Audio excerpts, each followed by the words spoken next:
All right, we are live. So we are going to do some encounters to start things off. We are going to still be doing Dynamax Adventure with Rayquaza, but just going to start things off with a few encounters, hunting for a shiny Psyduck. Give some people some time to come in here to the chat.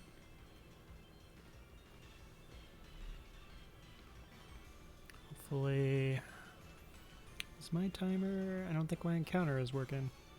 Hey, Lodi, how you doing? Alright, let me see. For some reason, my counter is not working. Let me fix that here first.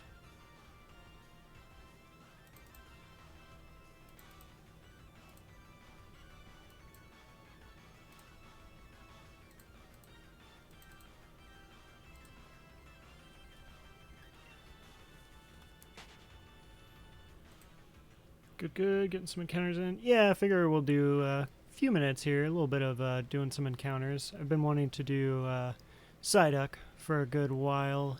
I was doing encounters before, but I kind of stopped. So, figured I'd do some encounters. Yeah, you just missed it. Lodi actually made it here first. How are you doing, though, today, Scoreboy? Let me see. There we go. Now the counter is working. Okay. So we're just going to do a few minutes, 5-10 minutes or so of doing some encounters. Wait for some people to get in the chat here if they're wanting to join us when we start doing the Dynamax.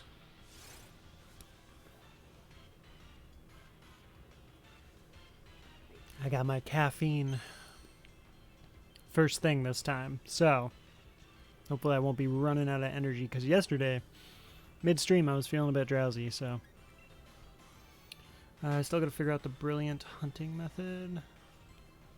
When you say brilliant, are you talking about like diamond and pearl, or is that actually the name for like a specific hunting method?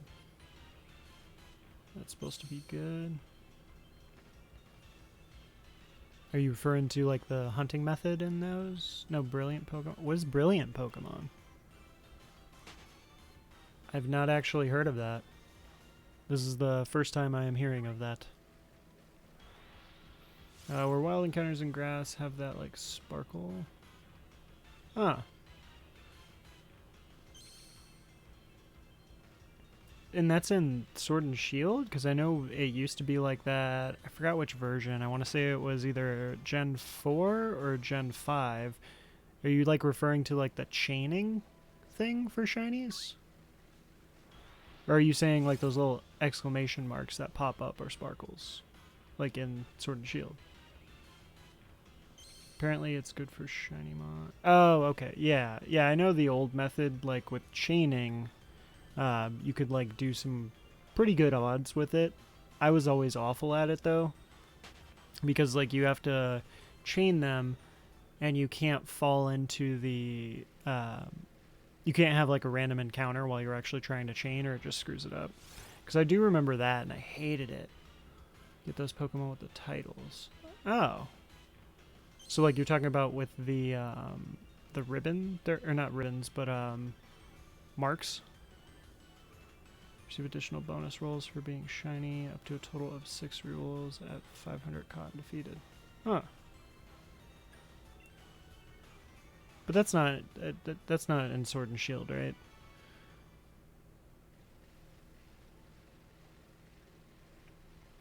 No luck in the Mawile.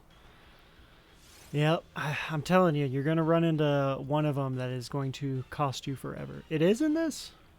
So, oh, I guess, how would you do it in Sword and Shield? I don't understand that. Are you still, like, supposed to chain things?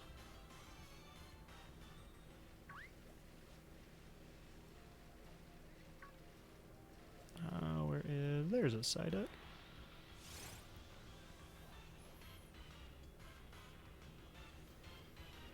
Yeah, I've been hunting this Psyduck for a good while. I usually don't do encounters, but it's not that I don't mind them. It's just, you know, sometimes it gets kind of repetitive. So that's why I figure we'll probably do like a little bit of encounters here in the beginning, and then maybe we'll finish off the stream later with a few more encounters or something. I hatched a 6 IV when I was doing Masudaphoric, got bored, and back to wild encounters. Yeah, at least you can mix it up. Like, that's the thing that's nice. It's a non-static catch chain, by what I read, where you can get encounters out of it. Huh. Yeah, I actually have not heard of that. That's interesting. How long has that even been a thing? Like, or how long have people known about it in Sword and Shield? Because, like, I remember, like, chaining or whatever back in the day and the other ones, but I didn't know Sword and Shield you could technically do that. Just getting that species to 500 caught. Oh, you have to actually catch them? Or is it murder them? Because, like, I don't mind the murder. That sounds awful. I just realized I don't mind murdering Pokemon. Yeah, I don't mind doing the killing thing, but if it's a catching thing, ugh, that sounds awful. Like if it was specific. Ah, crap, we just ran into Lurantis, or what is this? Fomantis. Little first form of Lurantis. From what I remember, I used to believe that it was just getting number battled up to 500. Like, because I know in this, I think it's up to 300. Like, if you kill 300 of them, you get, like, better odds of finding the shiny.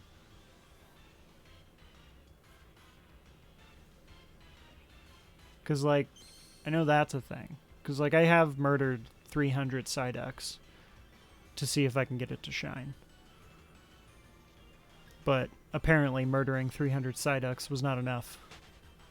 I feel like what you're essentially doing is you're murdering the Pokemon to get a shiny. So you're essentially becoming a ruthless tyrant by going to the village of Psyducks and demanding that they give you the sacrifice of the shiny Psyduck, and you slowly murder like 300 Psyducks to try to get them to give up their shiny as tribute to you, and then you will leave their little village of Psyducks alone.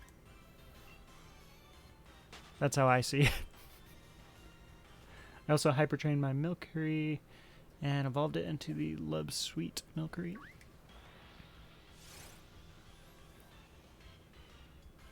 Then that was caught away. Just reading up on it right now. Having 500 better. Is it 500? I thought it was only 300. Symbol encounter brilliant Pokemon give off a visible yellow aura in the overworld. Oh, you're talking about... Because the ones that are like giving a visible yellow aura, those are also the ones that are specifically good IVs. So if that's what you're talking about as a brilliant Pokemon, then yeah, I know what you're talking about. Because what those are is it's where like the IVs and stuff are higher. I didn't realize they were called brilliant Pokemon though. Wait, so you're telling me I have to murder more Psyducks?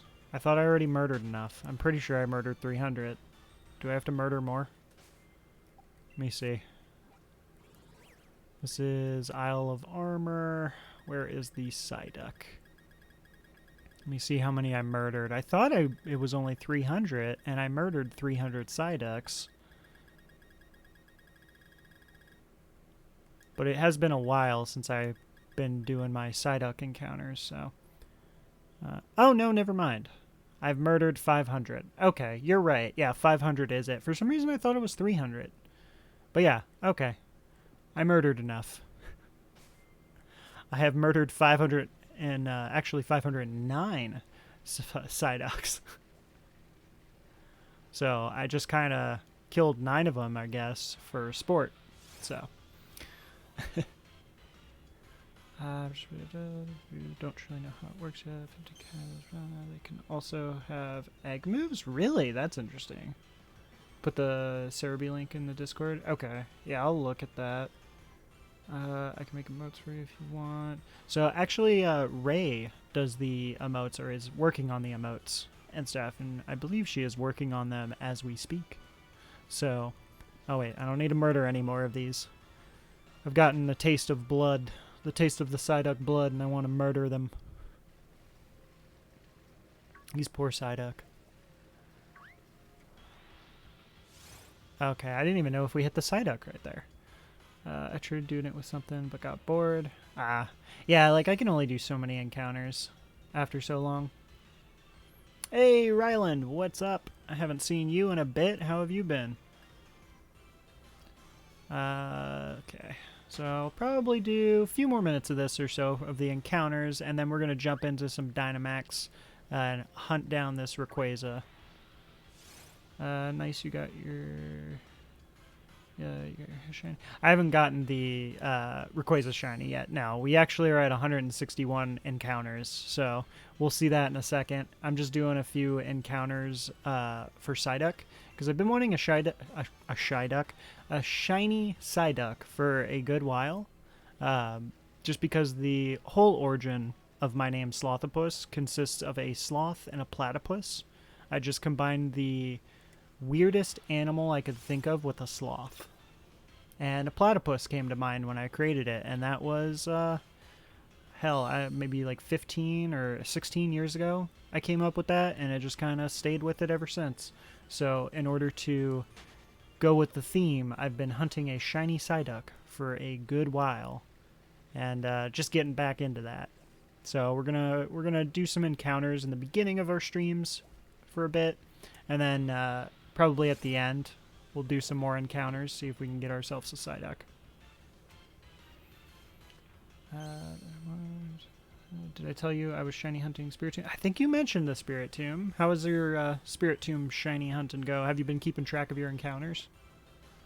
I have many names. Yeah, I had many names, like, in the beginning. I went through a lot of many names and weeby names and stuff, a lot of weeb names back in the day. But yeah, Slothopus became a thing many, many moons ago. It was actually when I was playing Ragnarok Online, if anybody knows about that MMO. That is a old MMO, but I loved it, and yeah, that's where Slothopus came about, and ever since then, it's been my thing. Oh, you got the shiny at 512? Really? Isn't that like the exact odds for getting a shiny if you have like the shiny charm and everything? Is 512? Or am I thinking... No. I'm sorry. I'm thinking of Masuda method. Or wait, were you doing encounters or were you doing Masuda? Were you hatching eggs? Because if you were hatching eggs, that's crazy because that's literally the exact odds. The minecart. I don't know what that... Look at that brownie. Animations, red skull animation. Real time animation. High score boy. First batch is YouTube names, and the last two was one of my game names. Ah. Yeah, it just became easier for me to stick with one thing. 512 is the Masuda method and the shiny charm. Yeah. Were you hatching eggs for the Spiritomb? Or can you hatch eggs for Spiritomb, right? Can you? I don't even remember now. You could breed Spiritomb, right? If it's a Ditto, I think. I don't know. Correct me if I'm wrong there, because I actually am not sure. I have not shiny hunted a Spiritomb yet. And Twin Viper, people said it was cute. I wanted it to sound edgy. Interesting. Alright. I'll do like, we'll do 5 more encounters. We'll get to 640, and then we will go ahead and we're going to switch over to Dynamax. So if you guys want to jump into the Dynamax here, we're going to do that momentarily. So, I'm getting chased by 6 Mawwiles. I mean, that's the goal. At least you're getting chased by them. I gotta search for my my Psyducks.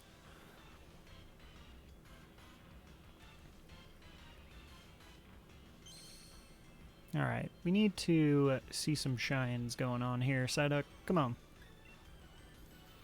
Do I need to start murdering these Psyducks again to get them to reveal the shiny to me?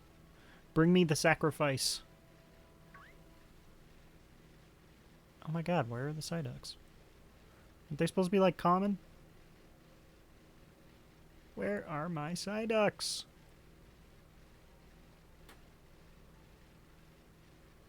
Oh, there's a Psyduck. Gotcha.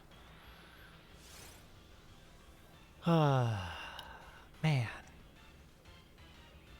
I am ready to get a sparkly duck.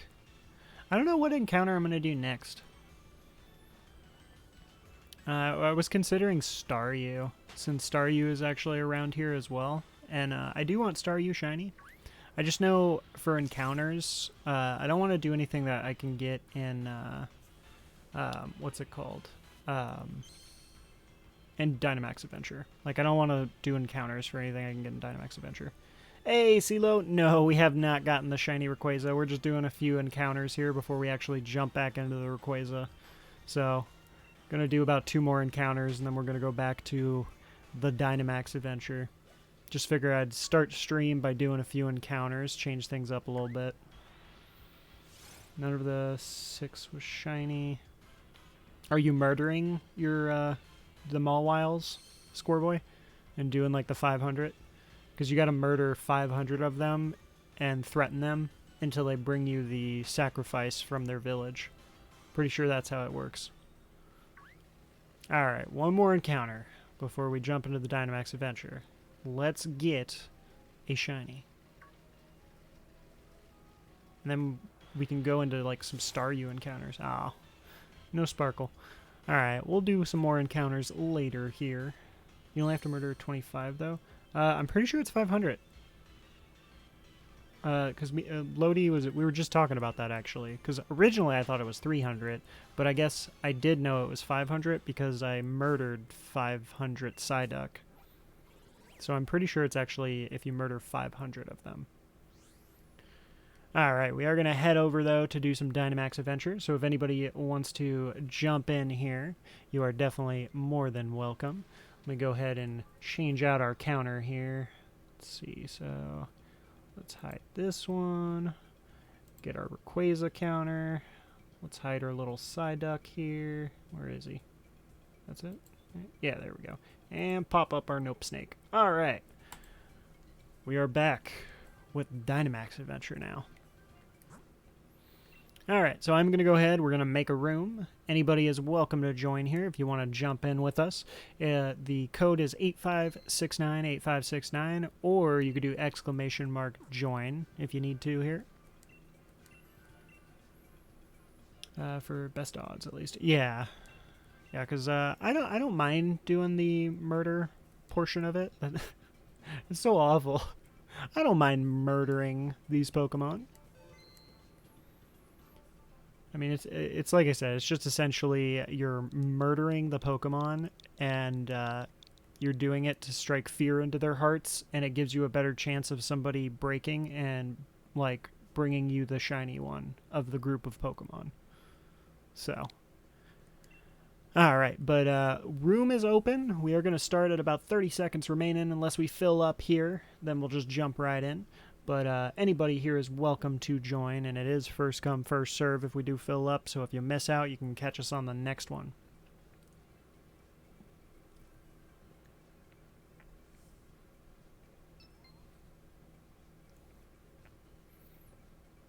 I think I've got a good idea for a theme team. It's a secret. Alright. Just have a couple types I'm considering. Yeah, I think what I'm going to end up doing is... I was thinking about it, and I think for like the theme battles and the theme teams that we're probably going to do, I'll announce like more of the stuff in the next like day or two, probably on the weekend, just to get an idea of how many people actually want to participate. Man, I don't care for any of these. But I'll probably in the next week or so, or this weekend, figure out like how many people may want to participate in it, and then we'll give some time for everybody to gather a team. But I think what I'll do is we'll have like a deadline that you need to submit your teams and stuff to me, and then I'll just post them in the Discord or something for everybody to see. But we can keep it secret technically. Well, if you want to keep it secret on what team theme you're going to do before we actually announce all the teams, then that's perfectly fine. Just to, you know, make sure nobody's like, hey, I specifically want to make sure I take down Lodi, so it kind of gives a surprise to everybody. And then also that way nobody can change the team. Oh, we're going... Oh, I'm not even paying attention. Did you guys actually see anything good, or are you just looking to, like, gamble or grab an item? Rough run? Yeah, I didn't see anything, really. I mean, we have a gamble or item, so we could always try our luck if we need. Posting what mons they are. Yeah, we're just going to post, like, the teams, the overall monster, like, the Pokemon on the team. Like, it's not going to post your, like, move set or necessarily, like, items and stuff. Just to post all the teams. And it's just so everybody can publicly see it, so then, you know, you can't change after that. Oh, wow, I don't do anything here. What does Shell Smash do again? I don't want to decrease my defense. This is awful. Wow. I guess I'll try to lower its speed. Can't really do anything else. But yeah, we'll announce the teams, but it's going to be like a deadline thing. Like, obviously I'm going to give a couple weeks for, depending on like how many people are participating and all that stuff, or want to participate in the theme battling. If it's only a few of us, we'll probably just keep it pretty casual, but we'll still do it to where, you know, I'll post the teams and stuff once everybody gets their teams together. But there won't be any changing teams. That's why I was going to post it and make it public. And then that way I feel okay in participating with it, because I don't want to like participate and feel like you guys have a disadvantage since I know all the teams and you don't. So that way it allows me to participate, because I'm sure you guys probably want to be able to go against me as well. So Hyper Cutter ability with Sword Dance on Mawile is OP. Hyper Cutter works infinitely. I'm not sure, actually. I don't know much about Hyper Cutter. Let me see. I mean, I'm sure Lodi probably knows. There's so many abilities, though, in the game. Like, I always forget.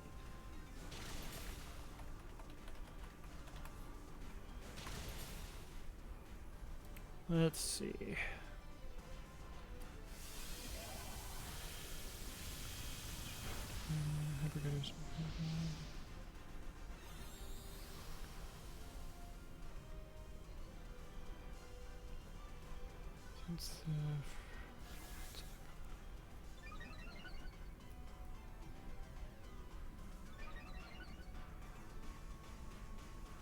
Decrease attack without losing stay.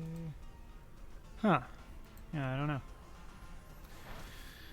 Oh, you know what? I didn't even do a prediction. I forgot. So we are going to go ahead. I'm going to do a prediction here. So if anybody wants to use some of their channel points, you guys can use your channel points to predict if we're going to get a shiny or not this run. Just some advice. Saying no is your best chance. I promise I won't be mad at you if you think we're not going to get a shiny, because that's just how it works usually. But if you want to gamble a little bit, you could say yes. And, you know, maybe you'll get a good payout depending on how many people want to gamble that. So anybody is welcome to do the prediction here and put up some of your channel points. See if you can win some more points. Yep, there's Scoreboy. He's just dropping it all. What is this guy's shiny? I haven't seen him in a long time. Golurk. I'll just catch him in a Dusk Ball. Dusk Ball is kind of spooky. Spooky ghosty. Hip hoppity, your shiny is now your property. Yeah, we will see. So far, Golurk isn't too bad of a shiny. I have no idea though where else we're gonna go. So any of you guys could take this if you want. I mean, I don't know what we're gonna do, to be honest. I mean, at least Ryland's got Frostless, so we should be able to take down Rayquaza as long as we protect the Frostless.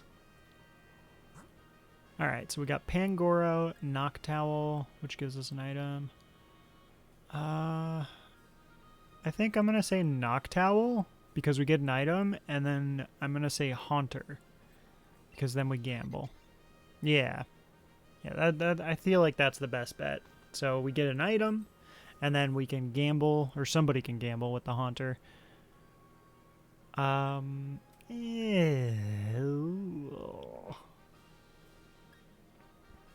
Man. I guess I'll take Quick Claw. Quick Claw is not total garbage, right? Alright, so I probably will. Yeah, you can gamble. I mean, honestly, I don't think it matters if any of us gamble at this point, as long as Rylan just holds on to his Frostless there. Because he is our carry. Man, I really want a shiny Noctowl, though. I want it for the nostalgia reasons, because it was like the first shiny that Ash ever got. And I think it was like one of the first shinies introduced in the series was Noctowl. There might have been one other that was before it, but I'm pretty sure Noctowl was one of the first shinies introduced in the Pokemon series, and it was the first one that Ash ever had. So my childhood self really badly wants a shiny Noctowl. Yeah, it was. Yeah, I thought so. I mean, I know that later on they did like a lot of stuff here and there with like shiny Pokemon. Shinies are too common in Pokemon Journeys. I don't remember that many shinies in Pokemon Journeys. Like, are you sure? Because I watched all of Pokemon Journeys. I haven't seen all of Master Journeys. Like, I think I'm almost done with part 1 / season 1, whatever, of Master Journeys. But I don't recall that many shinies in Journeys. Like, I think there was only like 1 or 2 episodes that had a shiny in it. Or am I misremembering?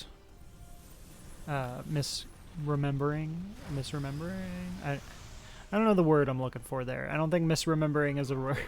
It's now a word, though. Celebi, Voltorb, Gengar, I think.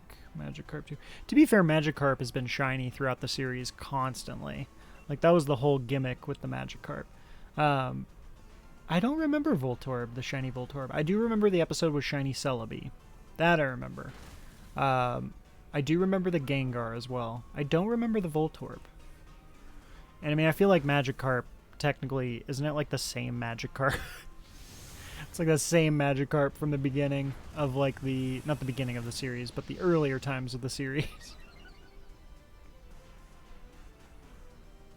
It was a boy obsessed with blue.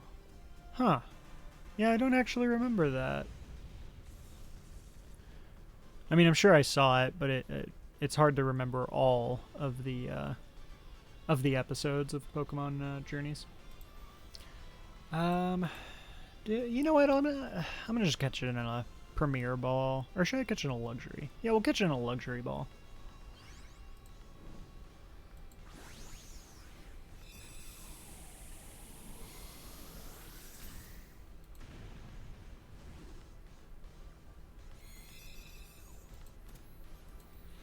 All right.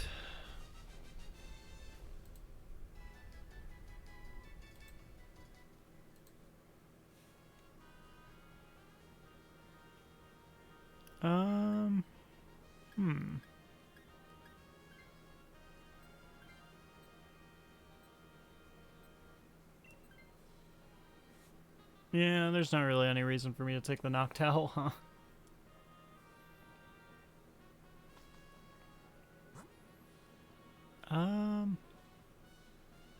Okay, yeah, no, that's an item. I was like, wait a minute, is that the scientist? Yeah, so Haunter, I mean, to be fair, Haunter isn't awful. Like, we have technically,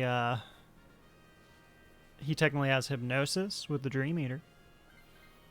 Alright, Lodi going to get... Why did you take the Noctowl, Lodi, if you were just going to gamble anyway?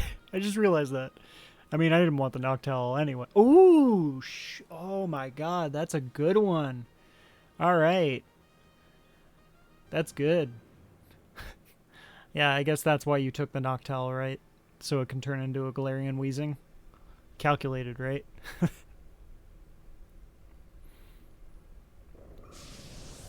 Alright, let's Yeah, these are actually some really good shinies. Very, we got some nostalgic shiny with the Noctowl, so we have a chance to get a nice nostalgia shiny. We also have Haunter, which I don't have a shiny Gengar in Sword or Shield. Equivalent exchange. You gotta give a fresh new Pokemon for a fresh good one. We'll just slow it down.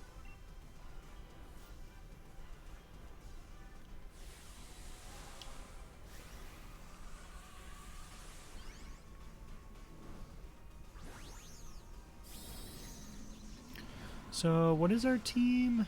Because you got Galarian Weezing, and then we got Frostless, so you guys are great, but what was the other one? Because I'm Crustle. Oh, Golurk. So, trying to think. Because I don't know if one of us should switch here to the Haunter. Like, technically I have Rock Tomb, which is super effective against Rayquaza. It's not going to do much damage, but it at least slows him down, which is pretty big because Rayquaza is fast as hell. Yeah, I don't know if you have anything with Golurk, but if you want to switch out from the Golurk to the Haunter, then you get Hypnosis. So, up to you though there, Esteban. If Golurk wants it... Yeah, because Golurk is probably the best one to take it, I think, because I can do stuff. But if he doesn't want it, I mean, I'll take it.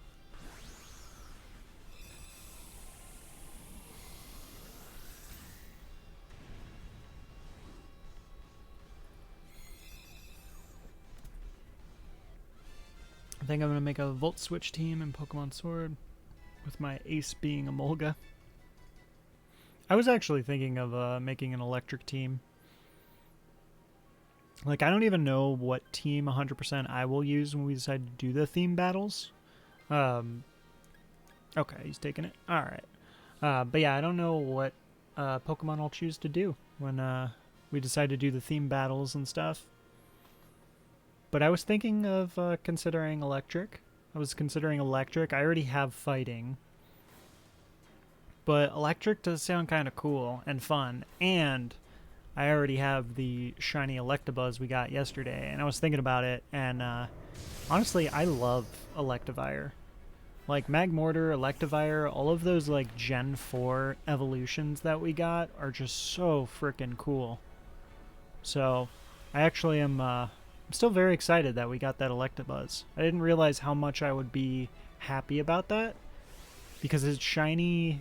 I wasn't so sure about his shiny until we actually got it shiny. Oh. That is my phone. Hopefully that didn't blare in your guys' ear. I didn't know that I had my ringer on.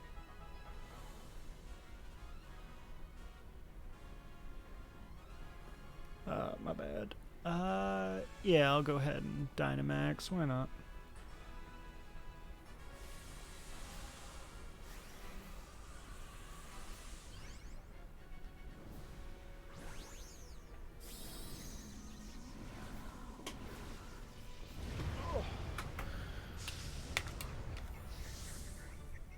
Wait, contested on Pokemon Showdown. Oh, yeah, the Volt Switch team.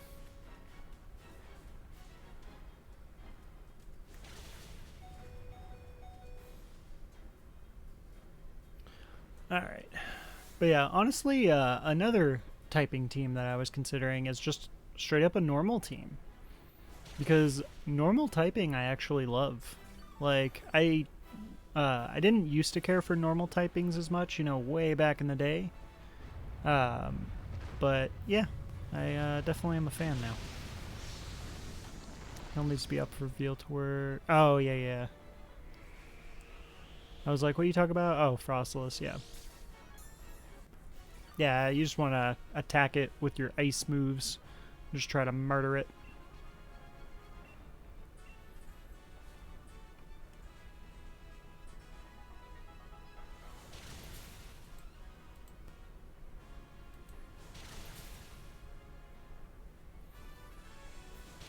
Oh, nice. You got the triple axle.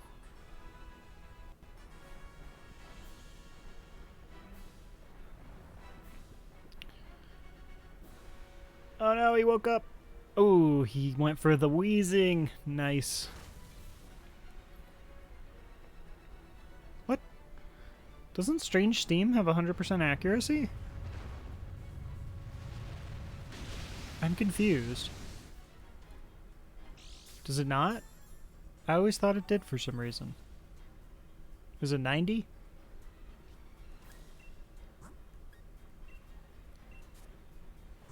Oh wait, why am I doing that? I could, yeah, there we go. Oh my god, it's 95. Oh, that's a rip. Barely. Oh hey, my Quick Claw triggered. That's funny. I'm like the slowest thing on Earth. Alright, I got to finish it off. That was cool. That was great. Alright, pretty good run. That's my lucky note. Yeah, I was like, wait, what? How did you miss that? I thought it was 100%. Oh no, that 5%. Jeez.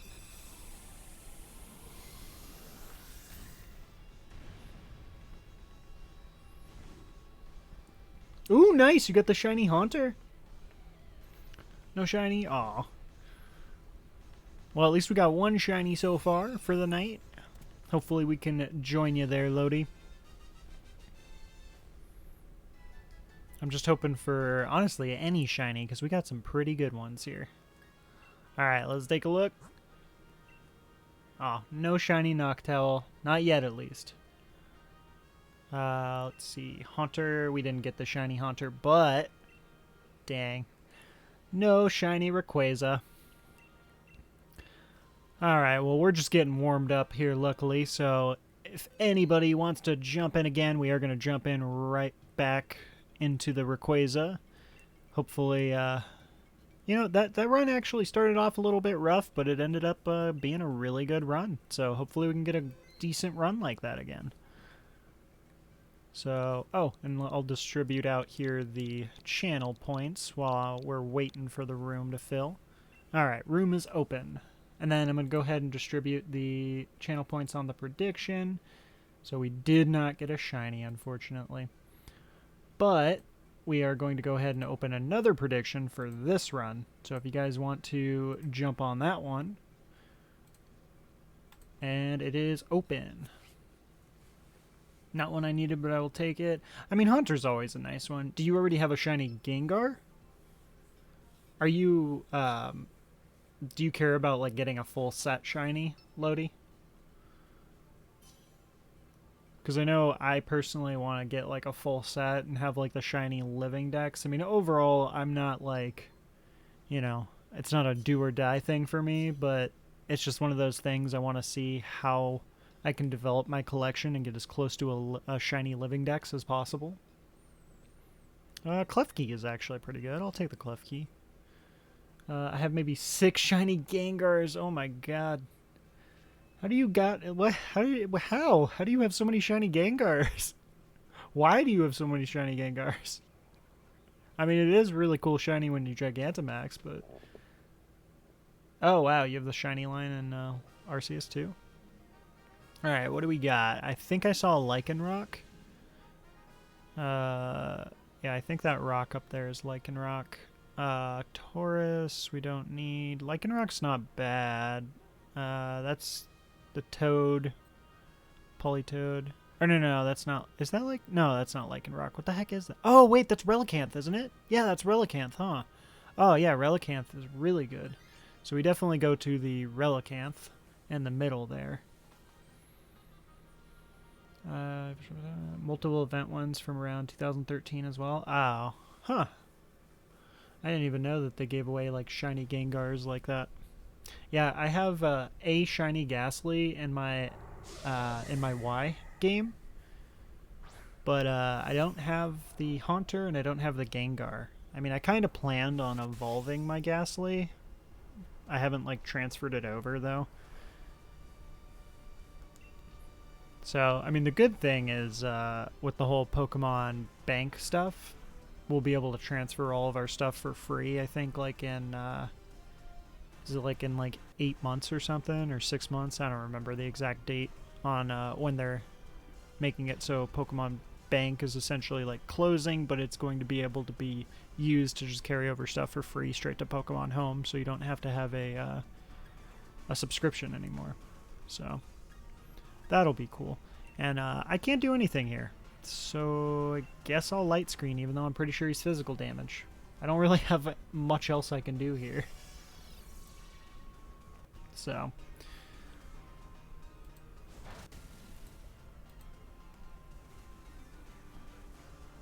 X scissors. I don't even, what is his I don't even remember his moveset. I don't think it's anything useful though.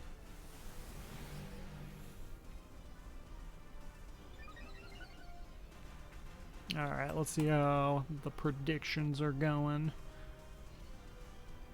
And, yep, okay. Alright, alright. You guys, or at least one of you, really is insistent on me getting this shiny. I mean, but I appreciate that. I appreciate your optimism.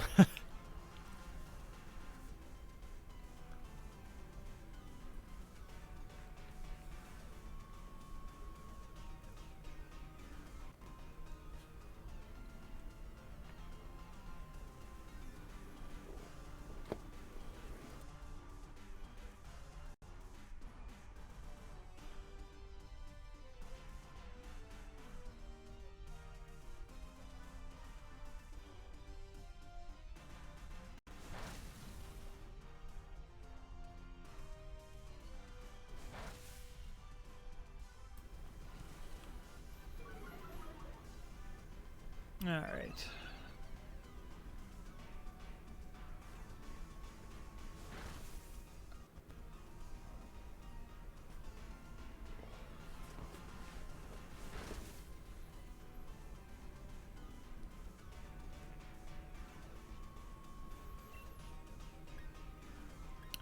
Let's see.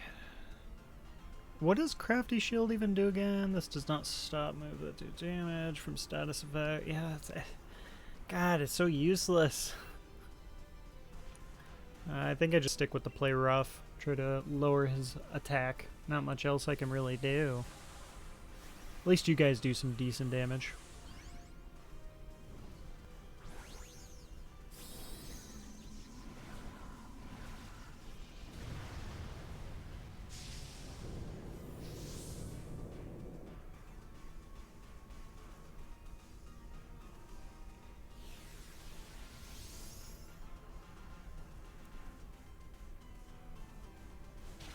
Oh no. Okay, you're good. Oh, okay. Whew. For some reason, I thought he did. What is it? That one move with the dual wings or something for a second. I thought he was gonna double hit you. All right, this dude like has like no defense, but is like super fast. Why is he not dead?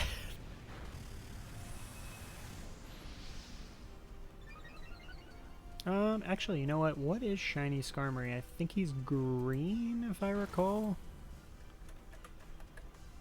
Yeah, he's green. I like that. I'd be okay with that. Hey, Error Paradox, how are you doing?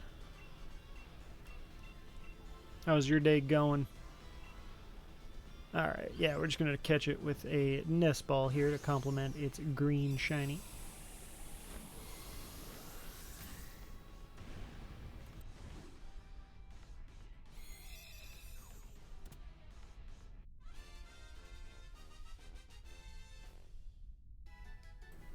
It's going good. That's good to hear. Glad you're doing well there. You doing any shiny hunting, or what are you up to?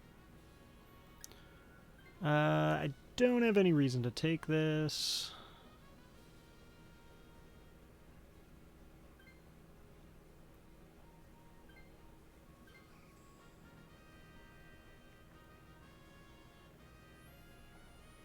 Alright, so that was Relicanth, so we definitely go to Relicanth. I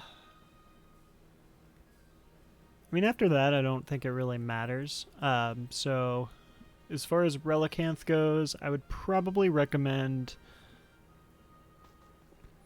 I would recommend Esteban or Rylan taking the Relicanth. Oh no! We went the other way! Ugh. Did I misclick? I don't even know. I wasn't paying attention.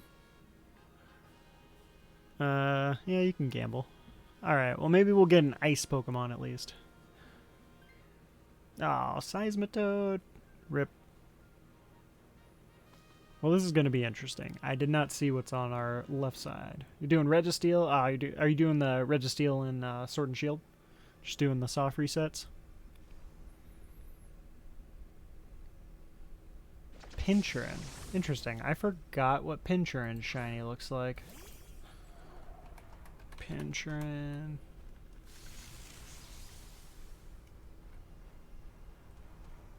Oh, I'm sorry. Pincurchin. I always say Pinchurin, but it's Pincurchin. It's supposed to be pin needle, I'm assuming, or like pins and urchin. I always get it mixed up. Its shiny's kind of... it's alright. It might look better in the actual game. What? There's maintenance? Are you kidding? Hey, are you going to do Zygarde by any chance? Not doing Zygarde anytime soon. Right now we're doing Rayquaza. After Rayquaza we're doing Kyogre. We're doing pretty much the most of Gen 3, actually probably all of Gen 3, because we're going to do Latios and Latias, and then we're going to probably do Gen 2. And then after that, we'll figure out from there. Yeah, you're doing the resets and stuff with Registeel. I get so bored of resets. But hey, that's power to you on that one. Hopefully you get yourself the shiny Registeel. What have you been keeping track of your encounters and know what encounter you're at so far? I have now learned that Hisuian forms cannot go into Sword and Shield. I would think so. Yeah, I wouldn't think they would be able to since it came after. And I would feel like they would have announced it if they like decided to patch it and make it so they could. What does maintenance mean? Potentially it means we might be kicked out and not be able to do Dynamax Adventure with everybody. We would have to do it either with computers, or we may do encounters if it does kick us out. So, I don't know how long this maintenance is, though. Let me see. It's really strange, though, that they're doing maintenance this early. Usually they do it much later. And Sword and Shield maintenance. Let me see what's going on here.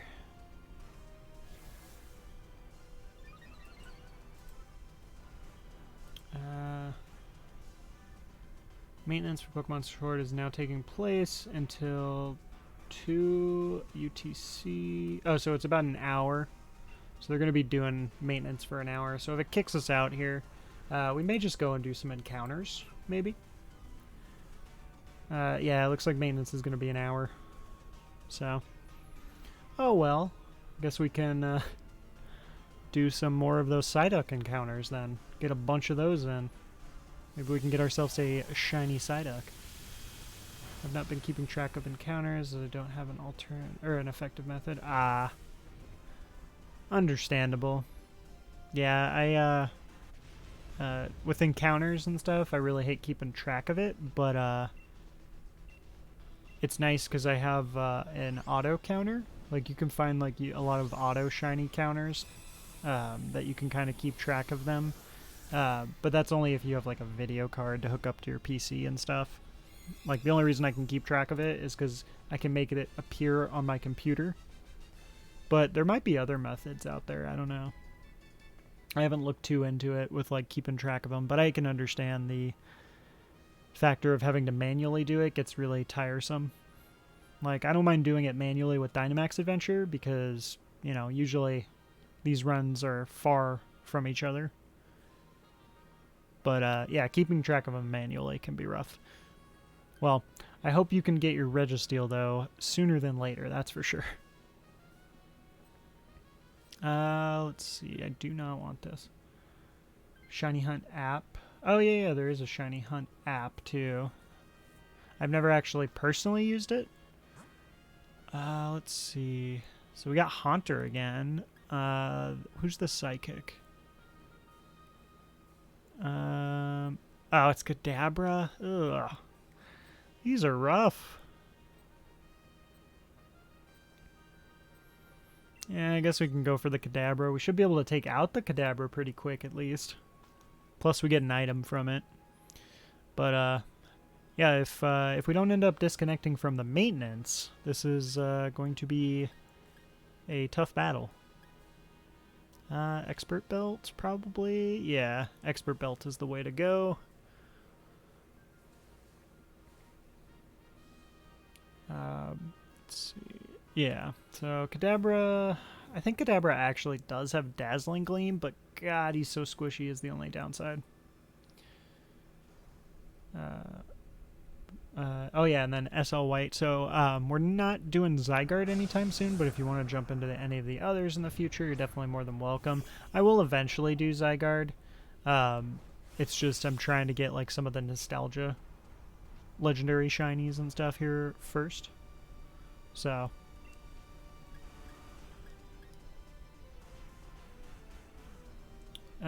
hey, Error Paradox, thanks so much for that follow. I appreciate you. Hope you are doing well and good. This may yeah, I guess we'll just do the steel move.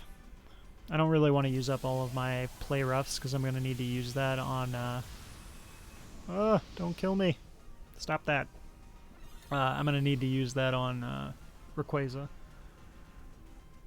Got it, I'll join. Yeah, no, absolutely. You're definitely more than welcome to. I'm not sure if we're going to be able to continue after this run because of maintenance, but we'll probably maybe just do some like regular encounters for now because we were doing some Psyduck encounters earlier. I planned on just doing a little bit of them, but I guess we'll do like an hour or so of that until maintenance is done.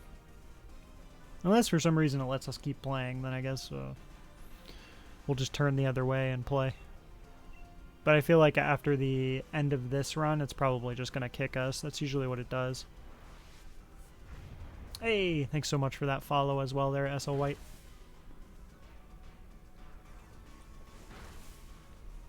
Do you go by SL White or like Sly White? I don't know what you prefer there.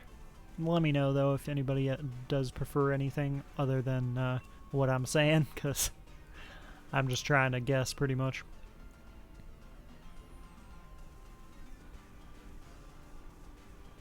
What was Kadabra? Or no, Kadabra's shiny kind of is mediocre. But his, what is it? His, Alakazam. Yeah, Alakazam's not bad. Alakazam has a pink shiny. Said it right? Okay. Just wanted to make sure. Let's see. So I like the Alakazam with the pink, so we're going to catch it with a Heal Ball. Because if I do get it shiny, I will probably evolve it. Yeah, but the thing that's weird is only the Alakazam is pink. The Kadabra isn't pink. The Kadabra is just... Ah, there it is. Yep, I knew that was going to happen. Well, I think we're still able to finish the run. So, we'll see how it goes with the computers.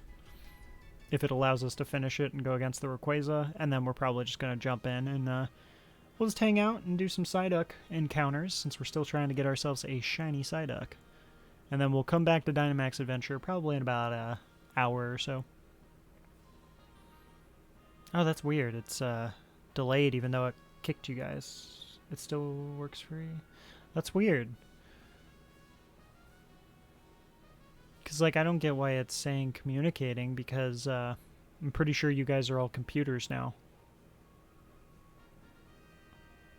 Huh. Well, I mean, it's eventually should time out, since I'm assuming it's, like, waiting for the factor of catching the Pokemon, but because you guys can't catch it on my end, it's not letting you actually catch it, so it's going to make me sit and wait until your timer's probably run out. I'm assuming. Hopefully. Because I'd hate to have to reset my game. But we'll give it about a minute or so here.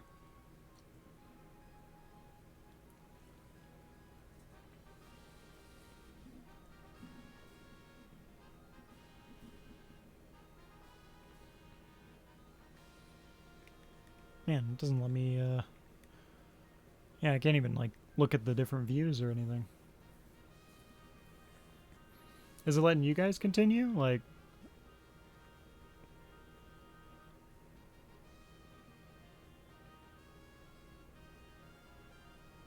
No, it's not letting you continue. Is it doing the same thing? Just say communicating? Or is it, did it just completely kick you out? Took me 252 soft resets for Rayquaza on Diamond and Pearl. That's not bad at all. That's really good. Considering we're on like 162 encounters on the Rayquaza. I'm pretty sure like one encounter probably is like, one encounter for Dynamax I want to say is like probably like 10 to 15, maybe even 20 soft resets for how long it actually takes. Because you could probably do like a soft reset a minute or so at least. So usually the standard run I want to say takes anywhere between like 15 to 20 minutes. Same for you guys. Aw. Man, that sucks. I don't want to have to close out because then I don't think we even get the chance then to grab the Pokemon at the end.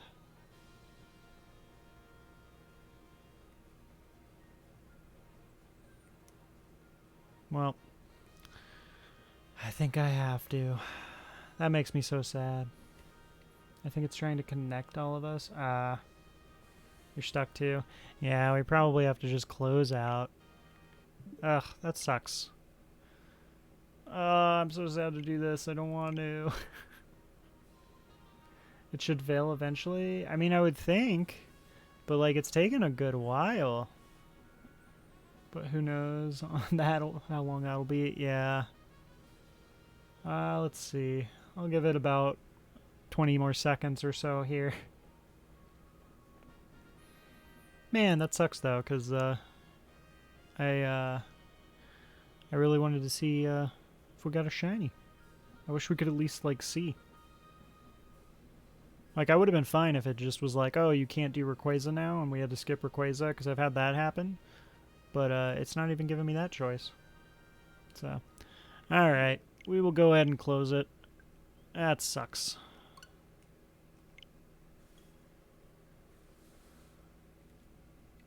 Gonna play another game in the meantime. No, just gonna do some random encounters. So we're just gonna encounter some Psyducks. Just bad timing, it seems. Yeah. Yeah, I mean, normally they don't do, what's it called? I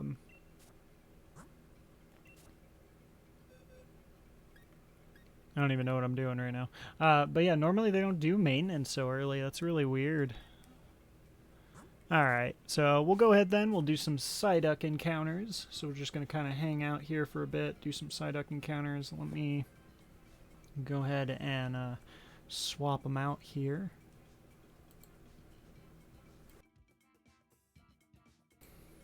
Probably important. Yeah, probably like some bug or something maybe. Alright, we got our Psyduck on there. Where is... Boop. There we go. I can continue my DA. Oh, what? You were able to continue? Well, it let me into Rayquaza like 10 seconds after you closed it. Aw. Huh, so I guess it was just sitting there waiting for one of us to get out of there. And hey, and what's up, Anubis? I saw that you followed and subbed as well here last night after we ended stream, so I definitely appreciate you for that. Thank you. Could be because... Yeah, that's true. It probably was because I DC'd. Hopefully you guys get something. I was the sacrifice for you. Alright, let's see if we can... let me make sure my counter is hopefully working. My auto counter for this. I don't want a Kingler. Where is Psyduck? Alright, let me see if it counts it so I don't manually... Okay, cool. Auto counter is still working okay. Alright, let's see.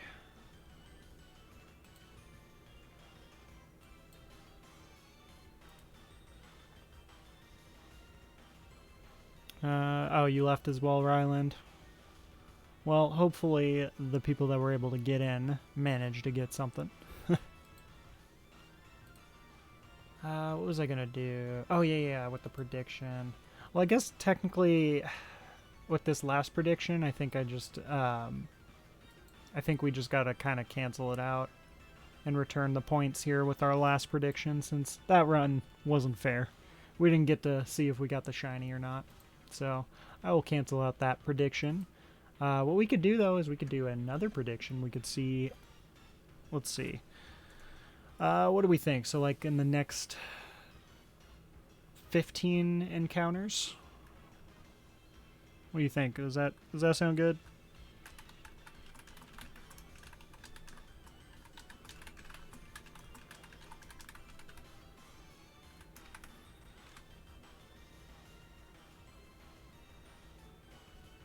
$670. So what are we at right now? We're at 641. So that's 29. I'll just put, will we get a shiny by 670? We'll do 670.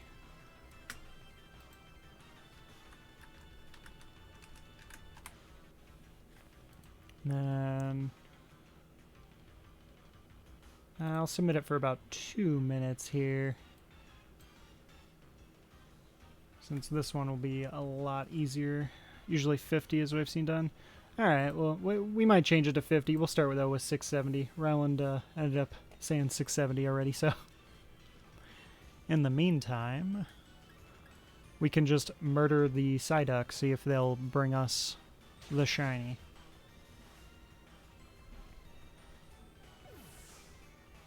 Rayquaza killed you first, Scoreboy. Well, let me know if you guys let me know if you get anything shiny for you guys who were able to continue on.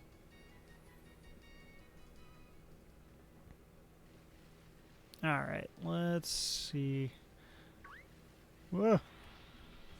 I'm like slightly giving an advantage to you guys who are saying no.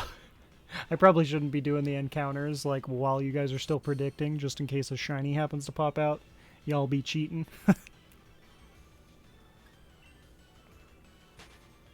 Rayquaza killed you twice. Ah. Were you at least had any luck getting a shiny from what is that, consolation shiny? Nobody thinks we're gonna get an get a shiny in the 670. That's fair. Let's see. Ah, no shiny. Dang. Well, hopefully we can jump back in once maintenance is done and see if we can maybe get you guys a shiny there. At least we were able to get one shiny so far for the night here, even though Lodi was saying that it's like his millionth Gengar shiny or Haunter shiny. Alright, what are we? 643, and prediction, I think, ended. Okay, now I can start running into them faster. All I want to do is see him turn blue. And was that a haiku? I don't know. All I want to do is see the Psyduck turn blue. I was never good at haikus. I still don't understand how haikus work. No! I almost ran into the random. I guess technically if we get a random shiny or a random encounter, that technically counts as if it's within the 670.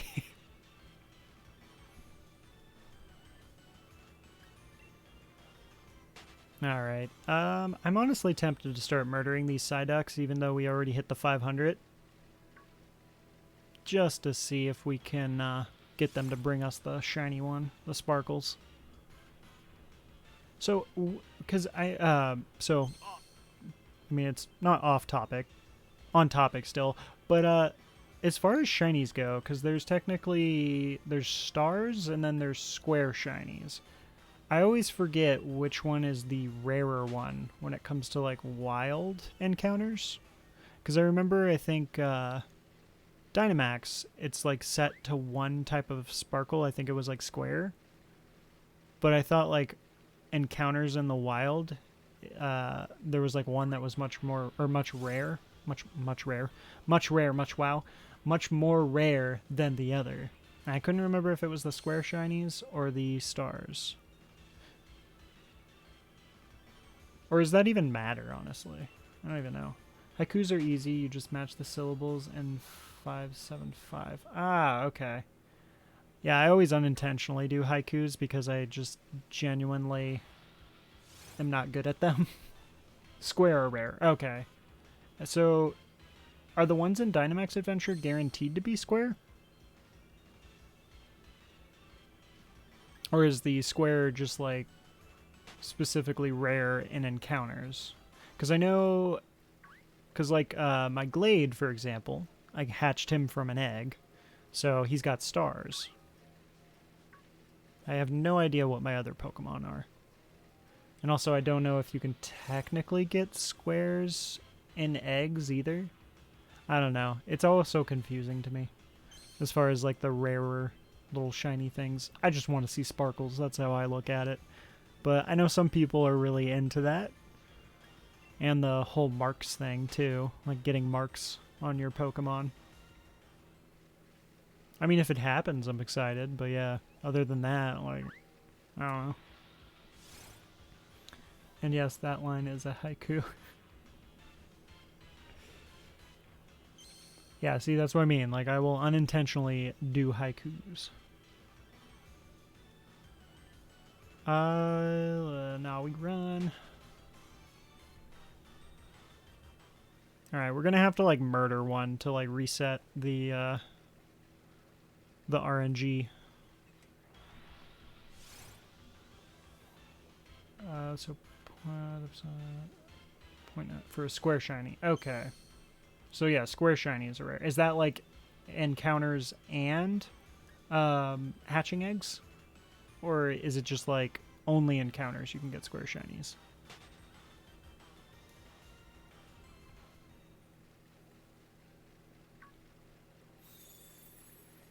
Oh, no! Ah, I shouldn't have boosted.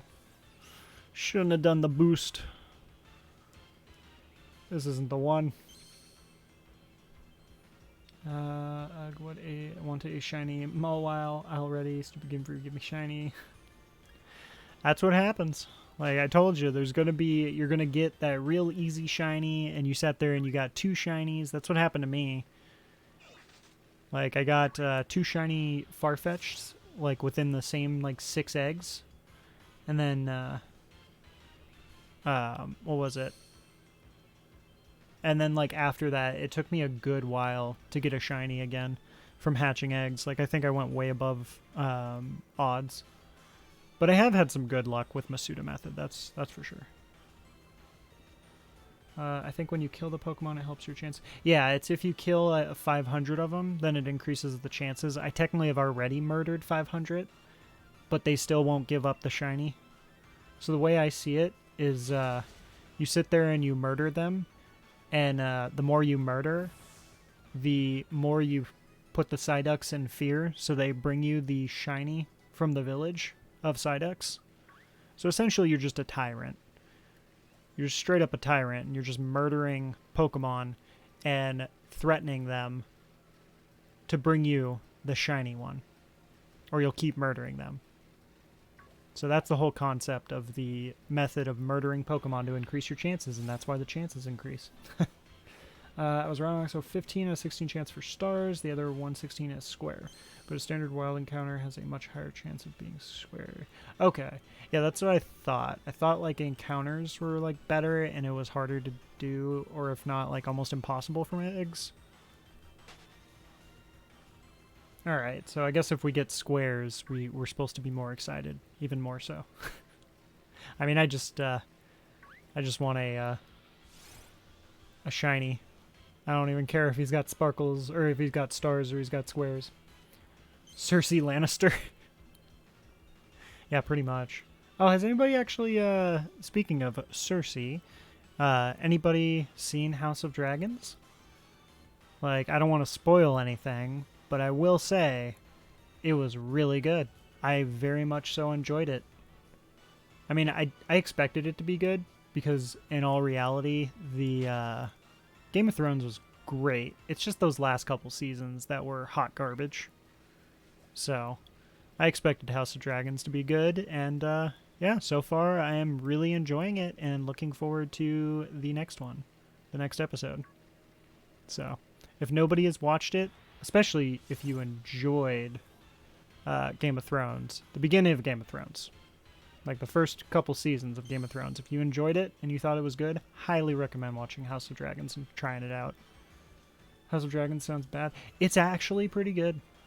It's a live-action adult show. Yeah, it's bad. Oh, if you're if you're not into Game of Thrones or like live-action shows, then don't watch it. Because that's what it is. But it is a fantasy one, so I mean, to be honest, if you are into anime and stuff, obviously, which I know you are there, Scoreboy. I mean, I love anime, but I also enjoy live-action stuff quite a bit. I felt bad for the queen. Yeah, no, that was awful. I will say, the thing that's crazy to me is they really started House of the Dragons with, like, you're gonna hate everybody. Because, like, the only person I think that you can even say is potentially likable right now is the daughter.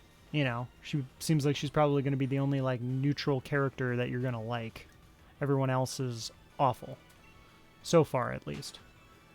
So, I was definitely surprised at Matt Smith's character on how awful he was. But I think I was even more surprised at the fact that I think the king is an even worse person than what's his name? Matt Smith's character. I think it's Daemon is his name. Daemon Targaryen. Yeah. People are going to be like, oh my god, the character, the story, and everything is top tier. If it doesn't entertain me, it fails as being a good show. Well, yeah, if you don't enjoy that type of stuff, don't watch it. Like, I'm cool with that. I respect everybody's opinion on what they like to watch and what they don't. I'm not going to be all like, oh, you have bad taste just because you didn't watch it or you don't think it's good. Like, that's dumb. There's a lot of shows I love that I know have gotten bad ratings and people say it's bad, but I think it's genuinely good. And then there's also a lot of shows that I think are overrated. And, they're good, but they're not amazing. Like, I think we mentioned, I think it was yesterday when we were talking about some of the cartoons. Like, for example, Invader Zim. I love Invader Zim. It's a great show, but people overrated it. Like, it's not like the best cartoon ever. It's just a really good show. That's it. Like, there's no, like, yeah. Like, same thing with, like, for example, Nightmare Before Christmas. Really great. But, the best movie ever? Close, I would say, close to one of the top tier claymation, or I'm sorry, not claymation, stop motion movies. But it's not, like, the best. I personally prefer Coraline over Nightmare Before Christmas, as far as, like, those type of styles of movies go. Is it based off Game of Thrones? Yes, House of the Dragons is technically based off Game of Thrones, but it takes place 200 years before the events of Game of Thrones, so you don't exactly know everything of it unless you read the book Fire and Blood, I believe. I think it was Fire and Blood is the book that it's based off of by George R.R. Martin, but I personally did not read it, so I couldn't tell you. Shonen is overrated to hell, like way too overrated. I love shonen. I love shonen animes. There are definitely some that are, a bit overrated. Like, I enjoy Naruto. I think Naruto has some great character developments and great stuff in it. But, yeah, it's, I love shonen. I do agree, though, 100% with you, Lodi. It has way too much fillers, but that's why I go to animefillers.com, and this is not sponsored. Animefillers.com, where you can find all of the fillers and completely ignore them and watch your anime how it's supposed to be watched. I personally read the manga back in the day when, like, the big three existed with Naruto and Bleach and One Piece. And to this day, I still read One Piece. I don't read too much manga anymore, but I still keep up with One Piece because One Piece is my all-time favorite anime. And anime and manga. It's just my favorite story in general. It's the best. I love it. So One Piece is top tier for me.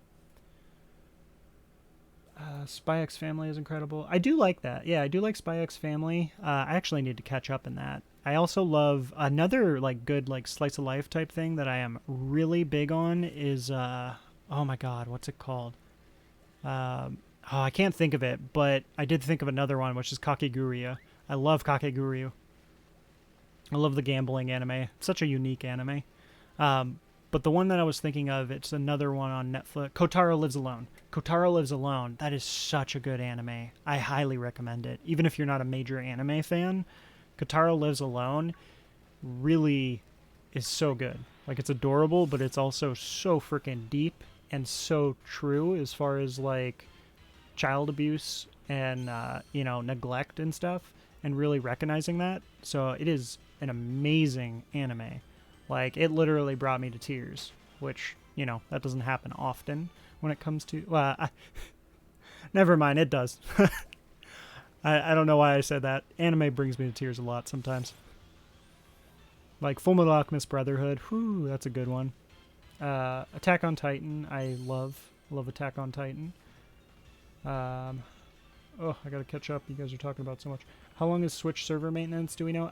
It should be an hour, Ham and Queso. So we're going to be doing this for about an hour, or probably about like another 45 minutes, because I think it's been about almost 20 minutes or so far.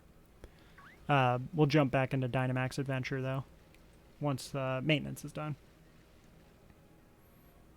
Let's see. Good anime will have good entertainment, unlike... yeah, I think One Piece. I mean, One Piece means something deeper to me than just a story. But I won't get into that. Written series. Current arc. Have you watched Claymore? I have watched Claymore. I liked Claymore. It was really good. But I don't think they finished Claymore like in the anime, and that was the only thing I was sad about because I never read it. Like, I liked it, and I read a couple of volumes of it, but I don't think the anime continued, if I recall. But I do like Claymore.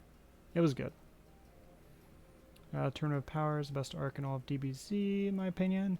I like Tournament of Power. Definitely not the best, in my opinion, but I am a Gohan fanboy, so to me, Cell Saga was one of my favorites.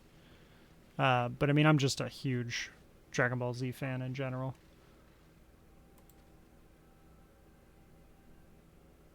Kotaro Lives Around is great. I watched the dub, and the dub is great. I don't care about the deeper meaning of child abuse and neglect, though. I mean, I enjoyed it. I like animes that have really deep meanings into, serious subjects. But you can hop in at the start of any arc and be fine. You don't need to watch all of One Piece. I mean, I would recommend if anybody watches One Piece, just at least look at the anime fillers, website, and just skip some of the fillers, because like the fillers actually in One Piece aren't bad, but I can understand, it's already long enough. So every single grain of sand, I have to skip. You could hop in at the 3. I mean, I'm like the worst person to ask where you should start in One Piece, because I'm going to tell you in the very beginning, but you can at least skip the fillers. Like, there's so much to One Piece that's so worth it. It's such a good series. Let's see. Don't need to skip for it to begin. Just think that at least. I'm a Goku boy. Yeah, I mean, if you're a Goku fan, I could understand why you like Tournament of Power. I did like Gohan in Tournament of Power, though. I have not seen the new movie, though, Superheroes. So I still have to go see that. But I am very excited for that. Because of the factor of, a fan of the Cell Saga and everything. I enjoyed all of One Piece. It's just not for everyone, but that doesn't make it a bad anime. No, absolutely. I mean, I accept the fact as far as, like, if somebody doesn't want to watch it. But, I mean, if you're going to sit there and completely talk crap about One Piece, then we might have an issue. I respect people's opinion, but if you're going to completely break down something that I enjoy and just completely destroy it and not respect my opinion, I'm not going to respect yours. So that's the only thing I will say. Not to say anybody's necessarily doing that right now, but that's just how, throwing that out there. Frieza Saga was my favorite. Yeah, Frieza Saga was great. I mean, that was always a nostalgic thing for me, the Frieza Saga. Like, I love the Saiyan Saga and the Frieza Saga. That was, like, really nostalgic. And then, like, Cell Saga just brought into the light of, oh, hey, Gohan actually is the main character. Because that was the whole thing with Toriyama, is he said, in Z, Gohan's supposed to be the main character. But, like, we kind of started off weird with that, because he made Gohan, like, you know, which, to be fair, Gohan was, like, 6 years old in the Saiyan Saga. Like, he literally just sent a 6-year-old who's babied by his mother out to fight, even though he's super strong. He's not like Goku, who was, you know, taught martial arts at a super young age by literally a martial arts master. So, but yeah, I love the nostalgia of the Saiyan Saga and the Frieza Saga for sure. If you don't like the slower story arcs, that's fine. Fast-paced is like Black Clover. I actually have not seen Black Clover. That's on my list, though. I'm currently watching Dr. Stone as far as animes go. I'm almost caught up with Dr. Stone, but I plan on doing Black Clover, and I also do want to watch JoJo, because I've only seen like the first season of JoJo, but I wasn't like truly invested. So I do want to try to give JoJo a chance, because I know a lot of people love JoJo. Oh, what? We accidentally hit the bunny. I didn't even notice that. You have to skip. You can skip. It's more interesting that way. Going to see it tonight. Favorite arc from Shippuden. Pain for sure in my opinion, but Obito and Madara at the end are really good too. Shippuden is always going to be the arc with Itachi's story. Itachi is my favorite character in all of Naruto, and he's actually probably one of my top 5 favorite anime characters in general, because he has the saddest backstory. Like, yeah, it's just such a sad backstory. I love Itachi's development on his character, and yeah, he is, oh, it is so awful. Like, his backstory is so awful, but I love him. What? Why are we... Oh, that was still the bunny. I was all like, did we just run into another bunny? But also you can read the manga in like 1/10 of the time. You get the same info. I don't like how much they nerfed Gohan after DBZ though. Yeah, but I like that they brought it back with the new movie. And honestly, I don't think they nerfed Gohan. And here's my reasoning. Gohan is the strongest character in all of Dragon Ball, even in Dragon Ball Super, because he is the perfect father and still maintains to be, like, not only the perfect family guy, but he's also super strong for, like, who he is and what he does. Like, Vegeta and Goku literally just focus on fighting. I will say Vegeta at least acknowledges his family, and he tries, but Gohan is a whole nother level. Gohan takes care of his family and manages to be as strong as he is. So I'm not actually as upset about the whole Gohan being nerfed thing, because he's literally just living his life. And I loved that episode in Super where it's future Trunks, like, seeing Gohan just kind of living his life.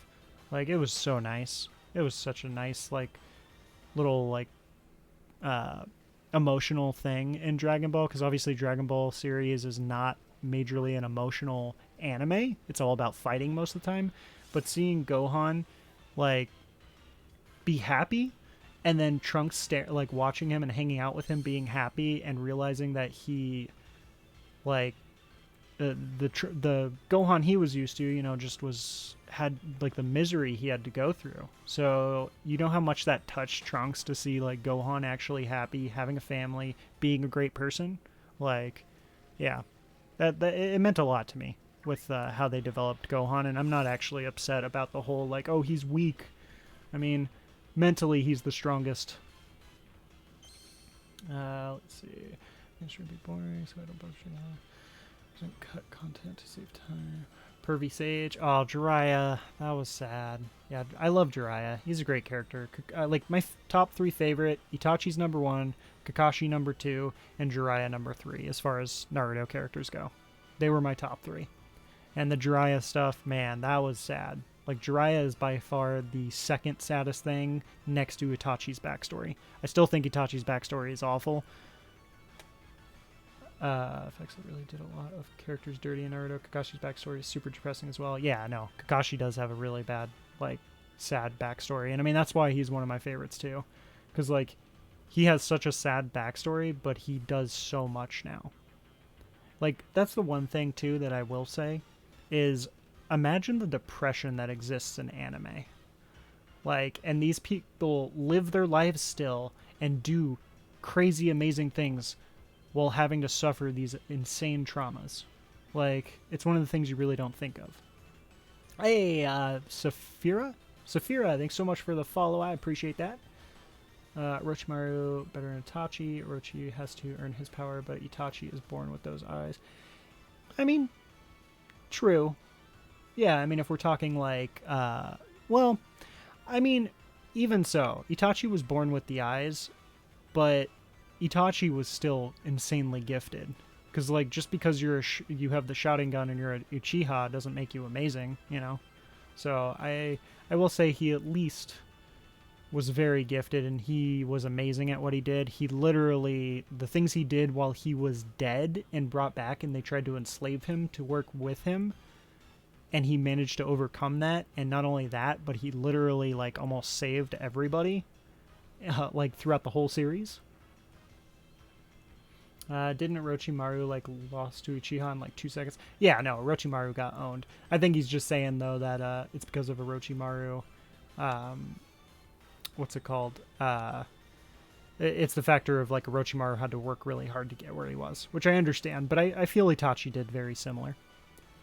Sloth, did you ever read the extra chapters for One Piece? I'm not sure. Where they gave all the super in-depth info. I don't know, maybe. If it was a while ago that they had those chapters, I probably did, but I've been reading One Piece for... So I started reading One Piece when the manga just finished the Alabasta arc. I cannot tell you when that was. I think it was like in early 2000s. I remember it was like when before I was even in middle school, I was reading One Piece, and I've been up to date with it ever since. So I forget a lot of things. But yeah, I'm pretty sure I've probably read most of all the, like, chapters and stuff. I think Kakashi has it worse than Jiraiya. Kakashi's dad killed him. Yeah, I agree. Jiraiya does not have, like, an insanely sad backstory. It's just more so the factor that Jiraiya dying was very sad because of the people that loved him. Itachi is definitely stronger, but as a character, Orochi struggles to get what he has. Yeah, and I understand that. I 100% understand that, but I just will always like Itachi better. I will say Orochimaru grew on me later on in the series, when you kind of understand more of Itachi's backstory, or I'm sorry, Orochimaru's backstory. You can post a Discord link. Remember to always stay hydrated. That is true. Yeah, I know, I've been talking a lot and I have not been drinking.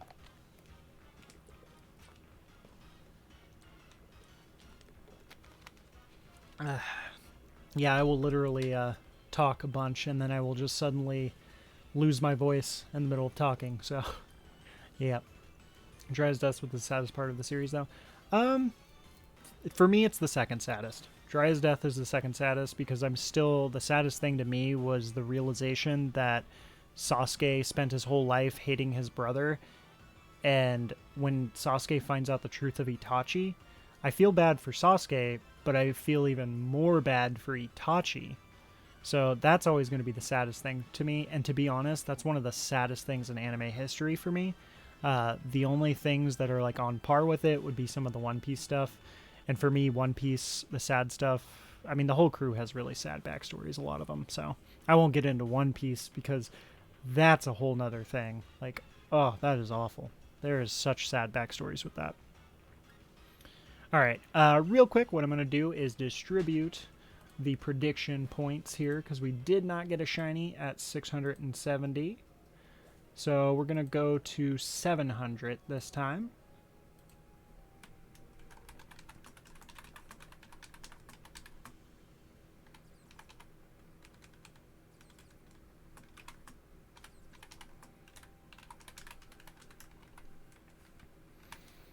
Alright, so... Alright, we're going to say 700, so we'll do 30 more encounters. I think by then the maintenance might be done. So we'll check probably after that. But if anybody wants to gamble their points, if you think we're going to get that shiny Psyduck in the next 30 runs, let's see. Let me catch up here. Itachi's born a Uchiha. Shotting gun is cheating. I mean, it's definitely a boost. But to be fair, Naruto had an even bigger boost because Uzumaki's are insane and super overpowered. So Uchihas aren't even like the most overpowered thing. Like, technically, there's a lot more overpowered things. But yeah, obviously, Orochimaru, from what we know, didn't have any crazy background or anything. So it's, it's understandable as to Itachi being overpowered and Orochimaru not doing too much. It's all the stuff at the end of the Wano arc. Oh, around 1050. There was extra chapters? Oh, are you talking about like the little chapters that were like in the front of the start of the chapters? Because I know that they were doing like a couple of like pages the last few chapters each time in the One Piece manga, if that's what you're referring to. Because like, wasn't it... It was like the background into like Shanks and stuff when his crew got the... I don't want to spoil anything for anybody who actually is not caught up. But I saw like the stuff with Shanks where they show some of the backstory with Shanks. And that was like the beginning part of like some of the chapters. But it was like a separate thing. You're going to hate on Jiraiya? Oh no, I'm not hating on Jiraiya at all. I love Jiraiya. Or are you talking about Scoreboy? If you're talking about Scoreboy, I'm out of that. I love Jiraiya. Naruto's intimate scene with his teacher. Yeah, that actually was good. I like that with Iruka and stuff. That was really good. I think the Wi-Fi is back up. Oh, are you talking about for the maintenance? I mean, if you're talking about the maintenance, we'll probably still do these 30 runs or these 30 encounters, and then we'll go ahead and probably jump back in. But looks like the predictions are done, so we'll jump in. I like old school Hinata over Mommy Hinata. I haven't watched Boruto much. I tried to. Wasn't interesting to me, unfortunately. Hate the characters for looking young. I don't understand what you mean. Are you gonna play Hogwarts Legacy? Yeah, I'm not a major Harry Potter fan, unfortunately.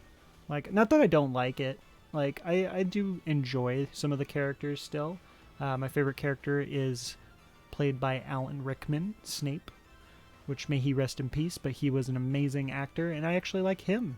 Like, his story and his backstory. You know, I just like really sad backstories for characters. That's just how I am.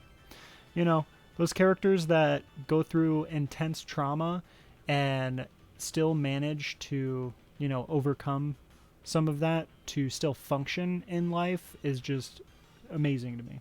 You know, it's truly impressive.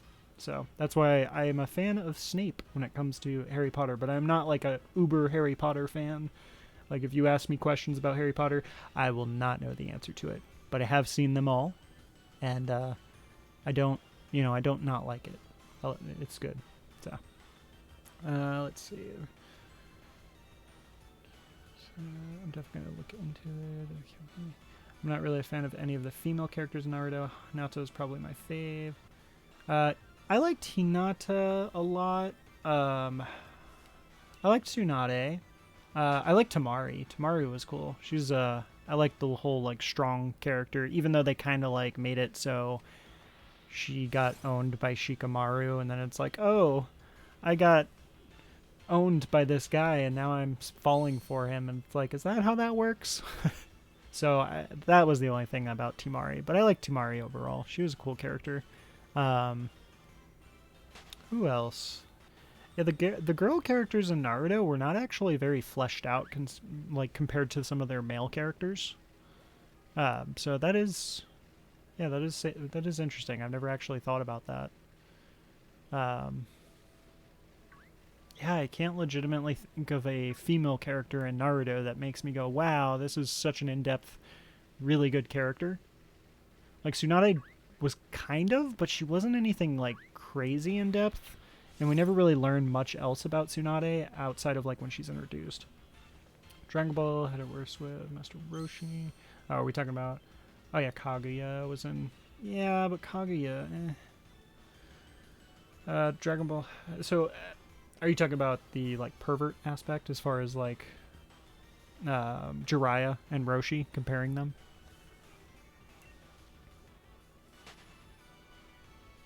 She's the most annoying side character in the whole series.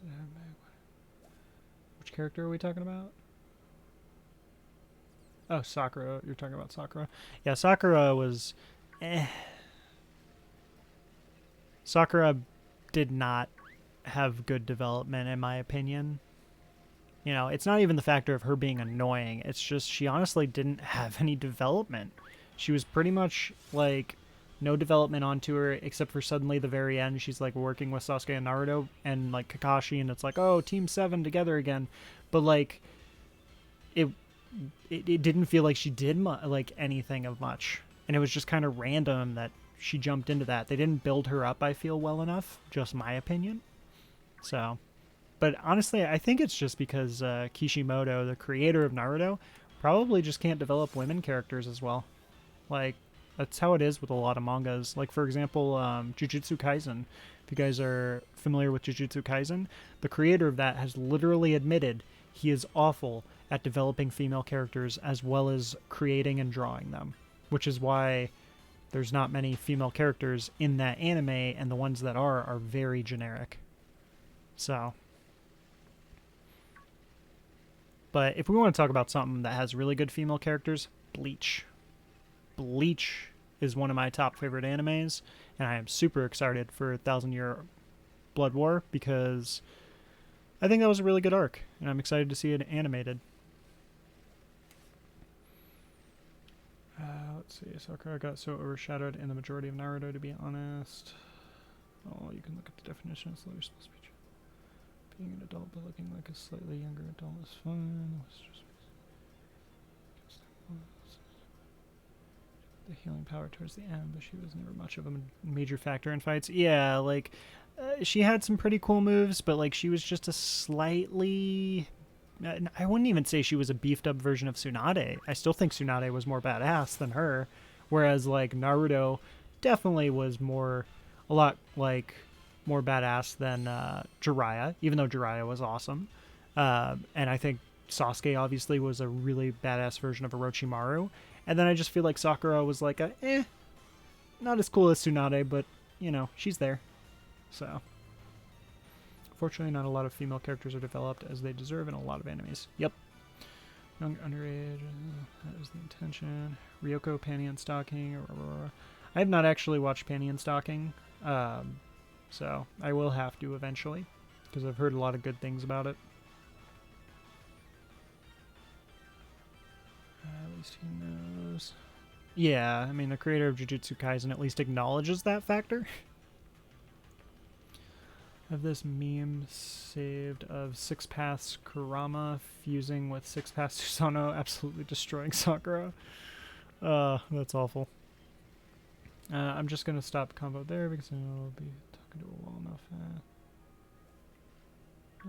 Oh, I don't know what you guys are talking about, honestly. Tsunade clutched the fight against all Kages and Madara. Oh, yeah, no, Tsunade was insane. Like, she really stood out throughout that whole ninja war. Like, it was really entertaining, and I was actually surprised because, like, she really stood out in the Pain arc, and the Pain arc was really good, and, like, literally the Pain arc I thought put her to her limits, which I mean it did, but like the fact that she got stronger after that during the war is crazy. So like she actually developed way more than Sakura did, even though like she's supposedly, you know, older and she's the teacher and stuff, and usually like with the teachers they don't develop as much, they just create the development for the student. So it was interesting the way that they went with the whole Tsunade thing. But I will say I did enjoy her build-up. What else was it? Oh yeah, Kakashi too. Kakashi, which is why he's one of my top 3 favorite characters in Naruto, because he is so crazy to think of how far he came from like the original series fight, or the original series fighting against like Zabuza, and like by the end he was literally way beyond most of the Kages, which is crazy. So that was super cool. Just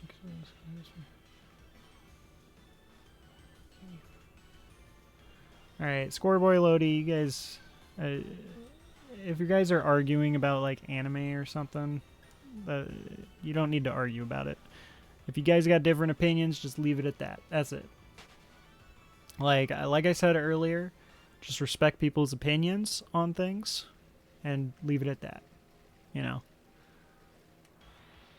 Like, it's the same thing that I said, you know, if I share an opinion and somebody wants to share their opinion about it, I welcome that. But if you're going to share your opinion and then continue to bash that opinion, then, yeah, there's going to be a hammer involved. Or at least a timeout. So, yeah. But yeah, there is a Ninja War. It's the ending. The ending of Naruto Shippuden has like the whole ninja war where everybody like gets together and stuff. So the ninja war is actually really good. I like that arc. I think what was it? One of you guys asked me. I'm sorry, I've been reading so much. I forgot one of you actually asked me my favorite arc. I think in Naruto.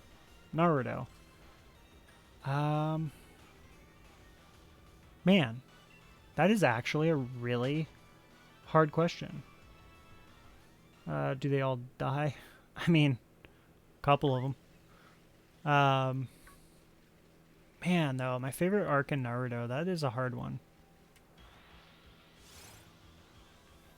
Huh. Like, the Ninja War was definitely good, but I don't think that's my favorite.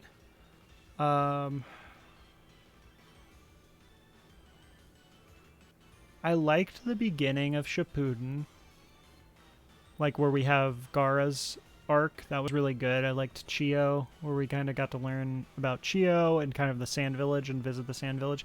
So I'd say probably that would be one of my favorites.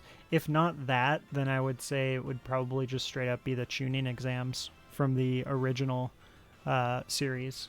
I loved the Chunin exams. It was super cool. So... You know what? Actually, yeah, I would change that. I would say my favorite arc of all of Naruto would be the Chunin exams.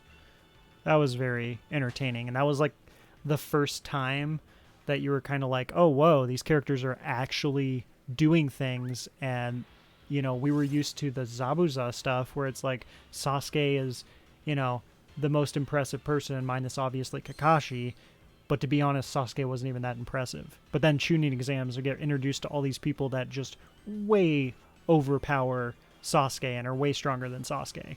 And, like, I think that was the first time in the series I actually felt fear for the characters with Gaara. Like, seeing him just murder those people in the Chunin exams and crush them was legitimately gruesome. Like, that was, like, the first time we truly saw something gruesome in Naruto. So... And it's so crazy for me to think that Gaara ends up being like a good guy in the end, even though he's probably one of the most terrorizing people, like, or antagonists throughout the whole series. So that was crazy to me. Let's see. Do you die? I want to see Naruto. No, only a few. Pain is so good in my path. The Naruto fight with Pain and Hinata getting absolutely destroyed. Yeah, I mean, I did like the Pain arc. The Pain arc was a really good one. I would definitely put it up there. Like, I enjoyed it, and it was obviously really sad with the whole Jiraiya like the Jiraiya death and leading into it too. It was a very good arc.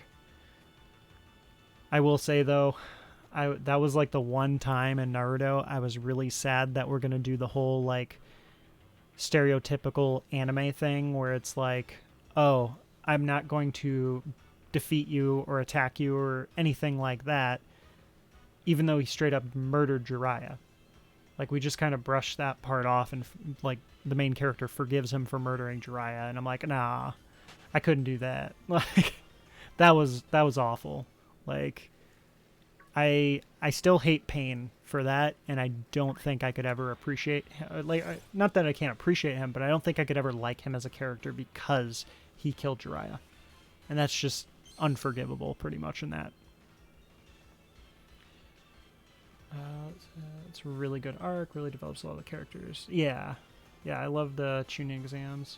Got me into Naruto. Yeah, tuning exams was really good. That was when I really, like, got enthralled in Naruto. Because, like, the Zabuza stuff was kind of cool, but it didn't, like, truly catch me until the tuning exams. That's when I was really enthralled.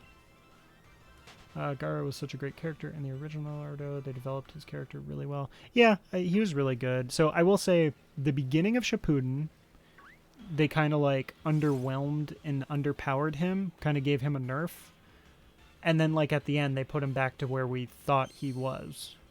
So that was the thing that was weird to me.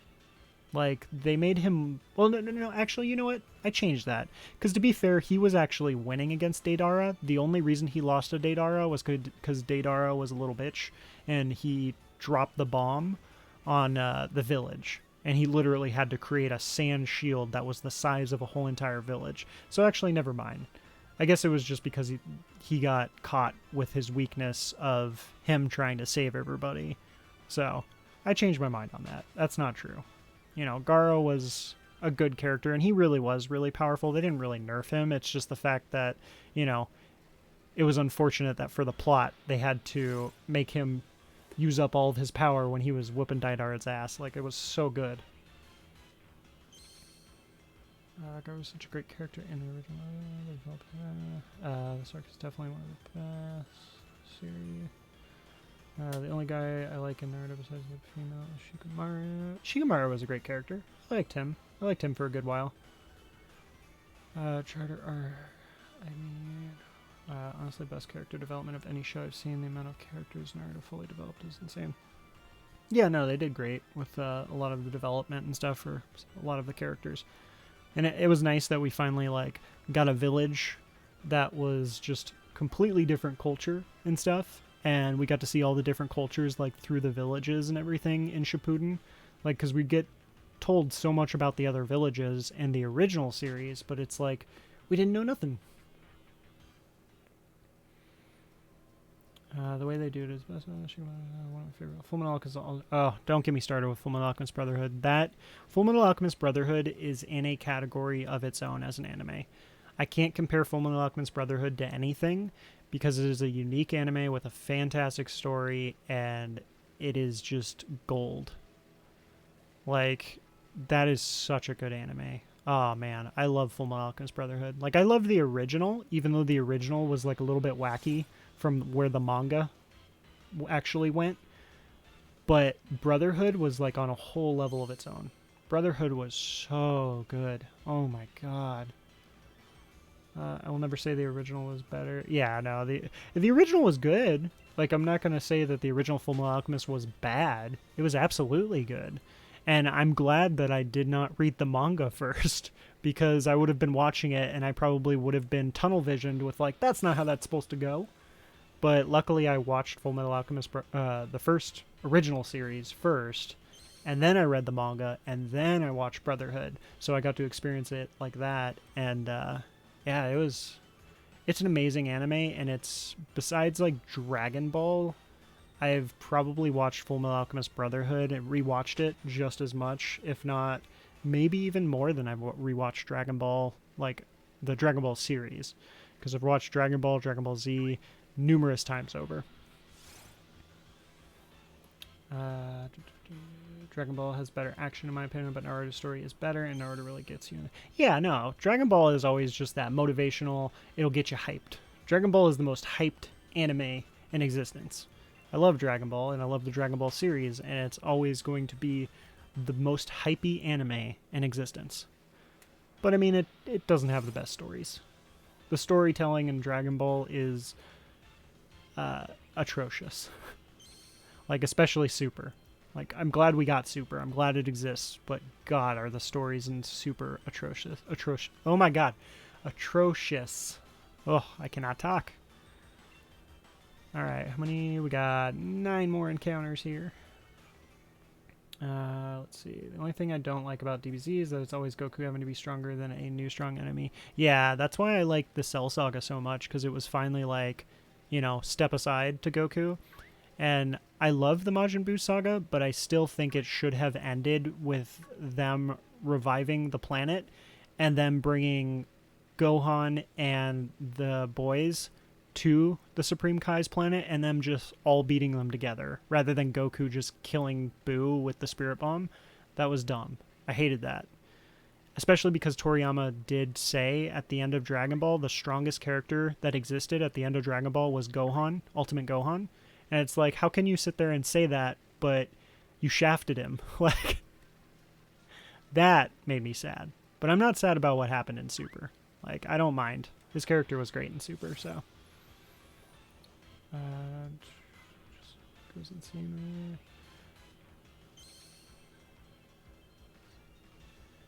Yeah, especially the Super manga too. Like I've been reading the Super manga. I still enjoy it, but God, are they going real above and beyond with like even further beyond. It's no longer as hypey and as good as we remember from the Buu saga when he goes further beyond.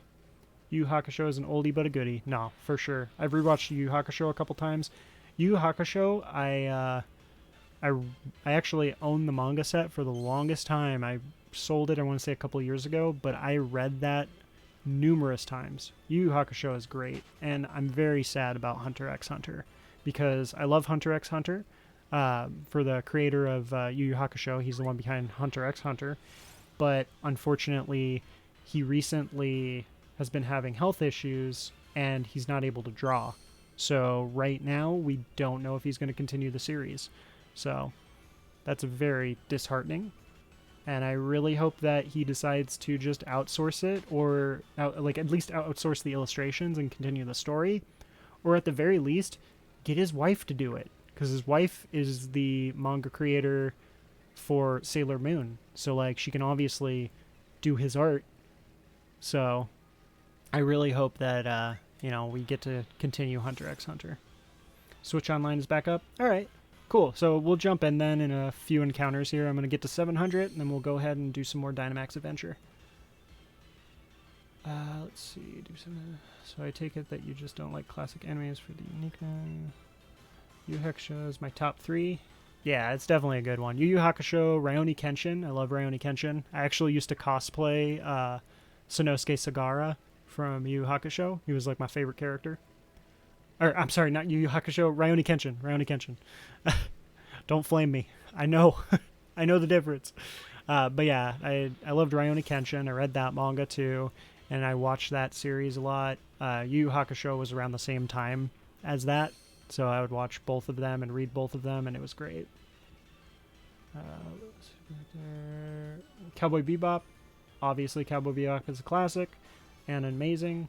I've never actually saw Megalobox. It's on my list, though, for them doing it in the classic 90s style. Yeah, I will actually have to watch that. Like, I am very interested in Megalobox, especially because a lot of the actors are, I'm pretty sure they're, like, they're not, like, super well-known actors, like voice actors and stuff. So that was the other thing that interested me about it. Like, I always love when a series kind of gets a whole new cast and it's not like the Funimation cast. Like, because I prefer watching dubs. So I don't mind subs. It's just, if I'm going to watch a sub, I'd rather read the manga because it's relatively going to be the same attention span I have to put on it. And I actually enjoy manga. So if I feel like, watching a sub or something, I'd rather just read a manga. But I definitely enjoy the dubs, especially nowadays. They're so much better. Let's see. Hunter x Hunter. I'm so happy we'll get new chapters soonish. Yeah, we'll see on the Hunter x Hunter. I'm really hoping as well that we're going to get some more stuff on it and everything goes good with that. The health issues, unfortunately, been going on for ages. Well, yeah, but I know the health issues have gotten a lot worse, and while he was working on the new chapters, he announced he was saying he was having trouble actually, like, drawing the illustrations, and that's the thing that's concerning. So, yeah, I hope we can get him to still work on it, and if he really can't do the art or the illustrations, I mean, he can see if his wife can do it for him, or just see if he can outsource it, because, he could still he can still tell the story, and that's the main thing. Artists and storytellers have health issues. Yeah, that's true. Because Oda, obviously, I'm sure you know, Lodi, that Oda has a share of his health issues, but he's amazing. I mean, the effort he puts and how much he gives to us. But I'm glad, I'm sad and I'm glad that we're in the final saga of One Piece now, because, like, it's going to be nice that he actually can finally, rest for a bit rather than just taking, like, those short little incremental breaks. So I'm hoping that he will be able to rest, and maybe we will get something else from him, or potentially something in the One Piece world, depending on how he's going to end One Piece. So when do you think they'll start Dragon Ball Super back up? Oh, I have no idea. Everybody keeps saying, like, every year is like, oh, it's going to happen. It's going to happen. So I have no idea with the Dragon Ball Super stuff. I mean, I would love for it to be sooner than later, but the real question that I have, rather than when is Dragon Ball Super going to start back up, is how are they going to start it?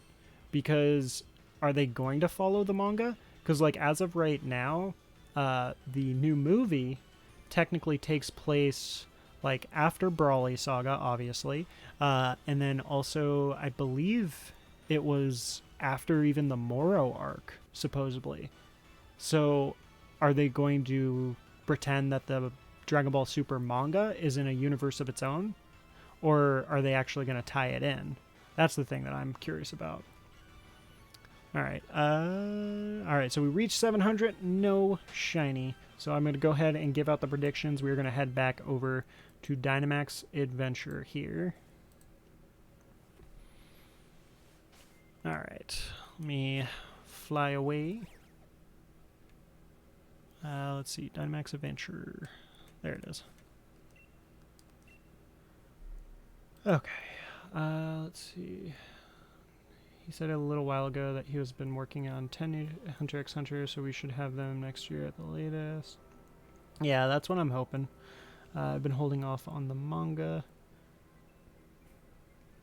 Yeah, I mean, the manga, I don't know what to expect, because, like, I don't know if it's more so, like, going to be a different universe type thing. Or not different universe, but, like, different dimension type thing, and they're just going to be like, oh, it's its own thing, or if they are going to actually tie it into the legit canon of Dragon Ball Super. Because technically, the manga, in the aspects of right now, is not considered canon. Because, one, Toriyama is not the main person behind it, and then two, because the manga came after the anime, it ends up becoming not canon. So I don't know if they're going to technically change that and make it so it's canon or not, because obviously the Tournament of Power, for example, in the manga is slightly different and altered than the one we know from the anime. Like, there's a lot of major differences. So with that being the case, I'm wondering, does that mean it's going to be a different universe? Or not universe. I keep saying universe, but technically it's not a different universe, but a different dimension. Different dimension, I think that's what it would be considered. Or different timeline, right? Different timeline, I think. Because it would be like the whole Trunks thing. So technically the manga, super manga, may be considered a different timeline.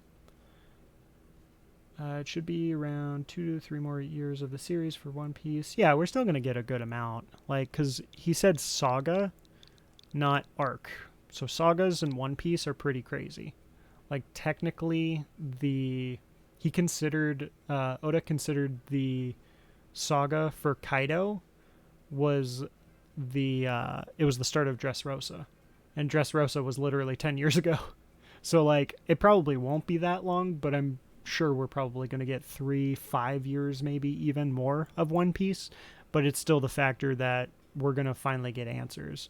So it's going to be so exciting, because we're going to learn so much over the course of these next few years in One Piece than, like, ever before.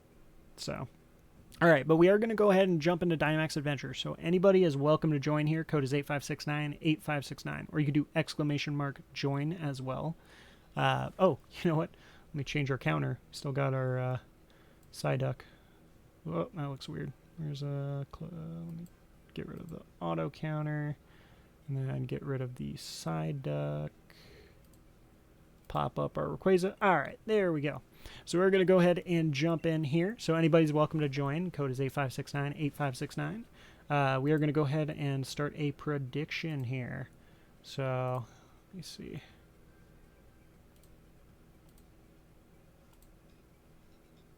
All right, so will we get a shiny this run? Feel free to bet your channel points if you guys want to. I was super sad that they messed up One Punch Man with the anime because the manga is so incredible. I actually have not watched One Punch Man nor read it. Just because, I don't know. I have a list of stuff that I need to watch or read. So, yeah, like some things I like to read, some things I like to watch. Like I currently am reading One Piece. I've been doing that for a decade or two almost. And then I'm also currently reading My Hero Academia. I caught up in that because I wanted to go ahead and read that. I did finish Demon Slayer. I think that's like the major current event mangas I'm reading. I do want to start Jujutsu Kaisen because Jujutsu Kaisen, I am caught up in that, but I do kind of want to read the manga because Jujutsu Kaisen I very much so enjoy because like I'm a huge Bleach fan, and Jujutsu Kaisen definitely gives you kind of that Bleach vibe, like with the fighting and all that stuff. So, yeah, I'm considering reading Jujutsu Kaisen and starting that up. And then as far as watching, I know I mentioned earlier, what was it? Oh yeah, Black Clover. I need to watch Black Clover. I haven't watched Tokyo Ghoul either. It's another one that's on my list. I want to give JoJo a try, but I need to like watch more than just the first season to give that a try because from my understanding it takes a bit to kind of pick up from what people have told me. Let's see. Super sad. Do you guys watch anything but mainstream? I mean, that depends on what you consider mainstream and what's not. 150 is about 3 years. Like, if you want to talk non-mainstream, I read a lot of manga that is not necessarily mainstream, but like I'm not like caught up on it. Like, I read a lot of Shonen Jump manga that's technically not mainstream or even an anime. I do watch Beastars. I'm not fully caught up on Beastars though. What else?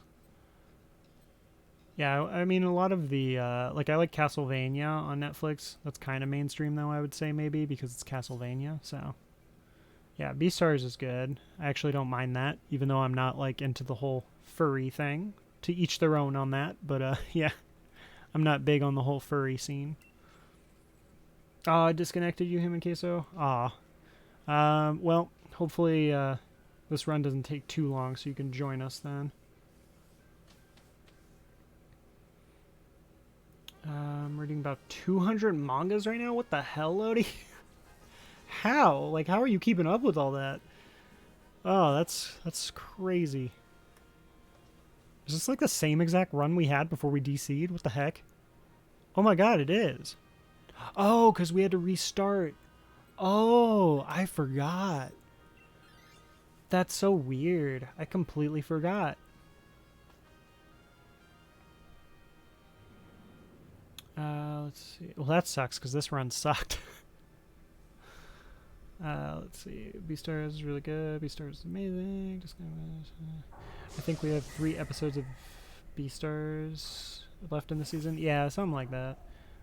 Season 2 sucks. I mean, I haven't minded it. I mean, I will agree with you that it's not as good as the first season, but I don't think it sucks. If you want to talk about something, a season that sucks, it's Promised Neverland Season 2, and that should not exist. That sucks. Like, I'm sorry if anybody likes Promised Neverland Season 2, but if you compare it to Season 1, God, is it awful. Like, it's an abomination. Let's see, about 120 of those are updated about once every month or so. The monthly updates. I used to read a lot more manga. Like, I used to read The Gray Man, but I stopped. I used to read DNA Angel, but I stopped. And it's mainly because of the fact of like they would go on hiatus for more than just a month, and then I would just kind of fall out of it. So, yeah, I have read a lot of mangas, but ended up stopping because of the factor of delays. Samurai Deeper Kyo I used to read a long time ago, never finished it. Yeah, there's a lot of animes I started, but unfortunately did not finish. I've been reading a lot of manga as well. Or what's manhwa? I don't know what manhwa is. What is that? Survivor for solo leveling for making more manhwa mainstream. I don't know what you're saying. What is manhwa? At first I thought you just made a typo, but you've said it 3 times now. I don't know what it is. I don't know what manhwa is. I got bored of Promised Neverland after it hit like 4 episodes of waiting for something to happen. I mean, the first season of Promised Neverland is great. The second season, no. The second season had no business existing. They could have made it like 1 or 2 episode thing and literally left out the whole story of like the demon realm politics and how they want to change the way the demon world works. Like, what the heck? How did we go from like these kids being slaughtered in a like human slaughterhouse, breaking out, to now these little 8-year-olds or 12-year-olds are going to change the demon world forever? Like, that... Ugh. Yeah, I'm sorry, I did not like it. Greyman was something I watched about half of too. Yeah, I mean, as far as watching, I never actually watched all of Greyman, but I did read it for a good while, and I was really far in the manga for a good while. Like, I made it to... Man, I don't even remember where I left off. I think it was like with the whole finding out that Alan was the 13th as well. Like, he's like the reincarnated Noah, or the 13th Noah, or something like that. I don't remember the full lore or story behind it, because like I didn't get the full story, unfortunately, and understand it fully. But yeah, I made it pretty far, but it's just like they were taking too long, and then they went on a hiatus for like I think a year or something, and then I just completely forgot about it. So I have no idea how far behind I am now. Manhwa is Korean comics. Manhwa is Chinese. Oh, I didn't even know that. That's interesting. So, is there like a major difference between them, or are they fairly similar? Like to like manga. I didn't know that though. That's interesting, but it makes sense. Like, because we technically just have like comics, or I guess graphic novels. I don't know what. I think it's just comics, right? Yeah, I think we just call it like comics for like American things. You know what's great? That no one talks about scissors. I love cola, I suppose. I don't know who you're talking about. Scoreboy, I'm not sure. I could recommend like 20 manhwas. Oh my gosh. Left off where the headquarters was tacked into Greyman. Yeah, it's not too far off from that for the Greyman. Oh, Relicanth was actually good. I forgot. We actually had Relicanth, but we ended up not going the Relicanth way. That could actually be really good. Let's see. Overlord. That time I got reincarnated as a slime, and is it wrong to try to pick girls in a dungeon or anime based on light novels, not manga, but they are pretty great. Yeah, I've heard about that. One of the mods... one of my friends who is also a mod is very big on those animes that you just named, Anubis. So I've not personally watched any of them yet. Overlord is technically on my list. So I'm very, very, very picky when it comes to isekais. Like, very picky. Because there is a lot of isekais I really don't like. And isekais is just really... It's too much. Like, there's too many isekais that exist right now. I don't know why isekais are so popular lately. Because, like, I want to say, what, like a decade or two ago? Like, there was, like, only a handful of isekais that existed. But now there's, like, I feel like most of the animes that exist and new ones are like isekais. Like we have 50% isekais and 50% everything else. That's just how it feels. It's probably not accurate, but that's how I feel. Let's see. It's really different because the cultures are different. I just don't like them for... oh, you're talking about the... yeah, I guess that would make sense. So it's different cultures. I am curious. I mean, if there is a easy manhwa to get into, then I mean, I would definitely not mind checking it out or something. But yeah, you could just post in the technically the anime tab in the Discord and stuff if you ever have any suggestions. I'd consider those technically anime, even though, you know, they're not.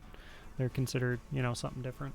But I consider manga and anime all the same, and I guess technically manhwas I'd consider manga still, in the aspect of, you know, being a comic.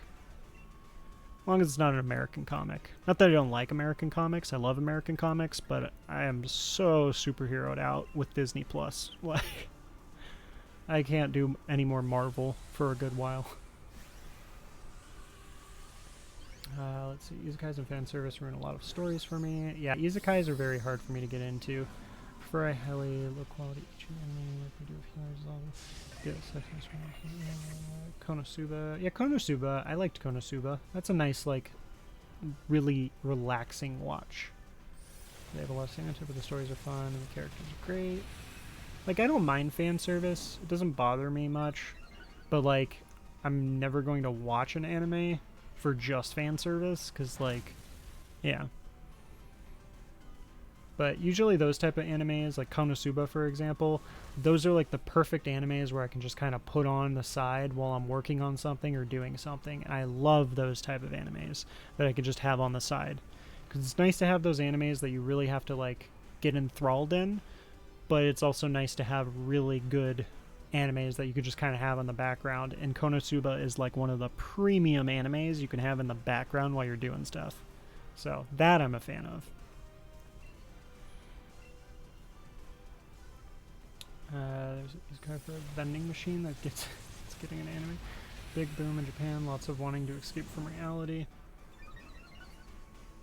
Yeah, I guess that makes sense. The whole, like, escaping from reality thing. I don't know. It just, it never actually enticed me. The only isekai that I absolutely loved was the Dot Hack series. But that was because I like the games, and then I got into the games, and then later on got into the anime because of the games. So, I mean, that was a perfect thing, because, like, making an isekai, and it already, I mean, I know Dot Hack, I'm pretty sure, came before the game did, I think. I'm pretty sure the anime started before the game. But the factor of a game existing and then them creating an anime about that game, I like that. Mainly because I've already kind of really been interested in the story from the game, so I like watching it. Like, for example, Castlevania. Love Castlevania. It's technically not an isekai, obviously. I know that. But I'm just giving an example for, like, a game that was that made an awesome anime, pretty much. Let's see, anime isn't about story, it's about having a good old time. That's how I see about anime. I mean, whatever you like, whatever floats your boat. For me, I really like the really enticing stories, deep character development, the mental connection that you can get through, like, some of the story behind it. You know, those, I love those animes. Those are always going to be my top favorite animes, but I'm still a fan of those ones that are, like, you can watch on the side. So Lodi, you definitely should take this, because I at least am a fairy type, so. Let's see. I'll share one later. One of the best parts is the art, and everything is full color, and the art is super detailed. Oh, that's cool. That's Golurk, and I think that's Thievel. I mean, Golurk actually is easy for us to kill. You'll be able to kill Golurk pretty quick, so I'm cool with that. Let's see.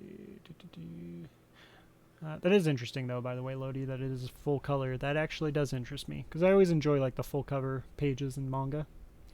Tower of God and soul leveling are fun, too. Yeah, soul leveling had an unfortunate end due to the author's health. I've never actually heard of solo leveling. One anime that I really, really liked that had an unfortunate thing with the author passing away was Kazi no Stigma. So I don't know if anybody is familiar with that series, but I loved it so much.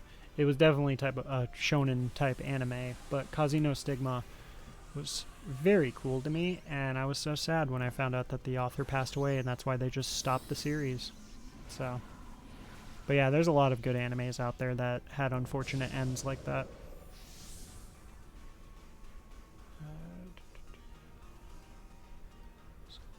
When the monarchs started showing up, pacing the story took a bad turn for me.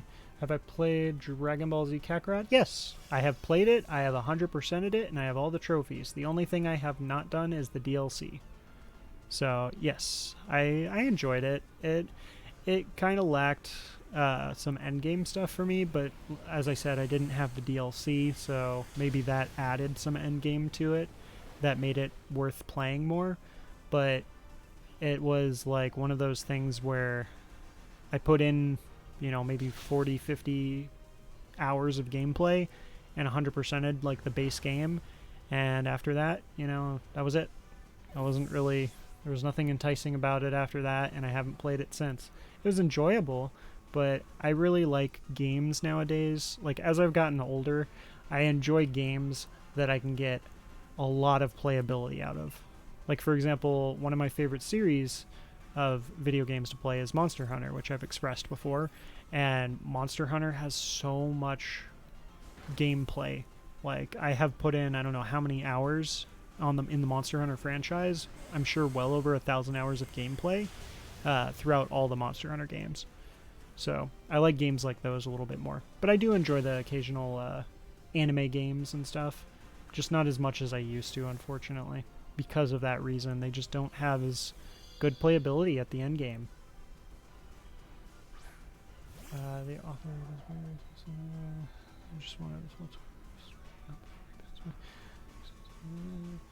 the Attack on Titan 2 game is pretty fun as well. I've never actually played any of the Attack on Titan games, but I am a very big Attack on Titan fan. I love Attack on Titan. I do not read the manga, though, so nobody spoil anything about the manga. I will time you out or ban you. That's like the only anime I prefer the anime over the manga, just because the anime is so well put together. But to be fair, I feel the same way about Fullmetal Alchemist Brotherhood, even though I did read the anime. But I just think the anime, or I'm sorry, I did read the manga. I just feel like the anime, though, was much more, you know, enthralling to me than the manga was, because it was just so well done. So I feel the same about Attack on Titan. I feel Attack on Titan is so well done that I just want to watch the anime. I don't want to read the manga and spoil it. I want to, you know, live through it through the anime. Have you played Tales of series? I love the Tales of series. I have not played it lately. I've missed probably the last, like, 4 or so games. The one I played the most of was Vesperia. I love Vesperia. I used to actually have a signed copy from Troy Baker of Tales of Vesperia. I ended up selling it, though, unfortunately. But yeah, I loved Tales of Vesperia. I loved even the like little anime movie thing they did for Tales of Vesperia. That's my favorite one. Symphonia was good too, but Vesperia is my favorite. Abyss was another good one. I liked Abyss. I'm not familiar with like the most recent ones though. I forgot what they're called. Like I didn't play Berseria, I think is what it's called, and I did not play Arise.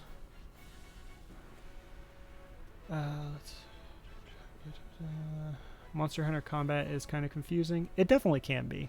Like I'm used to it because I've played it for so long and so much, but for somebody going into Monster Hunter, it's definitely somewhat difficult. I will say Monster Hunter World, definitely was better. And Monster Hunter Rise, which is the current one for the Switch, the combat is probably the best combat they've ever done, was Monster Hunter Rise. My only thing with Monster Hunter Rise is the base game felt very mediocre, but from what I've heard, I haven't played it yet, but the DLC is really, really good. So, if anybody is interested in getting into Monster Hunter or anything like that, I recommend Rise, but just be aware that Rise is like, that's not a very intensive game for the gameplay. Like, I haven't played too much hours into it, but that's because I don't have the DLC. The DLC apparently is like where all the stuff is going to be and all the content, and they kind of did that with Monster Hunter World too. I don't know why they do that, but you know, it is what it is. Posted to in Discord some of the higher rated ones from me. All right, yeah, I'll definitely check them out probably after the stream. All right, so we got our, I think that was the second run of the day since we were only able to do like one completed run. I did do the prediction, okay.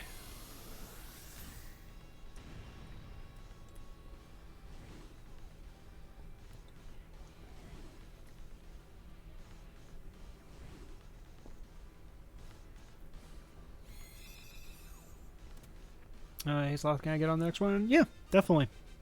Oh, nice. You got the... Damn, Lodi, you got the shiny Skarmory and you got the shiny Haunter? That's back to back. I've never gotten a shiny in Dynamax Adventure back to back. That's crazy. I can't believe you got two back to back shinies. Alright, let's see if we can get a shiny. Because Lodi is apparently taking all the luck. Maybe we can... Maybe some of it poured over into us here. Alright, we didn't get the shiny Relicanth. Unfortunate, because I really wanted him. Golurk, nope. And no shiny Rayquaza yet. Alright, we are going to jump into another one here. I'm going to take a quick 1 minute break, or not 1 minute, but like a couple minute break. I am going to run a 1 minute ad real quick, but don't worry, you guys aren't going to miss out on anything. And just a heads up, because so Twitch sometimes, I guess, plays ads without like me playing them.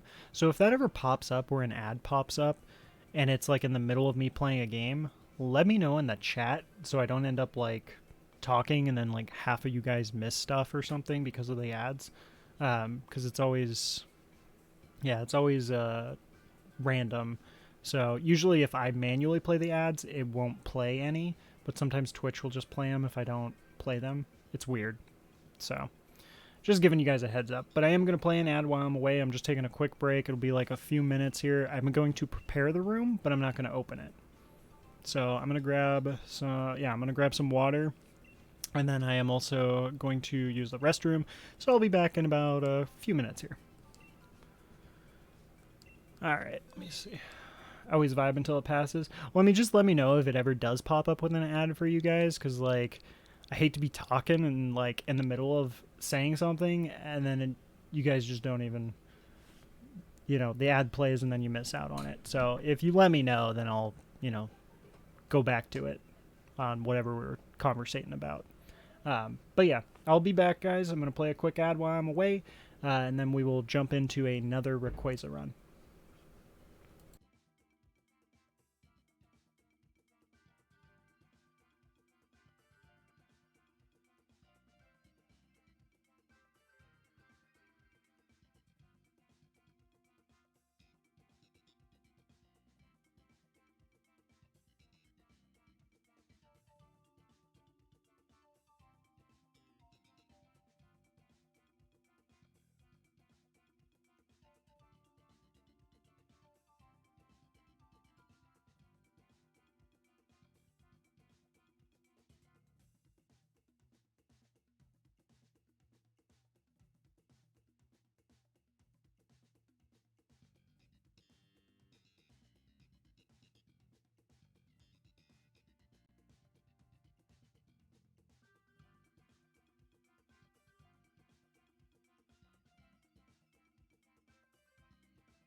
Okay, we are back. So I'm going to go ahead and open the room here.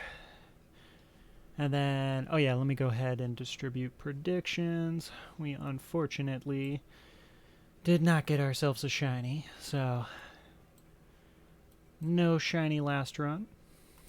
And then we're going to open up another prediction. So if you guys want to gamble your points, your channel points, then yeah, feel free to guess if we're going to get a shiny or not, and bet your points. So spoiler, if you, or not really a spoiler, but personal advice, we probably won't get a shiny because that's how odds work, but bet responsibly.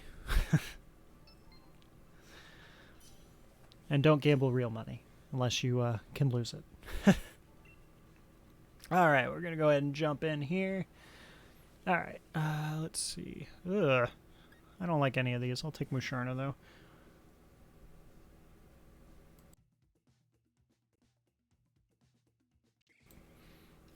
Okay, so I also tend to recommend manhwas since the story pacing of Chinese comics is very jarring at times. Huh, interesting.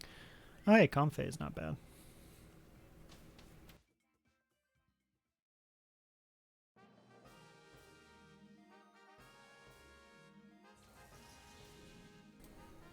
Yeah, I'm definitely interested in getting more into a lot of like those stories and comics and stuff. So I definitely wouldn't mind checking out those, especially other cultures. I'm very curious on how those are. Man, I'm not seeing anything. Do you guys see anything? Let me know if you guys see anything. I mean, I had a village patch, but I don't now, so I think it's best for me to pseudo so I can have the shiny I want. I mean, the ability I want, that shiny. Well, I mean, you can get an ability patch, I think. You can get it, I think, with the Dynamax.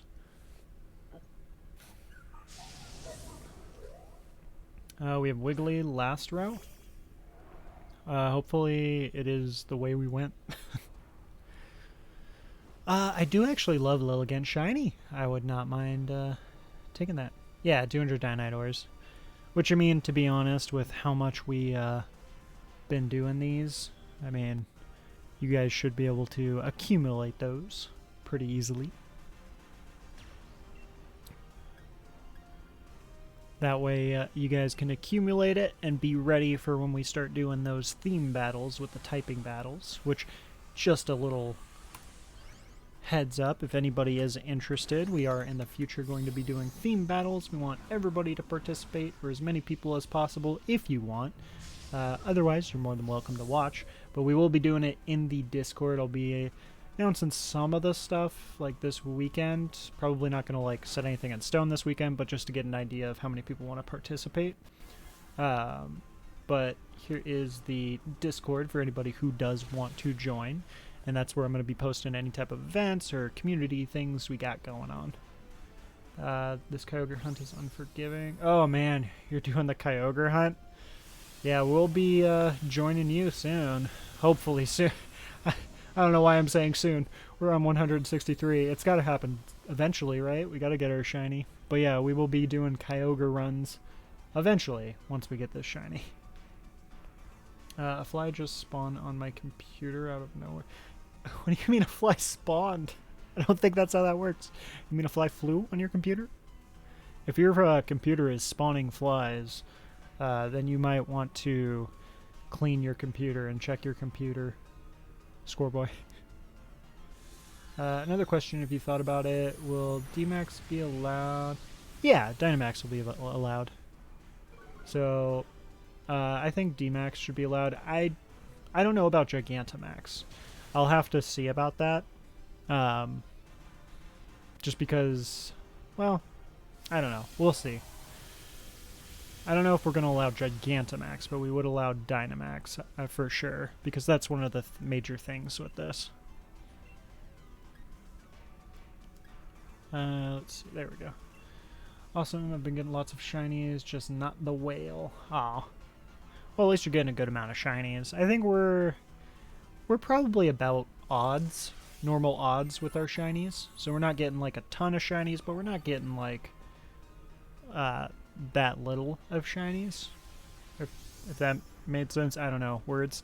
Um, but what was I saying? Yeah, so yeah, as far as odds go, I think we've gotten a good amount of shinies. Like I want to say we probably got 6 shinies or 7 shinies since we started the Rayquaza run, because we got Clefairy, we've gotten Clefable, and then we got Electabuzz. Those are the 3 most recent, and we got those in the last like 60 runs.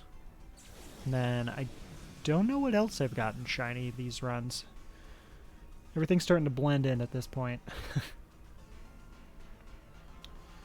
Nothing spawned out of nowhere. Yeah, that's not normal.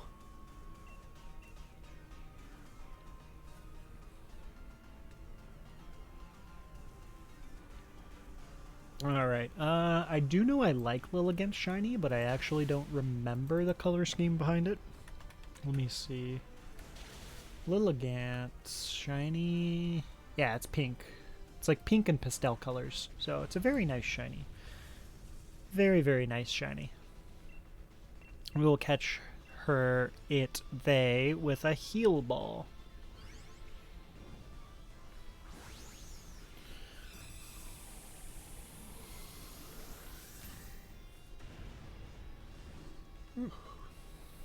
So I know we actually talked about anime, lots of anime, in fact, lately, but I don't think everybody really shared their favorite anime. Like, which one is your actual favorite? Like, because for me, it's obviously One Piece, but that's because it has like a lot of different meanings to me besides just the factor of the anime itself. The only one that comes to a similar area is Fullmetal Alchemist Brotherhood, but to be fair, Brotherhood is just because, like I was saying earlier, like Brotherhood is in a category of its own. I can never like compare Brotherhood to any other anime. Cowboy Bebop, that's a good one. I love Cowboy Bebop. So, genuine question. Did you watch the live action? And if so, what did you genuinely think?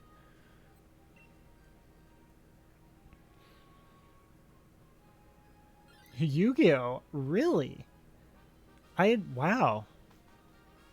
Like, that's actually surprising. I didn't expect Yu-Gi-Oh! To be a favorite. I mean, I love Yu-Gi-Oh!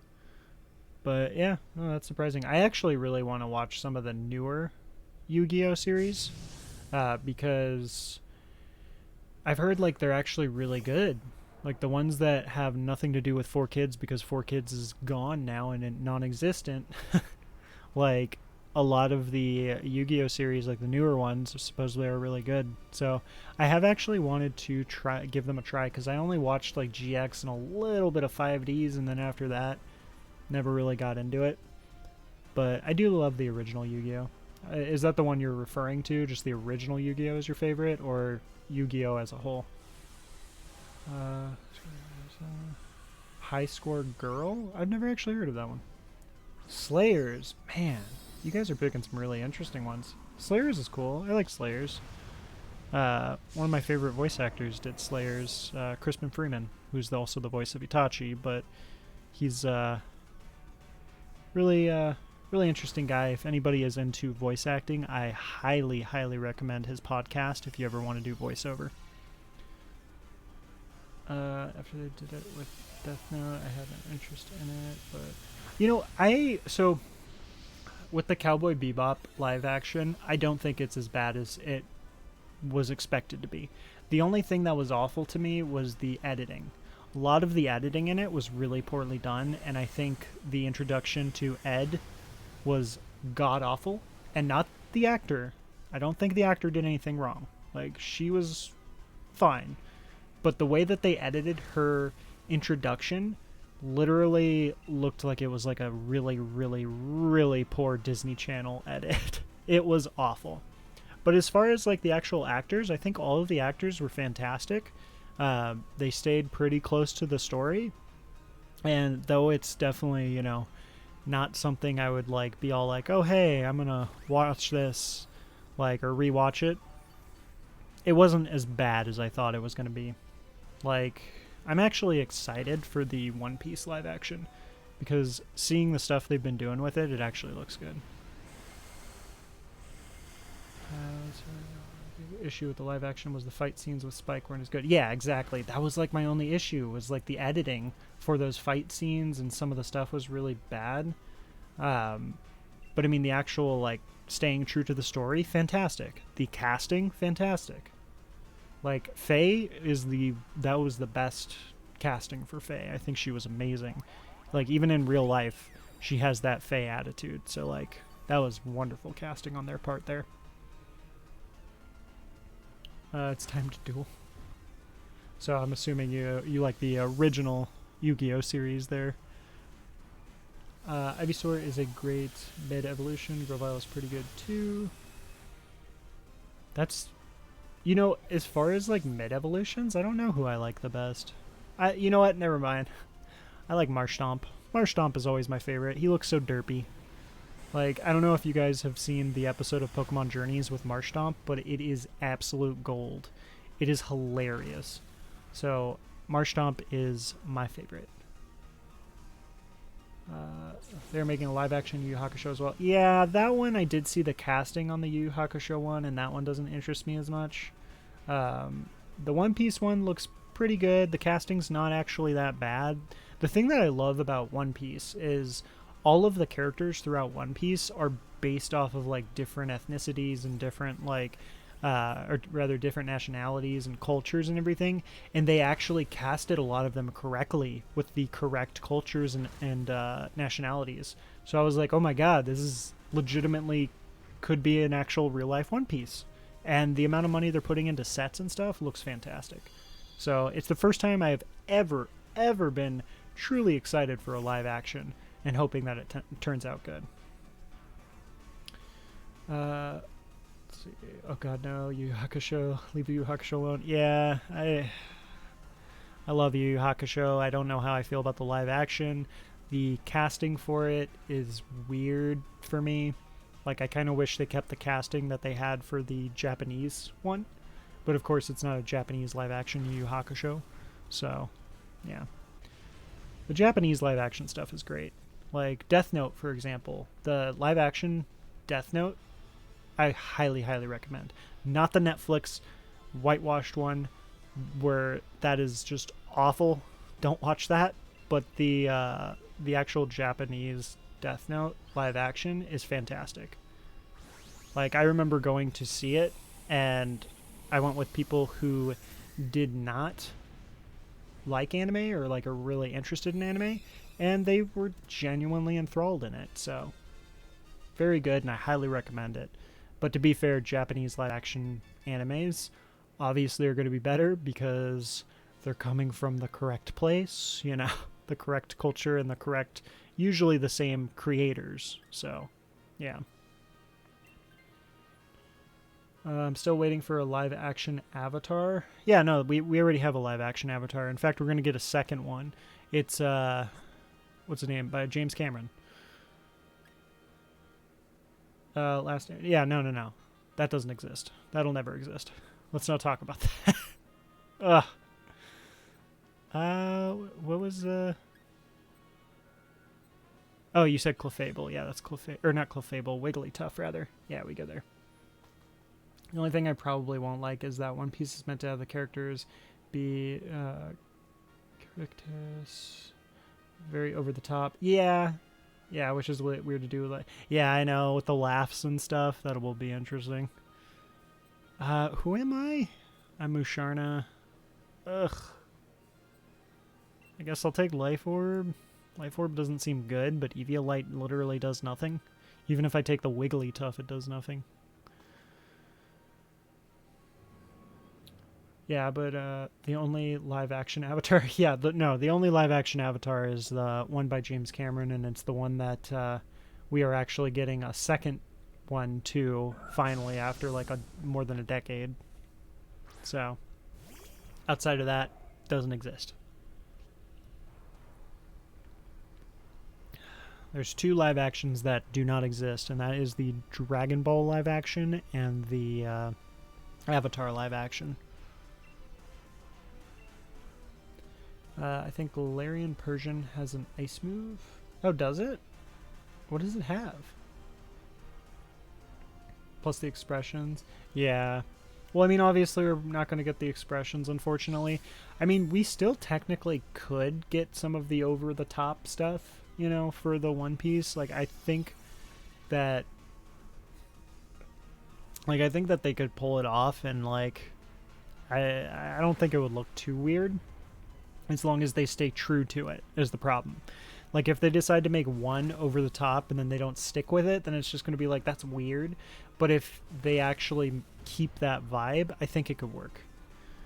Like, because I get what you mean. Like, I want to see those laughs. I want the legit laughs. And if they're not going to do the legit laughs, they better be unique laughs like how Oda had them. You know, how he had, like, unique laughs for everybody. Except for Big Mom. We can get rid of that laugh. Nobody wants that laugh. God, Big Mom's laugh is awful. It's so weird. I know a lot of people don't like, what is it, Perona? Is her name Perona? Oh my god. Perona, I think. Perona, yeah, Perona's the pink hair, I believe, right?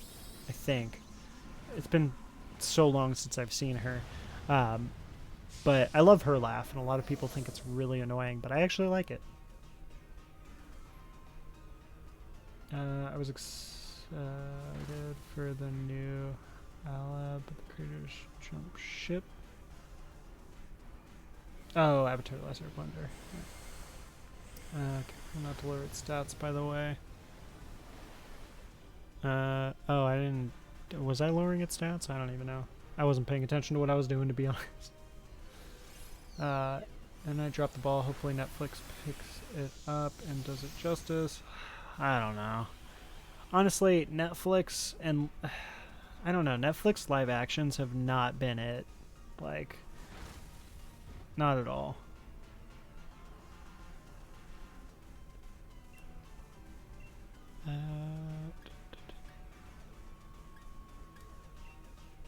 Oh, have I been lowering the defense? Or technically increasing it?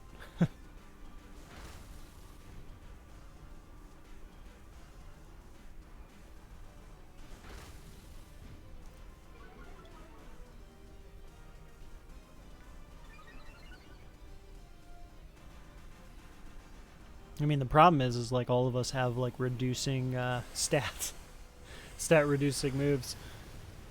I wasn't even thinking about competitive though. What is Wigglytuff's shiny? I actually forgot. Isn't it just green? Or yeah, it's just green eyes. Green eyes, that's right. Green eyes and lighter pink. We'll catch it with a nest ball.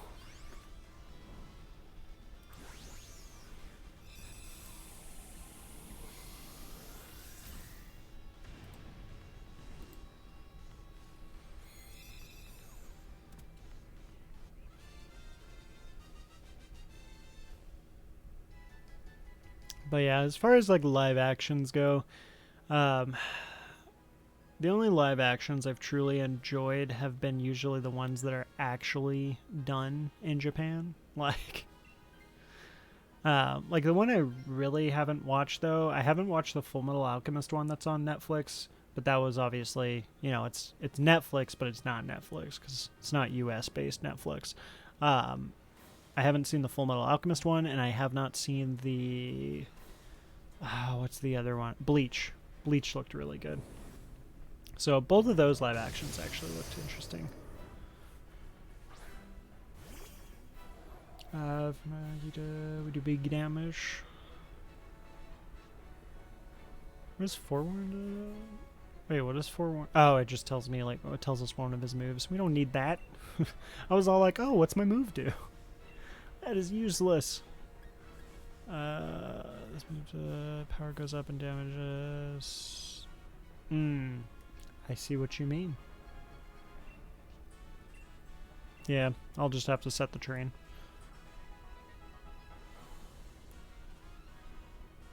Heh. Oh no! Don't kill me. Okay. Oh dang. Monkey is fast. I wasn't expecting Monkey to be so fast. Did you reach the Bleach Hell chapter that released last year? I think. Yes! I loved it! I want it! I want more! I really, really want more. Like, I so badly want Kubo to continue. Like, Kubo is so amazing, and the only problem there was with Bleach was the fact that there was the fillers.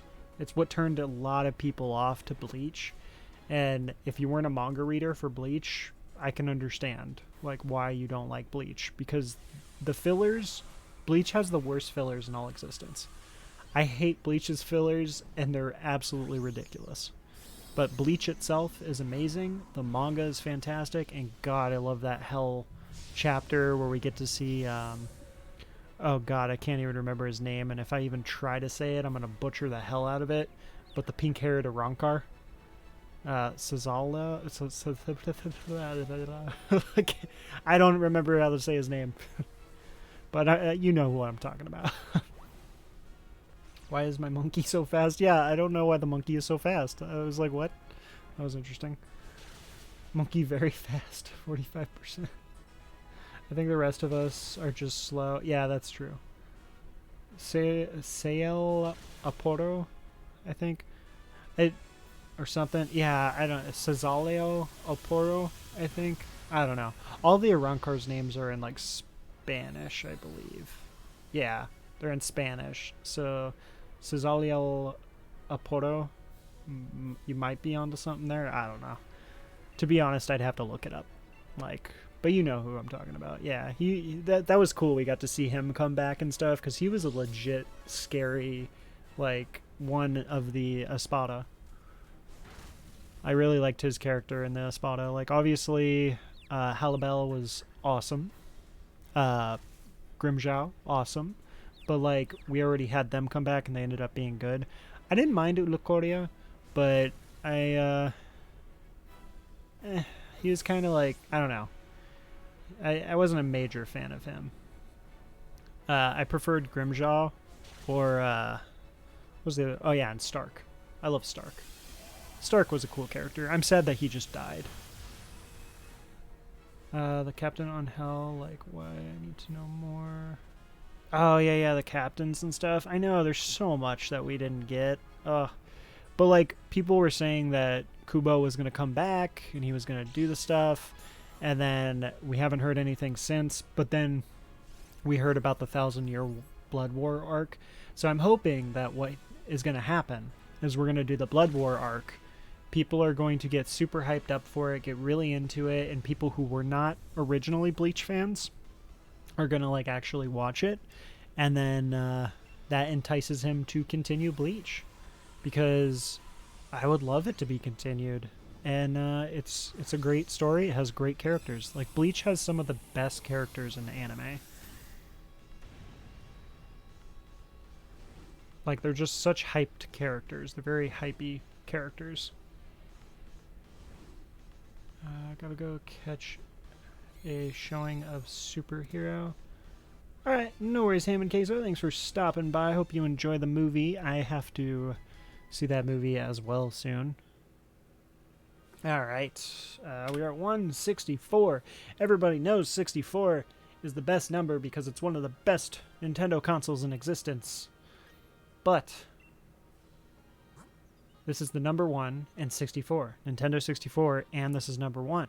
Number one is the best. Number one is always first. Therefore, there's got to be a shiny because we also have 64 in the number, so it's the number one Nintendo 64 in existence. So, therefore, there should be a shiny, specifically Rayquaza.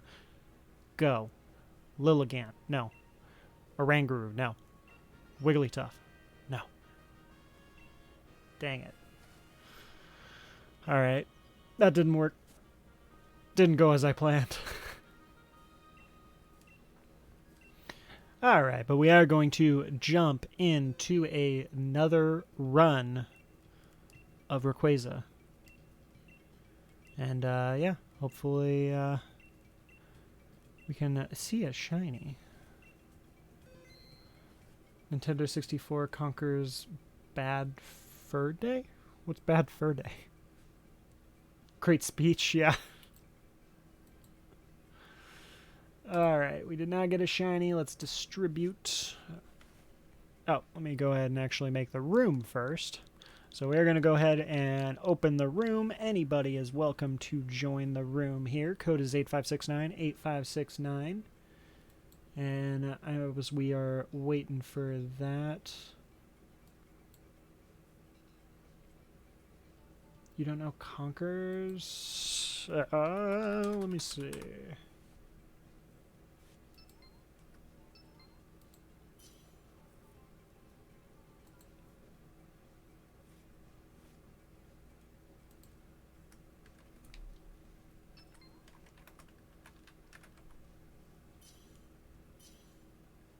Oh, okay. Yeah, yeah. I know what you're talking about. I didn't actually, yeah, I did not play it or anything like that. I know of its existence. So now I know what you're talking about. Yeah, no, I didn't actually play it. The little Banjo-Kazooie ripoff.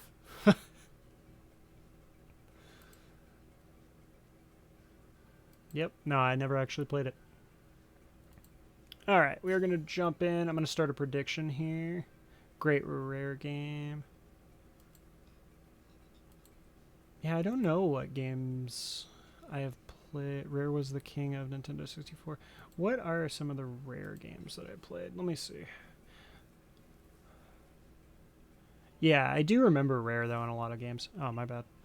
Where's, like, their list of games? Diddy Kong Racing. I remember Diddy Kong Racing. Absolutely love Diddy Kong Racing. Obviously Banjo-Kazooie, which, you know, Banjo-Kazooie is Banjo-Kazooie. Let's see. I don't care for any of these guys, but I'll take that. Rated VM for very mature. Was it really? Was that actually a thing? It yeah, that's probably why I didn't play it. I didn't play many mature games on the 64. Like, the only ones I remember off the top of my head, obviously Mortal Kombat. I remember playing on the 64, which I absolutely loved. Man, what was that alien game? I always forget the game where it was like a shooter game. Perfect Dark. Perfect Dark. I remember Perfect Dark. Okay, we got an ice. I think that's Frost. Or no, that's not Frost. This is Pillow Swine. Alright, we go left and then we go hard left for the Pillow Swine. Yeah, GoldenEye. GoldenEye is obviously I've played GoldenEye 100%. I love GoldenEye. Let's see.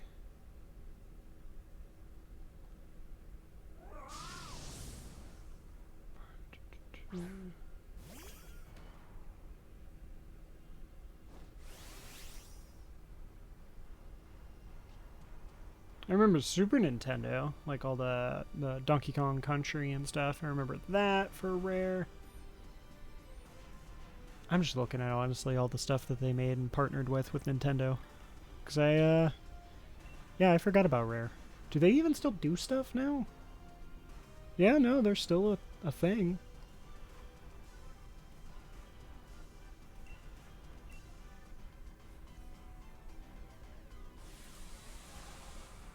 WWE Attitude. I remember that game, but I actually rented it and I only played it for like a little bit and I did enjoy it, and I can tell you right now if I played it again, I would think it's awful. Like, I remember back then it was fun, but I know for a fact I would think it was awful. If we want to talk about a fighting game that I love, that I know if I play I'm probably not going to love it as much anymore, for the 64, it was Clay Fighters. I freaking loved Clay Fighters. Such a fun game. Oh, that was so good. I love the fighting games in general on the 64. They were so fun. I do remember Killer Instinct. I did play that. Donkey Kong 64. I absolutely love Donkey Kong 64. Linky Kong is literally my favorite. And I think, was Donkey Kong 64? I think that's when Linky Kong was actually like introduced, wasn't he? I'm pretty sure. That was like his introduction. And then we haven't seen much of him since, which makes me so sad. I remember Clay Fighters. Yeah, I loved Clay Fighter. Oh my god, I loved it so much. It was so fun. But I'm afraid to play it. I'm really afraid to play it again. Because, like, I don't know if I'm going to love it as much as I remember, is the only, like, concerning thing. I mean, I might.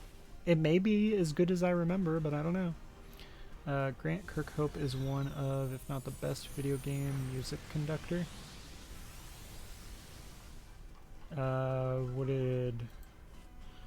I don't know things by name back then, unfortunately, as far as like music producers or any of that type of stuff. Oh, for GoldenEye, yeah. Oh wow, so he did Perfect Dark, Banjo-Kazooie, Donkey Kong 64, and GoldenEye. Literally some of my favorite games in 64. Like, I am going to be honest, I like Banjo-Kazooie, but it's not on my top 5 list of 64 games. But I will tell you, GoldenEye, definitely on my top 5. Donkey Kong 64 is on the top 5. Mario 64, Ocarina of Time is just my number 1 in general. I think I've expressed that before. Legend of Zelda Ocarina of Time is my number 1 favorite game that exists. It's just fun. I love it so much. Like, I will definitely have to stream that game. I'm not a big on like speed runs because I really like to sit and enjoy things, but maybe one of these days we'll do like some type of Zelda Ocarina of Time stream for some, I don't know, some type of special event of some sort or something like that, just because I truly love that game so much. It is a masterpiece. He was Rare's main music conductor. Ah, okay, that makes sense. Yeah, the Snowman and Clay Fighters. Oh, that game was so good. Yeah, no, for sure. I mean, I didn't realize he's the conductor for all those. That is some high tier stuff right there. Like, GoldenEye specifically. Oh, man. Now you guys want me to, or you guys are getting me to want to listen to some old 64 theme music here.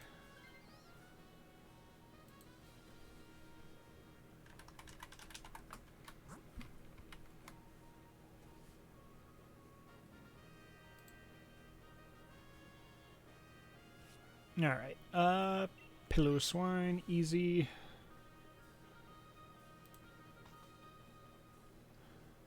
Okay, is it just me or does like YouTube have it now that if you skip an ad and there's 2 ads, it just skips it to the next ad, whereas it used to just skip both ads?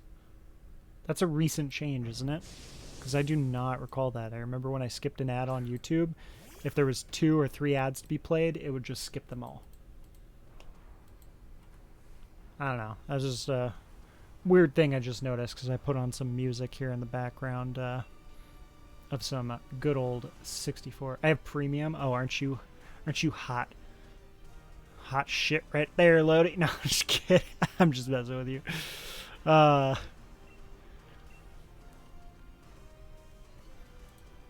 don't have YouTube Premium. I have Poor Man YouTube. I got too many subscriptions.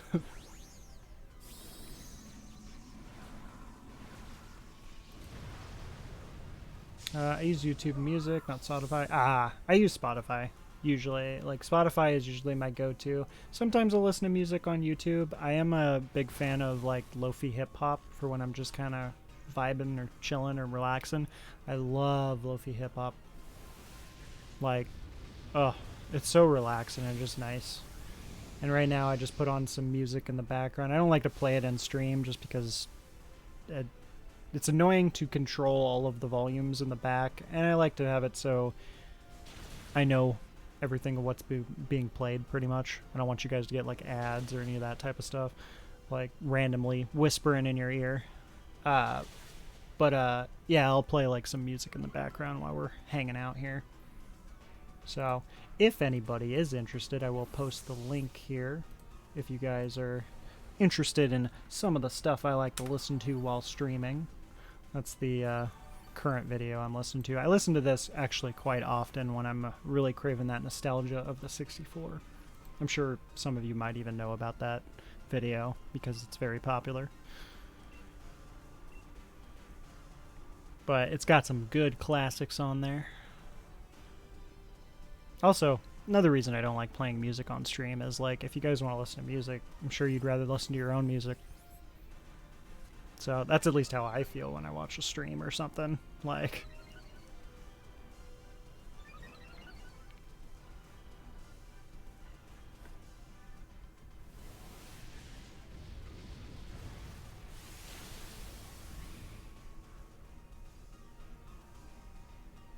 Alright, as far as the Pillow Swine, who do I even have? Or no, I have Gastrodon, so I mean, I don't really care if you guys want to take it or not, you can. It's up to you. It's gold. It's that banana, or no, it's not gold, it's banana yellow. I would actually love myself a Pillow Swine shiny. I think, there was somebody who got a Pillow Swine shiny on stream a while back. I don't know if it was you, Lodi, or who, but one of you guys got one. I'm very envious, though, of it, because I would love a Pillow Swine shiny.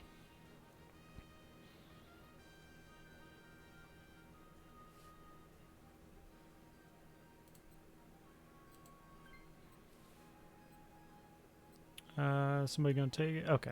I was gonna say, I'm like, if you're not gonna take it, I will take it, but I technically don't need it, because Gastrodon is at least pretty tanky, so I should be good.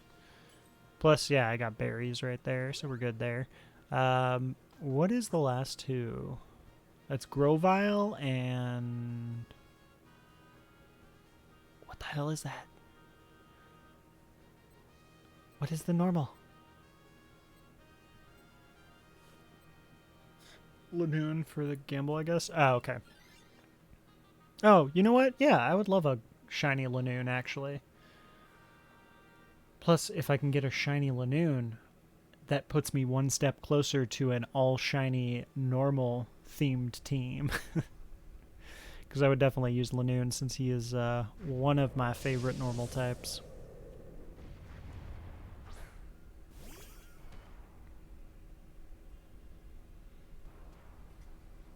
So actually, that's a good question for you guys. What's your favorite...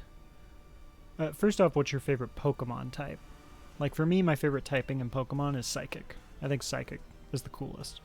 And then, with that being the case also, you know, what are some of your favorite Pokemons specific to the types?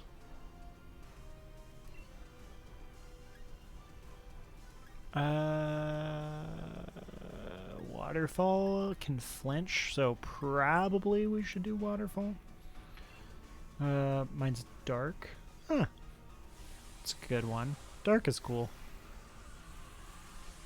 And Sableye is Sableye Dark? I thought Sableye was Ghost. Or are you just naming like one of your favorite typings on like Ghost type? Unless I'm tripping. Is Sableye Dark and Ghost? I don't even know.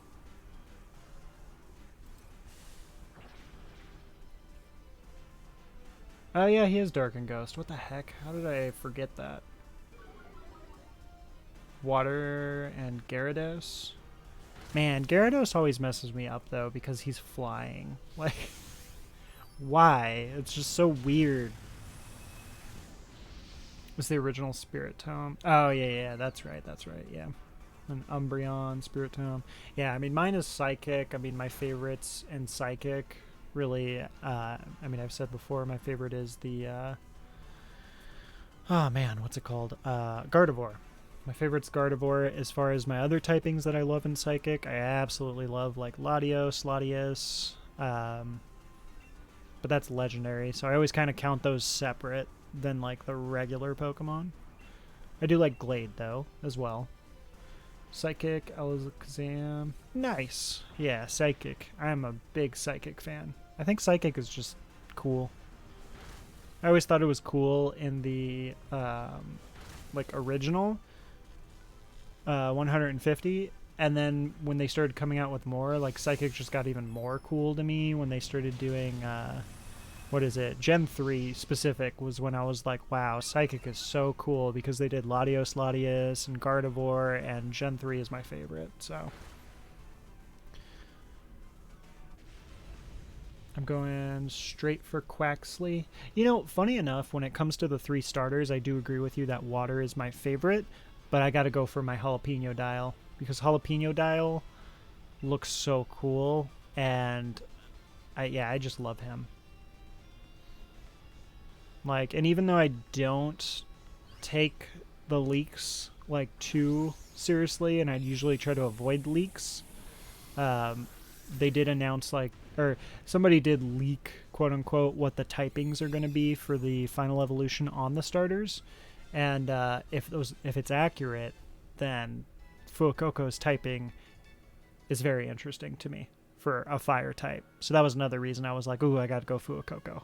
Because it's not fighting. And that's like the number one thing. I'm so tired of fighting. You know what? I'm taking it. I'm taking the Lanoon. I love Lanoon, and he's got baby doll eyes. Like, it's basically the same as the Gastrodon at this point, because I'm going to baby doll eyes it, and it's not really going to do damage. Whereas Gastrodon is just like, I'm going to try to tank things, and then, slow him down with Rock Tomb. Oh, nice! Shinontic is actually good. I'm happy to have stayed away from the leaks so far. Yeah, I've stayed away from most of them, and I'm not going to spoil anything or say any of the leaks just because, like, I don't want you guys just chatting away with me about the leaks. I mean, I don't care if you talk about the leaks or anything, but I mean, if you guys in chat, some of you don't want to hear leaks, then I ask that nobody shares any leaks. So, it doesn't bother me, like, I don't care, and like I said, I usually take them with a grain of salt, but I just happened upon one, and I was like, wow, that's actually interesting, and if that is true, I would enjoy that. But other than that, all the leaks are just uninteresting to me. Like, I know there has been some leaks about how the final evolutions of the starters are going to be, but it's like, these people are just trying to describe it. Like, what the hell? Like, what is that going to do?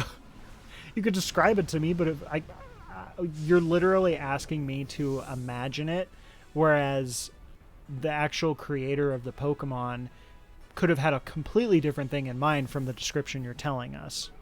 So there's no way to 100% know how it's going to look, even with somebody describing it to you. Like, it could look completely different than the way you're imagining. So that's the one thing I think is so funny for as far as the leaks go, is these people that like are describing what the Pokemon look like.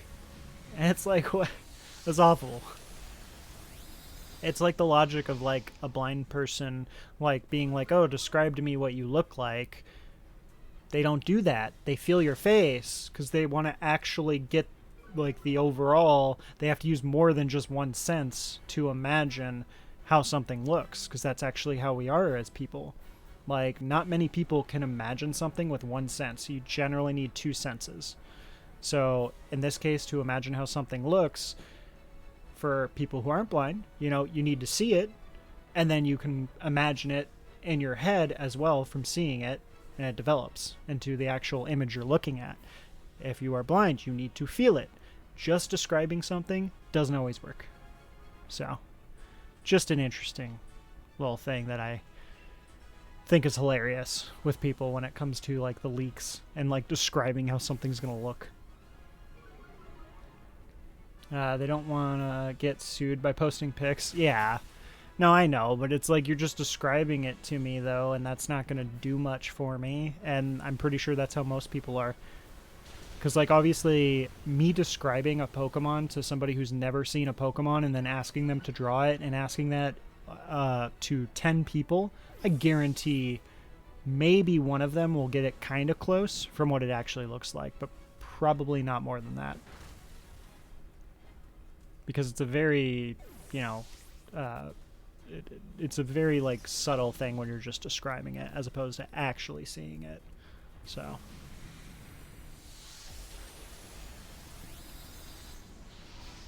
But yeah, I am definitely ready for some more news on the Scarlet and Violet.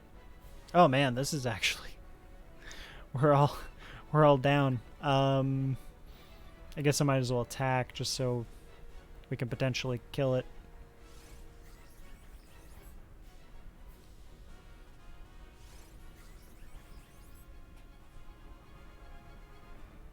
Oh no. Okay, that's fine. No murders, no murders, no murders. Oh no, not me! Okay. Woo! I was legitimately scared for a second, because I was the most likely to die out of the two of us. Alright. Well, we got the luxury ball. Let's see what's in the box. See if we can get a shiny.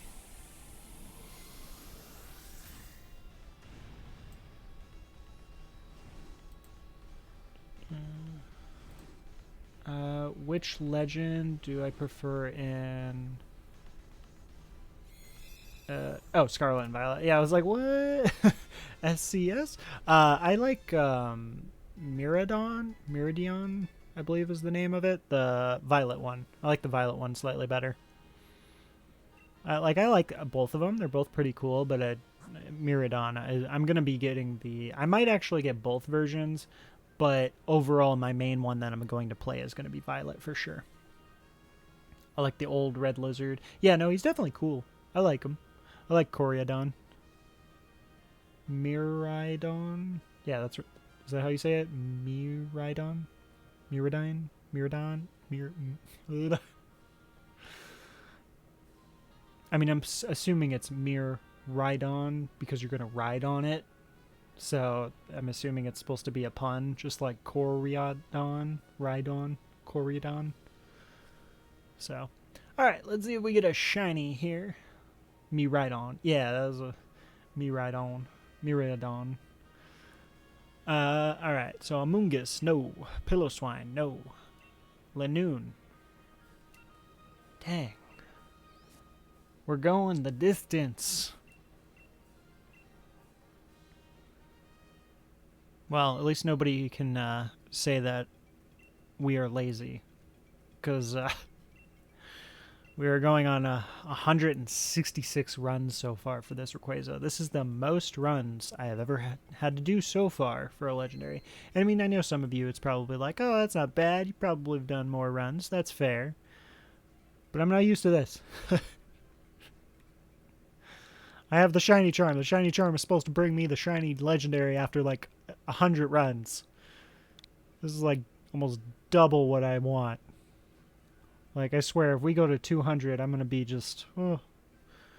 Unless we at least get some shinies. Like, that's like the only thing that's really been keeping me going is the fact that we keep getting these random shinies here and there. So it kind of builds me up with some motivation to keep going. But it's like after so long, I start to lose that motivation. And it's like I'm just running on fumes trying to get another shiny. But I still have a lot of energy for doing these Dynamax adventures from the Electabuzz yesterday that we got shiny. So I can't complain. But we are going to go ahead and jump into another one here. So if anybody wants to jump in, you are definitely more than welcome. Mirai is Spanish for future. Korai is past. Yeah, I knew that. I just, like, I knew it was Spanish. I just don't know how to pronounce them necessarily because I am not bilingual. I try to be sometimes, but, yeah, I just ain't. Like, I know very limited Spanish, and that's only because I grew up in Arizona and I moved and lived in California, and I now live in Nevada, which Nevada actually is not... There's not as much Spanish used here as there is in, like, Arizona and California, but there's still a good amount. So, yeah, I'll take the Rabombi. Rabombi's not bad. I can hold on to this guy. Or girl, or them, or they, or whoever. I don't know what gender it is. Does it say gender when we get in? I don't even remember. Anyway, LML? Are you trying to say LOL, or are you saying LML? I don't know what LML is, unless you're trying to say something else.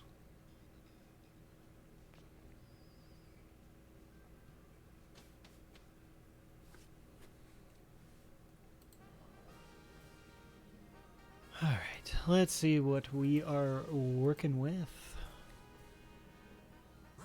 Let's see. Ground. Let me know if you guys see anything. That's Marowak. That's Kingler to the far left. I don't... There's Jellicent.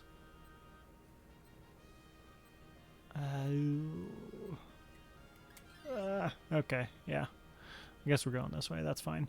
I guess we can... I mean, unless you guys saw something, we could try to go gamble. War Turtle to the right. I'm assuming you're talking about the third route? Oh, I swear we better not get another shiny Electabuzz. Well, actually, I'm fine with it if we get a shiny Electabuzz because I'm going to evolve the other one into Electivire. So you know what? I wouldn't be upset if we got another shiny Electabuzz. In fact, I'd probably be more shocked that we got the same shiny, like, in a row. That would be the weird thing. But as far as this goes, yeah, I'm fine with it. User releases a soothing that heals all status conditions affected. Ooh, that's actually really good against this. Draining Kiss, Pollen Puff. Yeah, I'm not going to Dynamax. I'll let you guys do it if you want. Laughing Mad Loud? Is that really a thing? I didn't even know. How you felt about the shiny motivation? Yeah.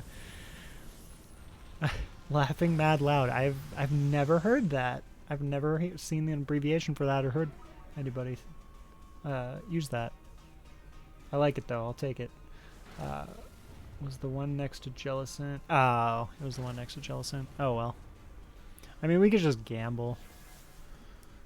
Alright, so we got Metal Sound to lower the special defense. And then I Fake Tears to lower the special defense. So, how low is this guy now? Whew. He is ready to die from a special move. The target is an ally, give it HP. Yeah, I'll just go ahead and we'll give it a pollen poof. Little pollen poof. Maybe it's a New York thing? Really? Huh, interesting. Yeah, I mean, I couldn't say. I'm not fully familiar with the East Coast lingos of New York. Because I am over in the West Coast. Kind of. Technically Nevada, I think, is the Southwest. I think we're considered Southwest. I don't even know. I don't know. I always just consider it West because not too far from California. We're just a short little 6-hour drive to the beach. Alright. I am fine with getting another Electabuzz. I will catch it in a nest ball because I wouldn't mind. I've never heard it either. Yeah. It must be a New York thing, Lodi. You wouldn't understand because you're in Toronto.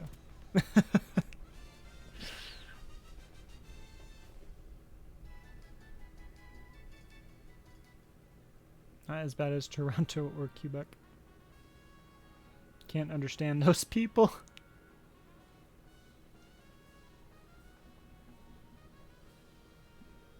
It's always crazy to me, too, like the complete difference of Toronto and Quebec as opposed to Vancouver.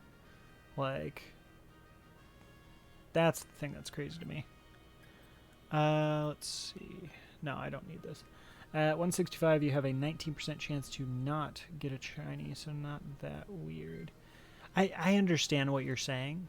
I 100% understand my odds are not actually, like, too crazy bad right now, but it definitely feels that way for me. That's all I'm saying.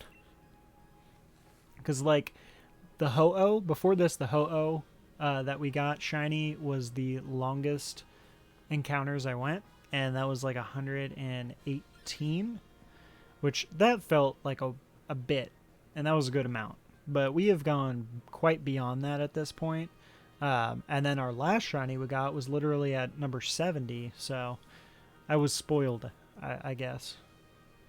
So it's a probability thing. Yeah, it's weird with like probabilities and stuff and statistics. I always say statistics and probabilities definitely get very confusing because of the facts of you have to have a lot of factors to take into it. So, yeah, the actual math breakdown is a whole equation for statistics.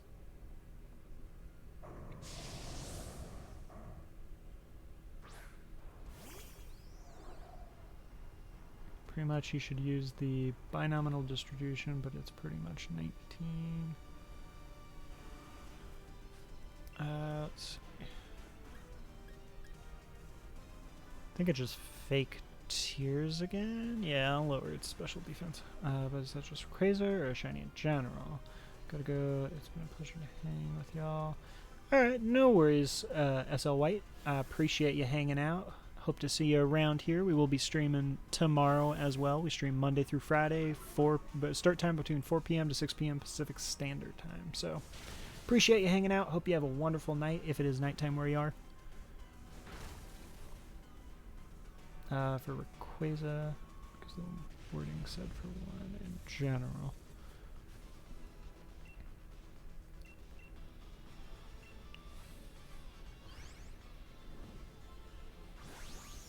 Yeah, because I know for like getting the Rayquaza, like specific statistics and stuff over time, like obviously the thing that's always weird with statistics is, you know, potentially we could never get Rayquaza, at least in our lifetime, because that's how statistics work in this. But the chances are incredibly, incredibly low. So that's the one thing why, you know, probabilities and statistics will always be slightly off, because nothing is ever a guaranteed thing when it comes to shiny hunting. But in general, I don't know. When I go past 100, I feel like that's a lot.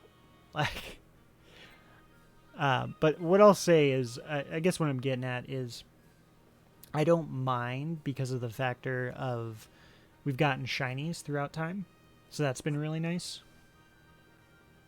Let me see here. I have no idea what these guys are.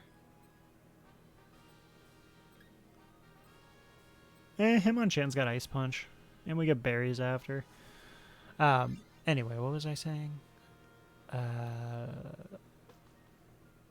don't even remember now. I was saying about the probabilities and statistics, how it's not always 100% guaranteed. Oh, yeah, now I remember what I was saying. I was going to say, technically we've gotten a good amount of shinies over the course of the time frame of doing the Rayquaza runs, and like our rate or odds have not at all been bad. Like, they've been pretty on target.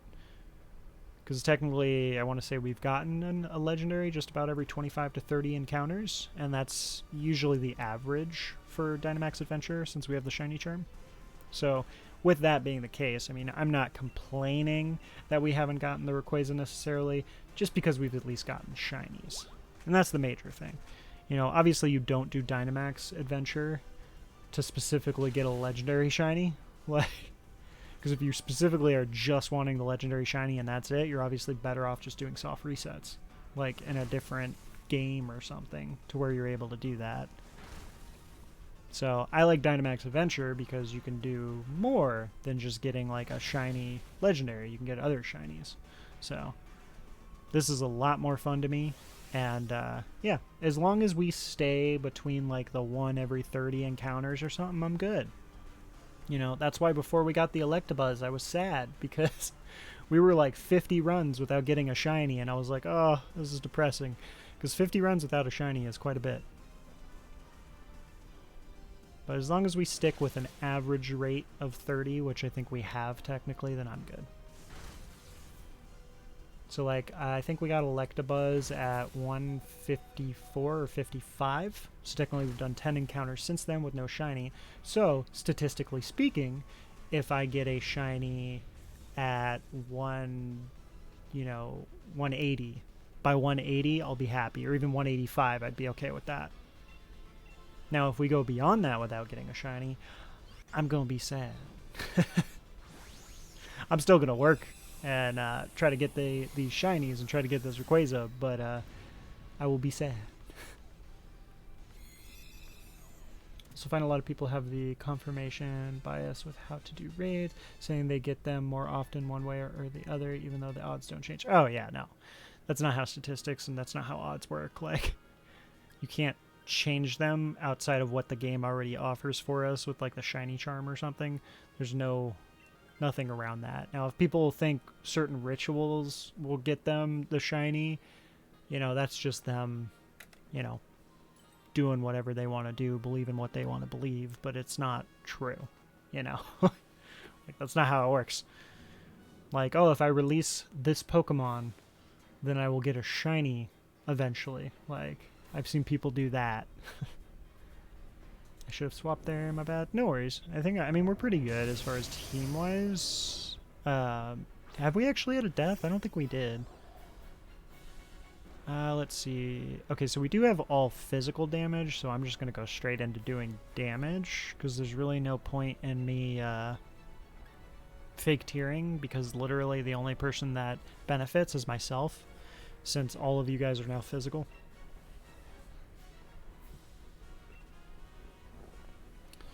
Rituals are always funny, since it's always a claim that it works when it does. Yeah.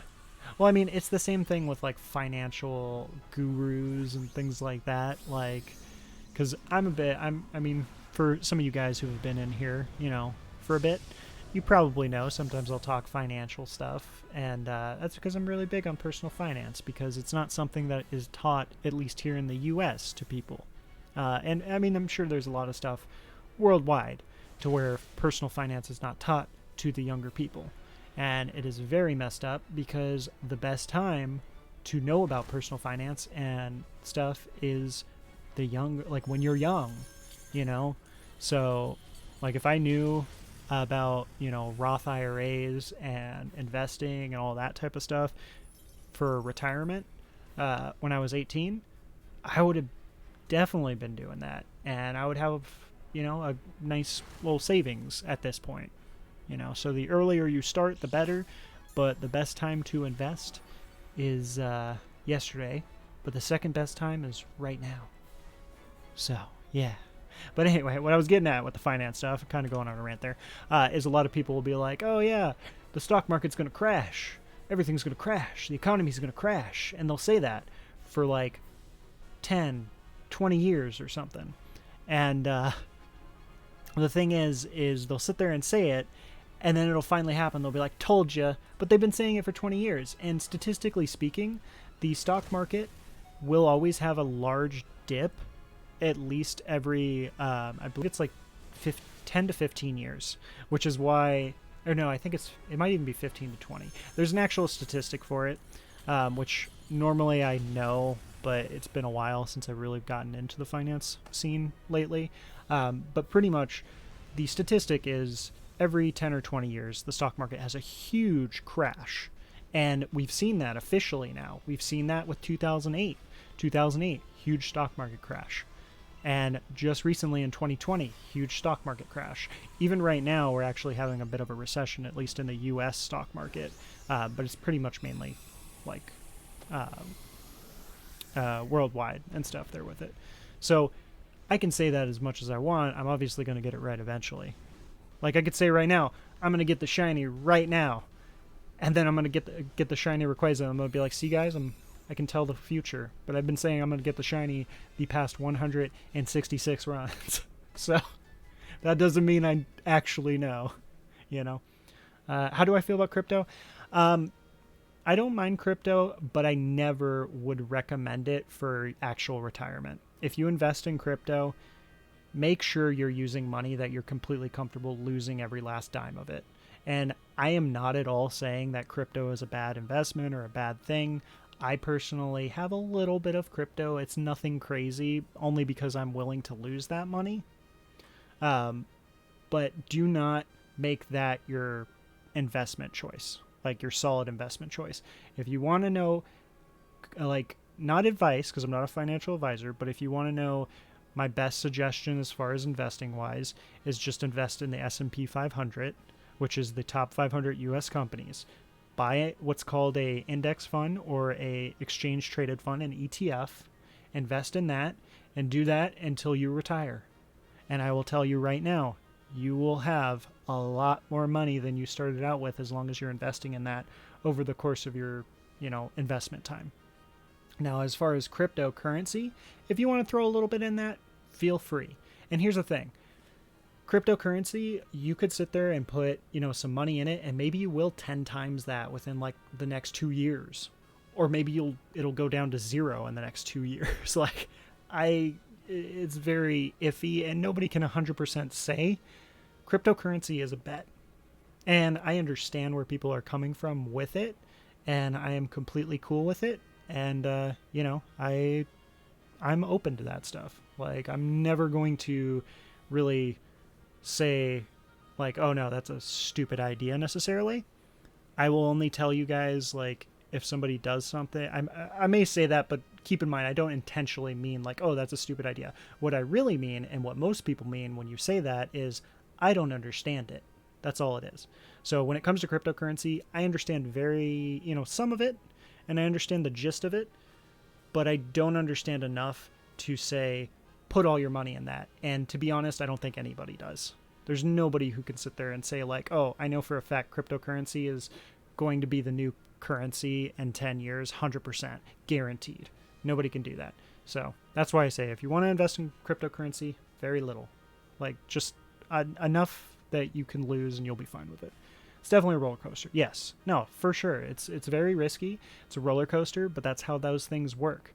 Like, that's why I say S&P 500 essentially is guaranteed to double. I mean, not guaranteed, but it's practically guaranteed for the past 100 years to double every, like, I think it's like 8 or 9 years or something. Your money will double from what you invested from that date, because it goes up by about 7 to 10%. Well, actually, I think the S&P 500 technically is at a 12% return year over year in the past 10 or 15 years, which means literally every like 7 years or 8 years, your money is doubling. Whereas cryptocurrency, you could put it in and, maybe 5 months from now, your money will double.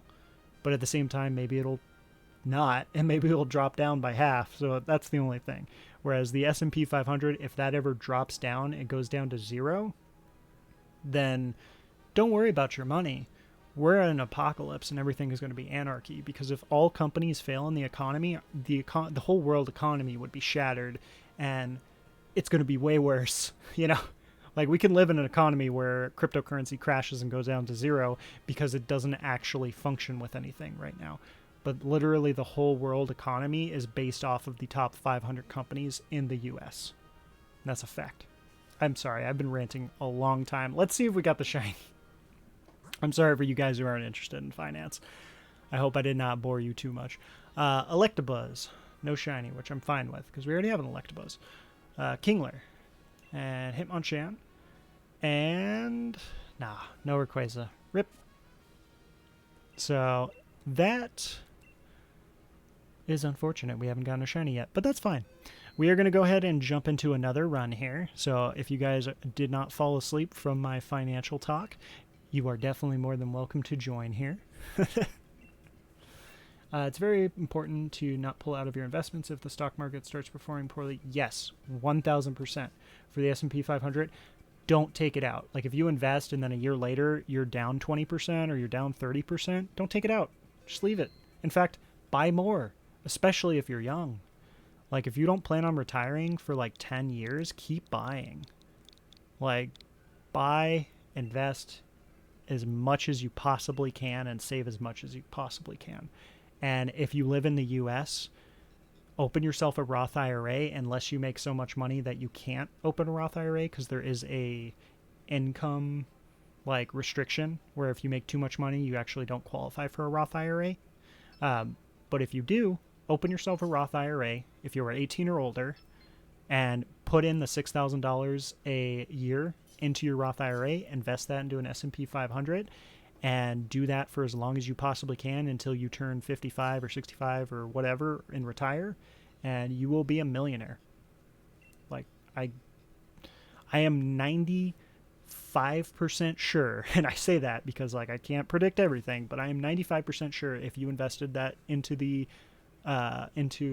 S&P 500, by that time you would be a millionaire. Like, there's actually a proven thing where if at the age of 18 you put $100 a month away, you will actually be a millionaire by the time you're 55. And that's like very conservative returns. Most of the gains in a year, which are substantial, happen on just a couple of days. Yes, and you don't want to miss those days. Yep, 100%. Arcane, you are definitely right.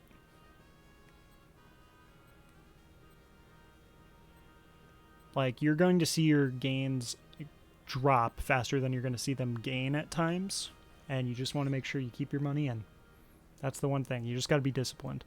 And if you're somebody who can't be disciplined in it, put it in an account that you're not going to check daily, and then just invest when you get paid or whatever, have your part of your paycheck go into that account and then buy some S&P 500.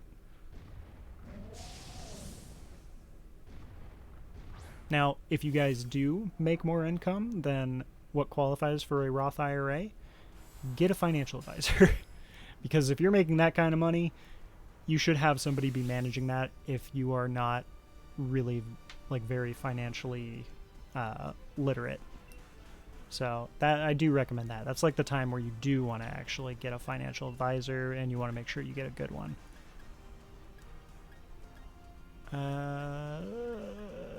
I mean, I'm probably just going to hold on to Basculin, so. Oh, and also, for those of you who don't know what a Roth IRA is, if I'm talking too much finance, by the way, you guys can just tell me in the chat, be like, no more. I'm perfectly fine with that. And if you are interested and somebody doesn't want to hear it, then, I mean, you can always let me know in the Discord or something, like DM me in the Discord, and if you ever have questions. You know, I'll do my best. I'm not a financial advisor, but, you know, I will try to steer you in the right direction. But for what a Roth IRA is, it is essentially a tax-free retirement fund. So you can put up to $6,000 in it as of right now, a year, and the government can't take a cent of that when you go to cash out when you're 55.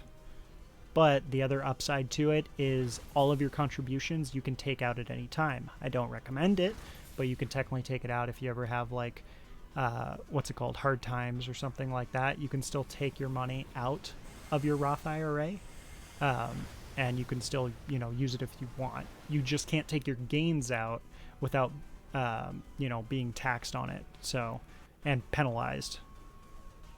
But to be fair, you wouldn't have had those gains if it was just sitting in a savings account, so it's technically worth it.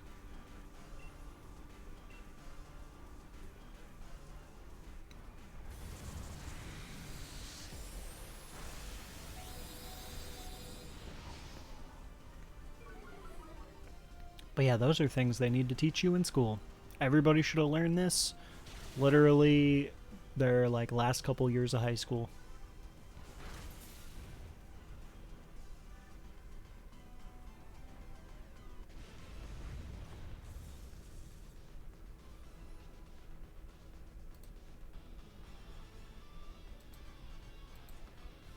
Alright, Lightbird has a cool brown shiny, so we will go ahead and just catch that with a random Pokeball because nothing complements brown shinies, as far as I am aware.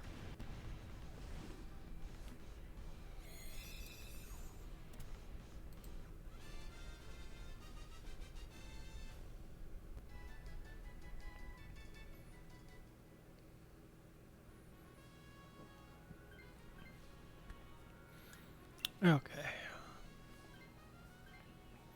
I'm looking now. I'm just now looking at your posts and stuff that you posted in the Discord here, Lodi, with the manga stuff, or the manhwa stuff. I mean, Sigilyph isn't that great. I'm just gonna go for the item.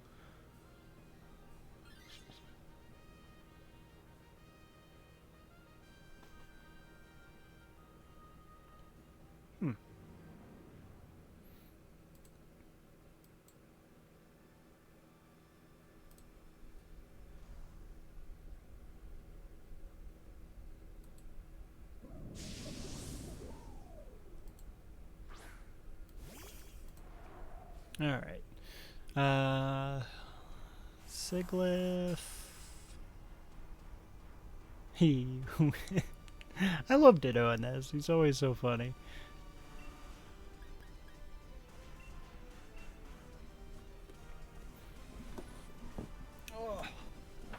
I went for Sigilyph just because it's easy. Your team is great as is. Yeah, I only went for the Pinwheel, the Barraskewda, because of the item, but I'm cool with the Sigilyph. Sigilyph has a really cool shiny, so honestly, I'm never gonna like be mad at you guys if you choose a different route. Like, so I'm perfectly cool with that, especially in this case scenario, because like you said, we do have a great team, so I'm not really worried. We should be able to just cruise on along.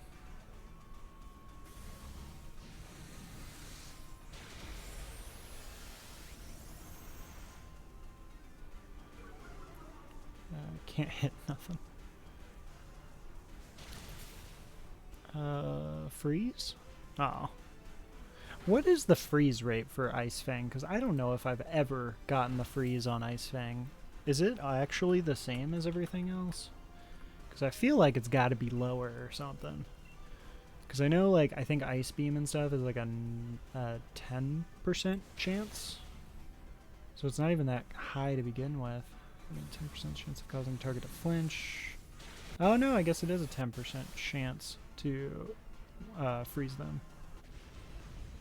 Huh. Interesting. I'm pretty sure everything that can freeze is 10%. Yeah, that's so weird. I would think it was lower because, like, I never get the freeze, or I've never even seen the freeze for an Ice Fang.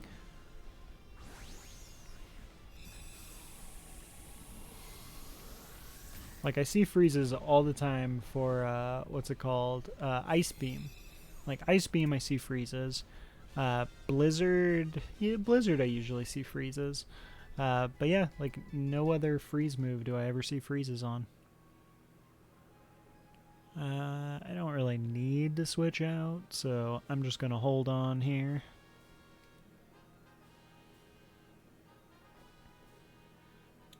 It's like how moves like Slash only makes it crit 12 to 14% of the time. That makes sense. I always wondered about that because it's like has boosted rates for crit, but like I never see Slash crit usually. So that makes sense. We got the who is the ice? Ah, it's Frostmoth. It's I'm just gonna say Dragonair, honestly, because we could take out the Dragonair pretty easy. Frostmoth is actually not great because it's only got Weather Ball, and we can't even use the Weather Ball. So, yeah, that's a rip. From 5% to 12% for the crit. That's like so low. That's weird. Like, what's the regular... Or, oh, no, you're saying 5% is the regular, and it goes from 5% to 12%. Okay, I got you. I was all like, 5%? That's weird. That makes no sense. That's like the regular. But yeah, I get what you're saying now. 5% to 12%. So, normally it's 5%. Yeah, not crazy. I mean, I could see it being combined with... what is it? Choice Specs? Is that the one that does like the... Or no, Scope Lens. Scope Lens. That's the one that has a better chance to crit. Which, by the way, I just realized you can't get Scope Lens in this, huh? That kind of sucks. Scope Lens would be a really good one. Like, Scope Lens is a very default one, similar to Life Orb, where you're just kind of like, okay, works, it's good. Default good. If we max Liepard here, we can get max Rayquaza. Yeah, the Ditto. That's funny. And we can have a double nope rope standoff. Scope goes to 50.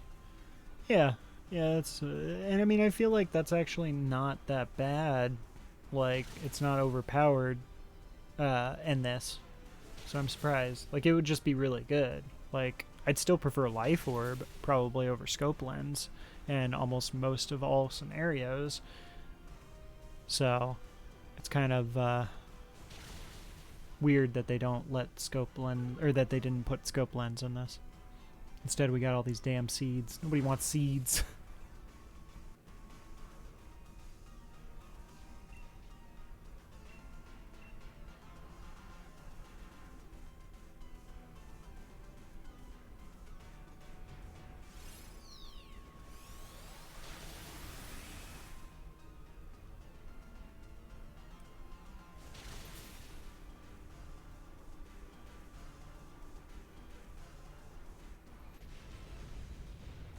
Probably things are too good with it. Yeah, maybe. Because there is a lot of things like Triple Axle. Well, I mean, even Triple Axle, I think I would still prefer Life Orb with. Like, that's the thing. Like, what would you prefer Scope Lens on a Pokemon in Dynamax Adventure as opposed to Life Orb? Like, which one would you want that on? Like, I'm just genuinely asking because I can't think of one I would rather have Scope Lens on than Life Orb. I still think Life Orb would be the best. Ah, yeah, with Technician. That's true. So, okay, so yeah, so with Triple Axle, but it would be with the Mincino. Because Mincino is the one that has Technician and Triple Axle. But I'm pretty sure, like, Mincino's, like, the only one. Like, I don't think anybody else has Technician in Dynamax Adventure. At least none that has Technician and the correct moveset with the Technician. Let me see. Dynamax Adventure Pokemon list. Oh, I guess Persian? Even Persian, though. Maybe. Oh, Scyther, too, I guess, has a Technician. Even so, I still feel like the main one I would want it on would just be Mincino. Because I don't think anybody has... Yeah, there's nobody that has Technician with Scale Shot. I mean, there is a lot of Scale Shots, but I think most of the people that have Scale Shot, I would never use Scale Shot over using a different move and using, like, a Life Orb. I'd still prefer a Life Orb. Like, the only reason I'm saying this, and my argument with it, is the fact that Life Orb most of the time in DAs I think would be better than Scope Lens. But, yeah. But at least with DAs, crits matter a lot more. It's way more damage. Yeah, but I think statistically speaking, Life Orb would do more. I think. Obviously, as I've expressed, I don't know statistics off the top of my head, but thinking about it, I feel it makes more sense that Life Orb would be better since it's a guaranteed extra damage as opposed to this may or may not do more damage. And if it does do more damage, I don't even know how much percentage really more a crit does as opposed to Life Orb just being tacked onto something. It's way more damage since it's just more health. So how much of a buff is Life Orb damage-wise? I don't even know off the top of my head, to be honest.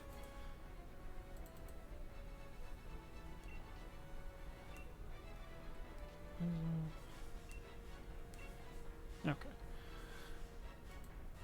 Life Orb is 30% extra, crit is 50%. Yeah, so like...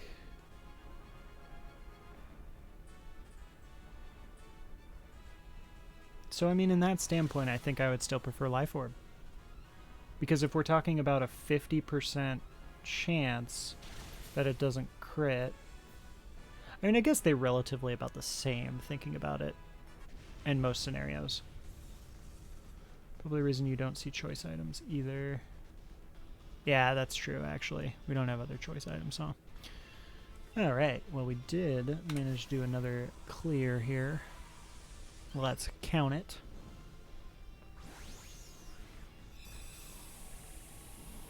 Nothing? Dang. Well, I mean, you have, you've gotten 2 shinies, so...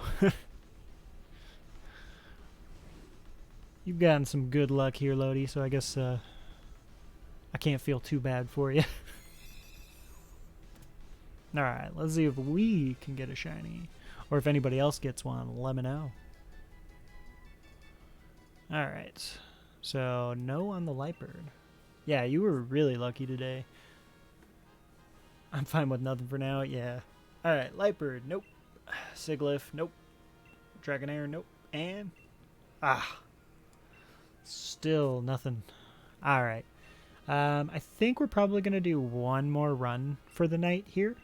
So we'll go ahead and do the last run of the night here.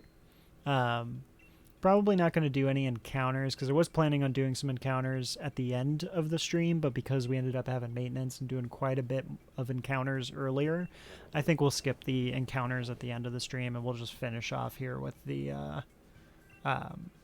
with a Dynamax adventure. So this is going to be the last Dynamax adventure of the night, so if anybody wants to join, you're definitely welcome to join. And the room is open, so it's 8569, 8569. You can also do !join.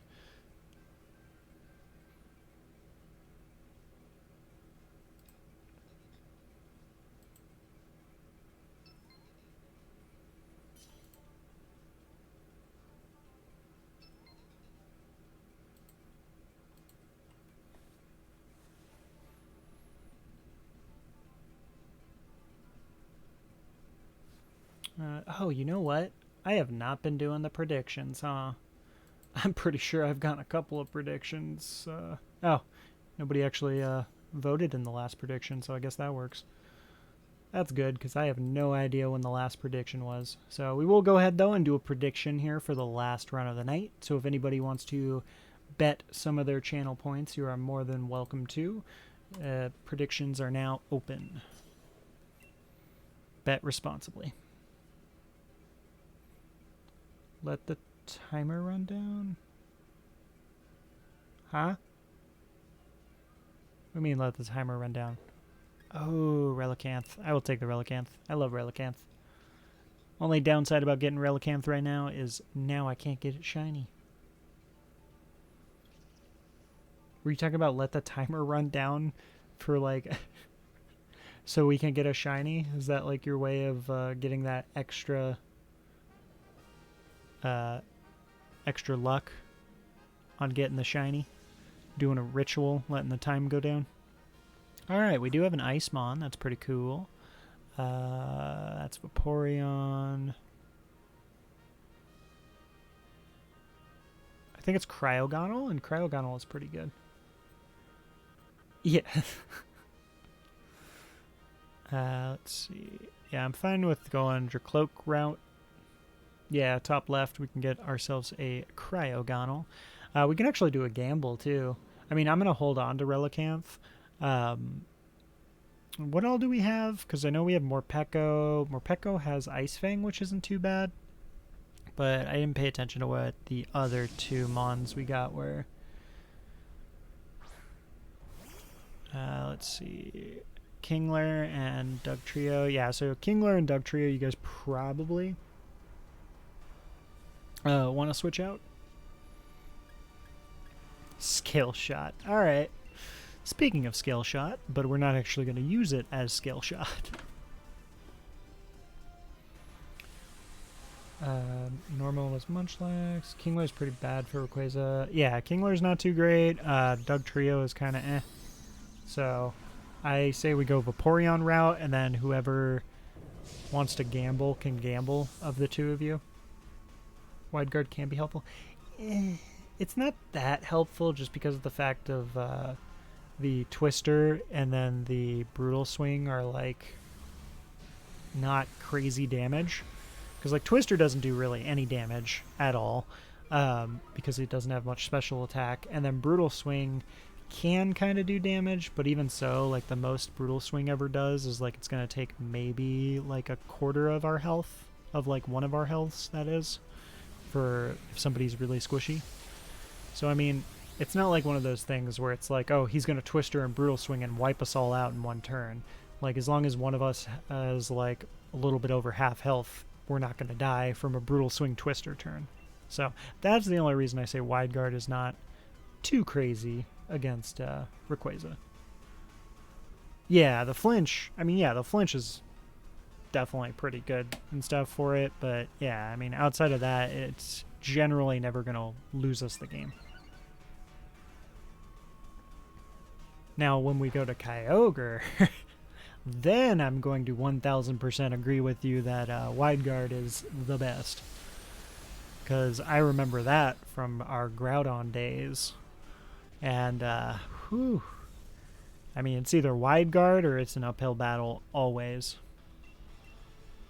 Like, that is one of the things I do not miss, is having to search for a Wide Guarder every single time. Especially in this case scenario, because the Wide Guarders aren't even that good against Kyogre. That's the other thing that sucks.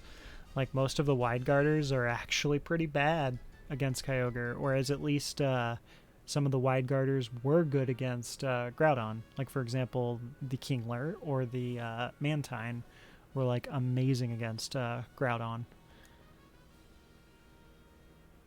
No, what am I doing? I'm never going to switch out. I love my Relicanth.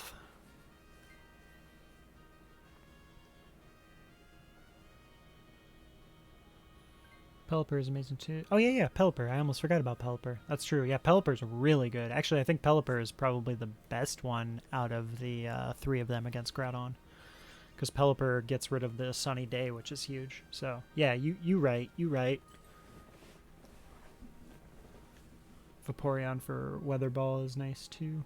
I mean, yeah, I just wish it actually worked.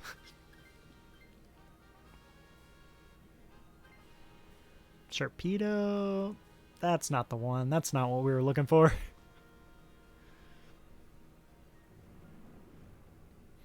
It's alright, don't worry. You have Skill Shot. No, Skill Shot is so awful. It's like the worst dragon move in this.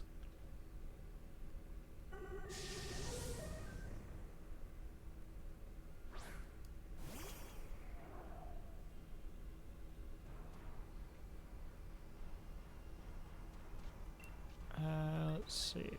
Ugh, I don't really have any of that. Oh, wait. I can. Do I want to use Head Smash? Let me think here for a second. Each less HP the user has, the greater the move's power. I don't want a skill shot. Yeah, whatever. We'll use a Head Smash, just one. I do need to save that for Rayquaza though.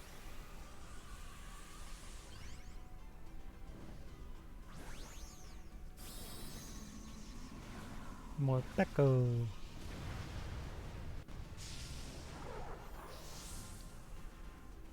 So, was Morpeko the Pikachu version of its gen? Because you know how, like, every gen we have, like, a Pikachu ripoff? What was Morpeko? Oh, Morpeko is Gen 8. What the heck? I forgot. For some reason I thought it was Gen 7. Did we have another Pikachu Pokemon, or is Morpeko our Pikachu Pokemon for this gen? Yeah, it's the Pikachu Pokemon? Okay. Yeah, I was like, wait a minute. I don't recall another Pikachu. You know, I don't actually mind Morpeko. Like, as far as Pikachu rip-off Pokemon go, I don't mind it.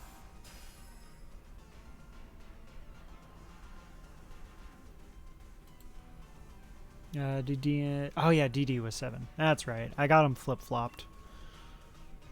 Let's see. I already had Smash. I don't want to use it too much. I'm just going to Flail, I guess, even though it's probably not going to do much.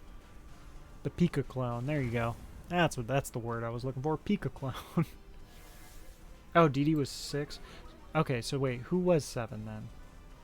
Because I played 6, skipped 7, and then obviously played 8. But I don't remember... Was there no Pika Clone in 7? Oh, no. Togedemaru. Mimikyu was 7? Oh, well, no, because it would be Togedemaru, because Mimikyu technically is not electric. So technically, Togedemaru would be the Pika Clone. But yeah, Mimikyu was like the whole Pikachu-themed Pokemon.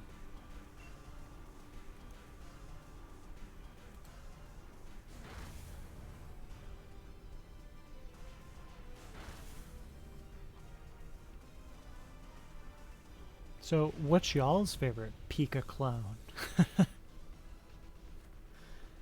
You know, I'm not actually sure which one mine is. I do actually like Didion, just because it's a mini Raichu, and I love Raichu. I'm trying to look at all of the Pika clones.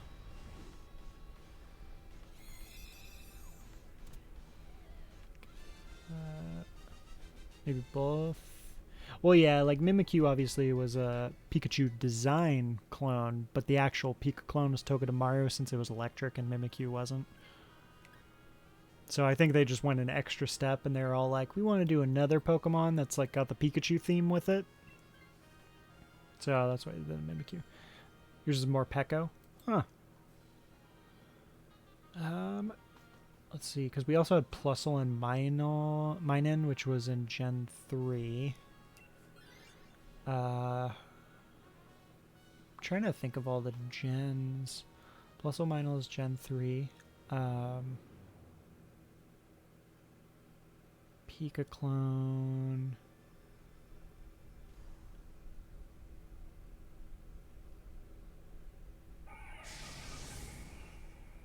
Problem is, I don't even know if they're all in Sword and Shield, so that's what's throwing me off, because I'm like thinking, and I'm like, is there, I think mine is Morpeko. Morpeko. Oh, we got some Morpeko lovers in here. I don't mind Morpeko, don't get me wrong.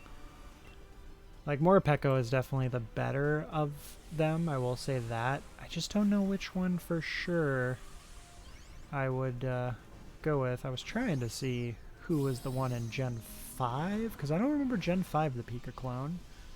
Let's see.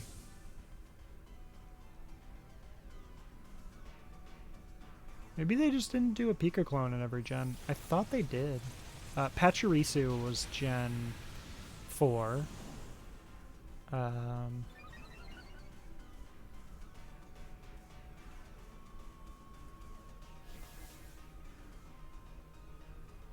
Yeah, and then the plus will mine in for Gen 3.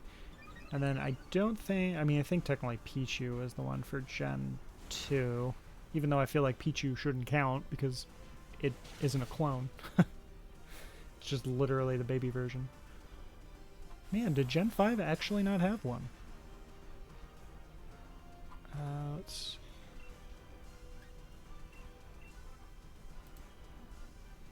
Oh, there you go. You got them all. Oh, Emolga. That's right. That's... Okay, yeah. Emolga was actually my favorite. I liked Emolga. Just because I like the Sugar Glider design. So, Pichu, Minun, Plusle, Pachirisu, Emolga, Didion, Togamaru, Morpeko. Yeah, there you go. You got them. I was drawing such a blank on Emolga, which is crazy because Emolga is my favorite of the Pika clones. I was like, I know there's one that I really like, but I can't remember it. And, yeah, that was it, the Emolga. I just thought the Sugar Glider design was cool. But yeah, I would probably say if I had to choose, it would probably be Sugar Glider, Didion, and then Morpeko.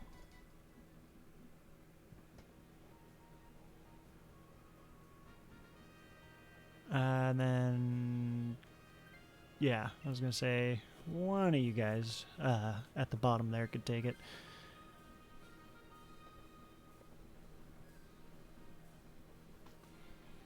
Alright, let's see if we can end the night with a shiny.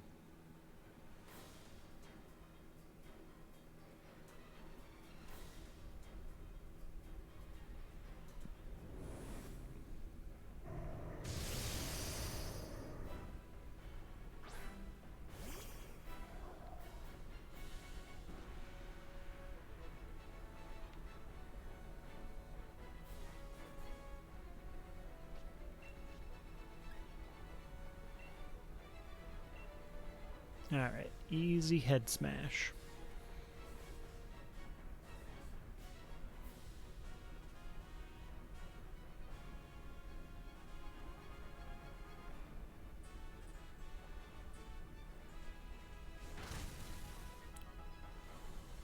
Okay. Freeze? Just make it easy. Ah. Oh wait, maybe we can get the Ice Fang freeze finally. Ah.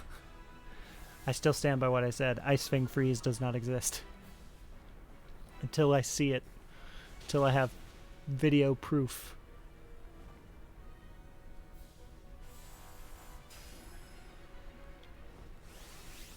I don't even think I actually want a Dynamax because I'm going to do less damage with Dynamax. So I think I don't even bother Dynamaxing. It actually weakens me. Man, Morpeko is tanky.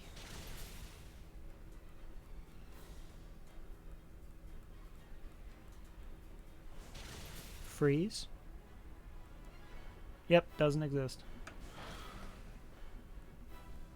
I've never seen it, so therefore it doesn't exist. I hate that logic, though. Like, it's like the worst logic. I've never seen it, so it doesn't exist. I'm not cold, so that means that what is it? I'm not warm, so global warming doesn't exist. Alright, Luxury Ball, 168. Alright, this is perfect, because if we don't get it, then we get 169 to start things off with. Tomorrow, that is.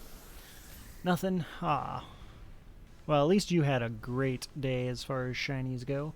Hopefully we can join you with at least getting a shiny here, especially for the end. That would be pretty cool. Man, especially if it's the Rayquaza.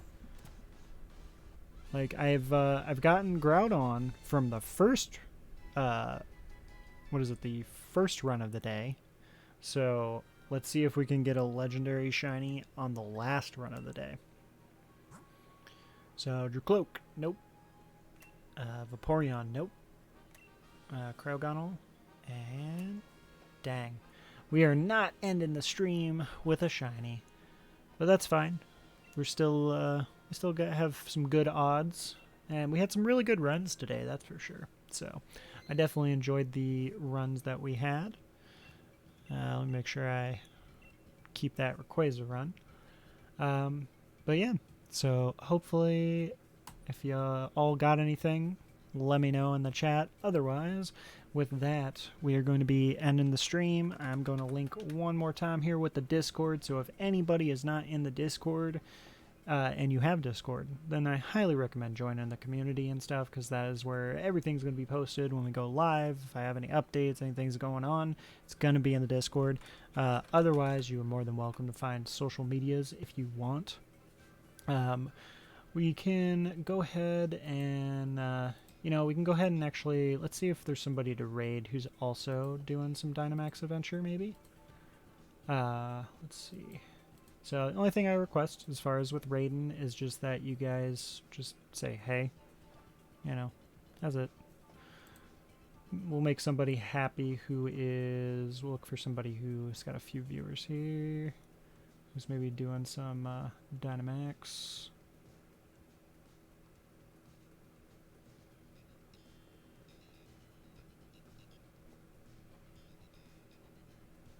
So let's see.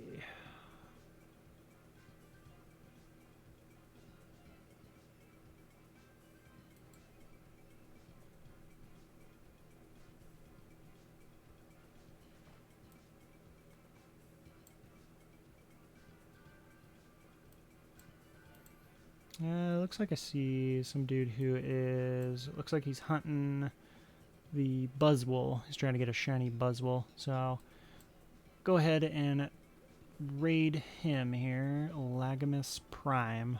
I think I've seen him on a few times, so go ahead and raid him, and I just want to say thanks everybody once again for hanging out. I definitely appreciate you, and I had a lot of fun today, actually. Today was really nice, even though we had maintenance randomly. It was nice to kind of do some encounters, do something a little bit different this time. But yeah, with that, I hope that y'all have a great night, and I will see y'all tomorrow. So tomorrow is 4 p.m., 6 p.m. Pacific Standard Time is approximately when we will start here. Alrighty.